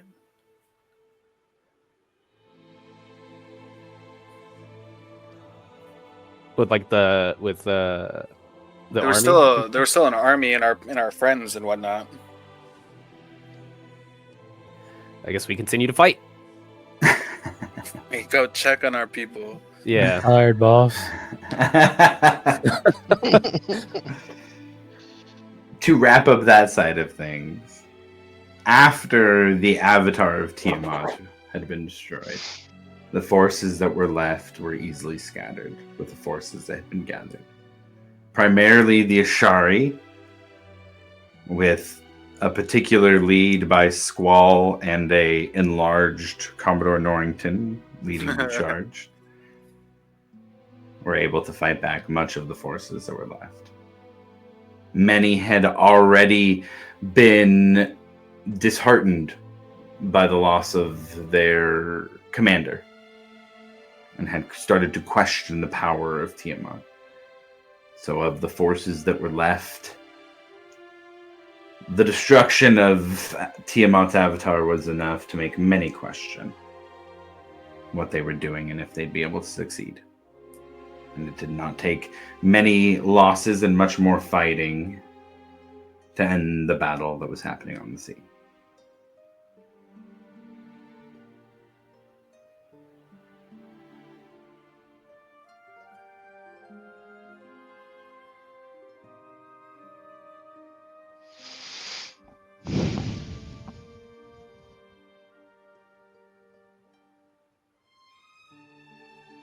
There is a river now directly from the frigid depths to Hope's Bastion, if the party would like to take the Alcantara in as far as they can. Otherwise, as always, it's up to you what happens next.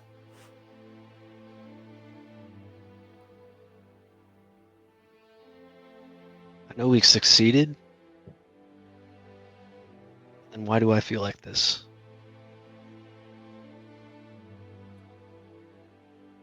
What happened there towards the end? I feel like the cost was extremely high.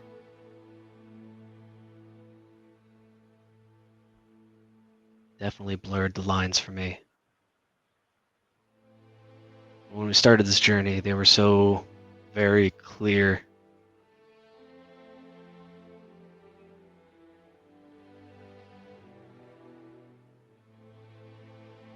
Not right now, but I think soon I'll be leaving. I think there are other responsibilities and things that I need to do now. And there are definitely things that I need to learn. And while I respect all of you, I think some time apart is going to do us some good.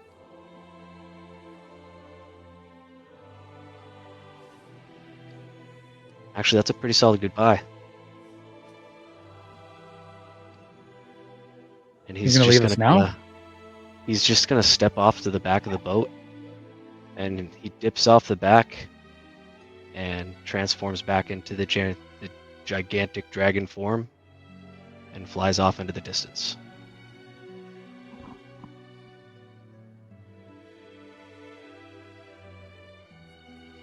If the mind link is still up, right before Milo leaves. I guess I should ask Milo. It's Milo's ability. Would Milo have left it up? I don't want to. Oh, yeah. If there was an attempt and he felt it, he would leave it up for any last words as he. Yeah. I hope you find what you're looking for. And I hope you know that I'm really going to miss you.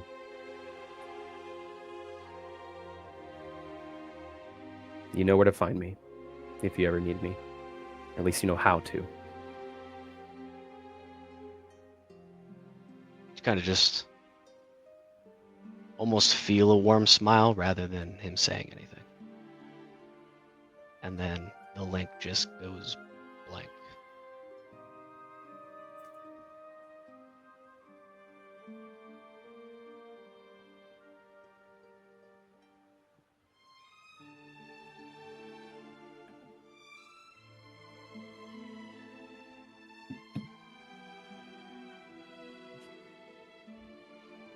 Go then. Dude turns into a dragon and just leaves us? What the fuck? Can we go drink, please? I want to go home. I want to go home. I'm tired. I want a beer. I want to go home. I mean, you have a child on the way. Yeah, I want to go home and drink. Captain, and I'll look at Breck.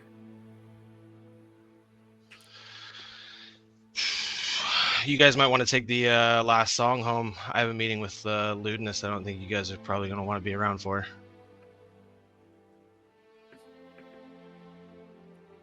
I don't want to just leave you alone for that one.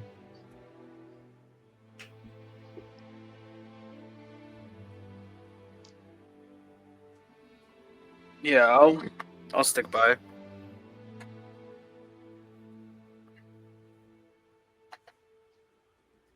All right. I'll just sail on back to Hope's Bastion. Okay. Well then. As the sun sets on the Zemni fields with the Alcantara moving down the newly formed river back to Hope's Bastion and a large dragon flying on the horizon. That is where we end Monsters and Madness.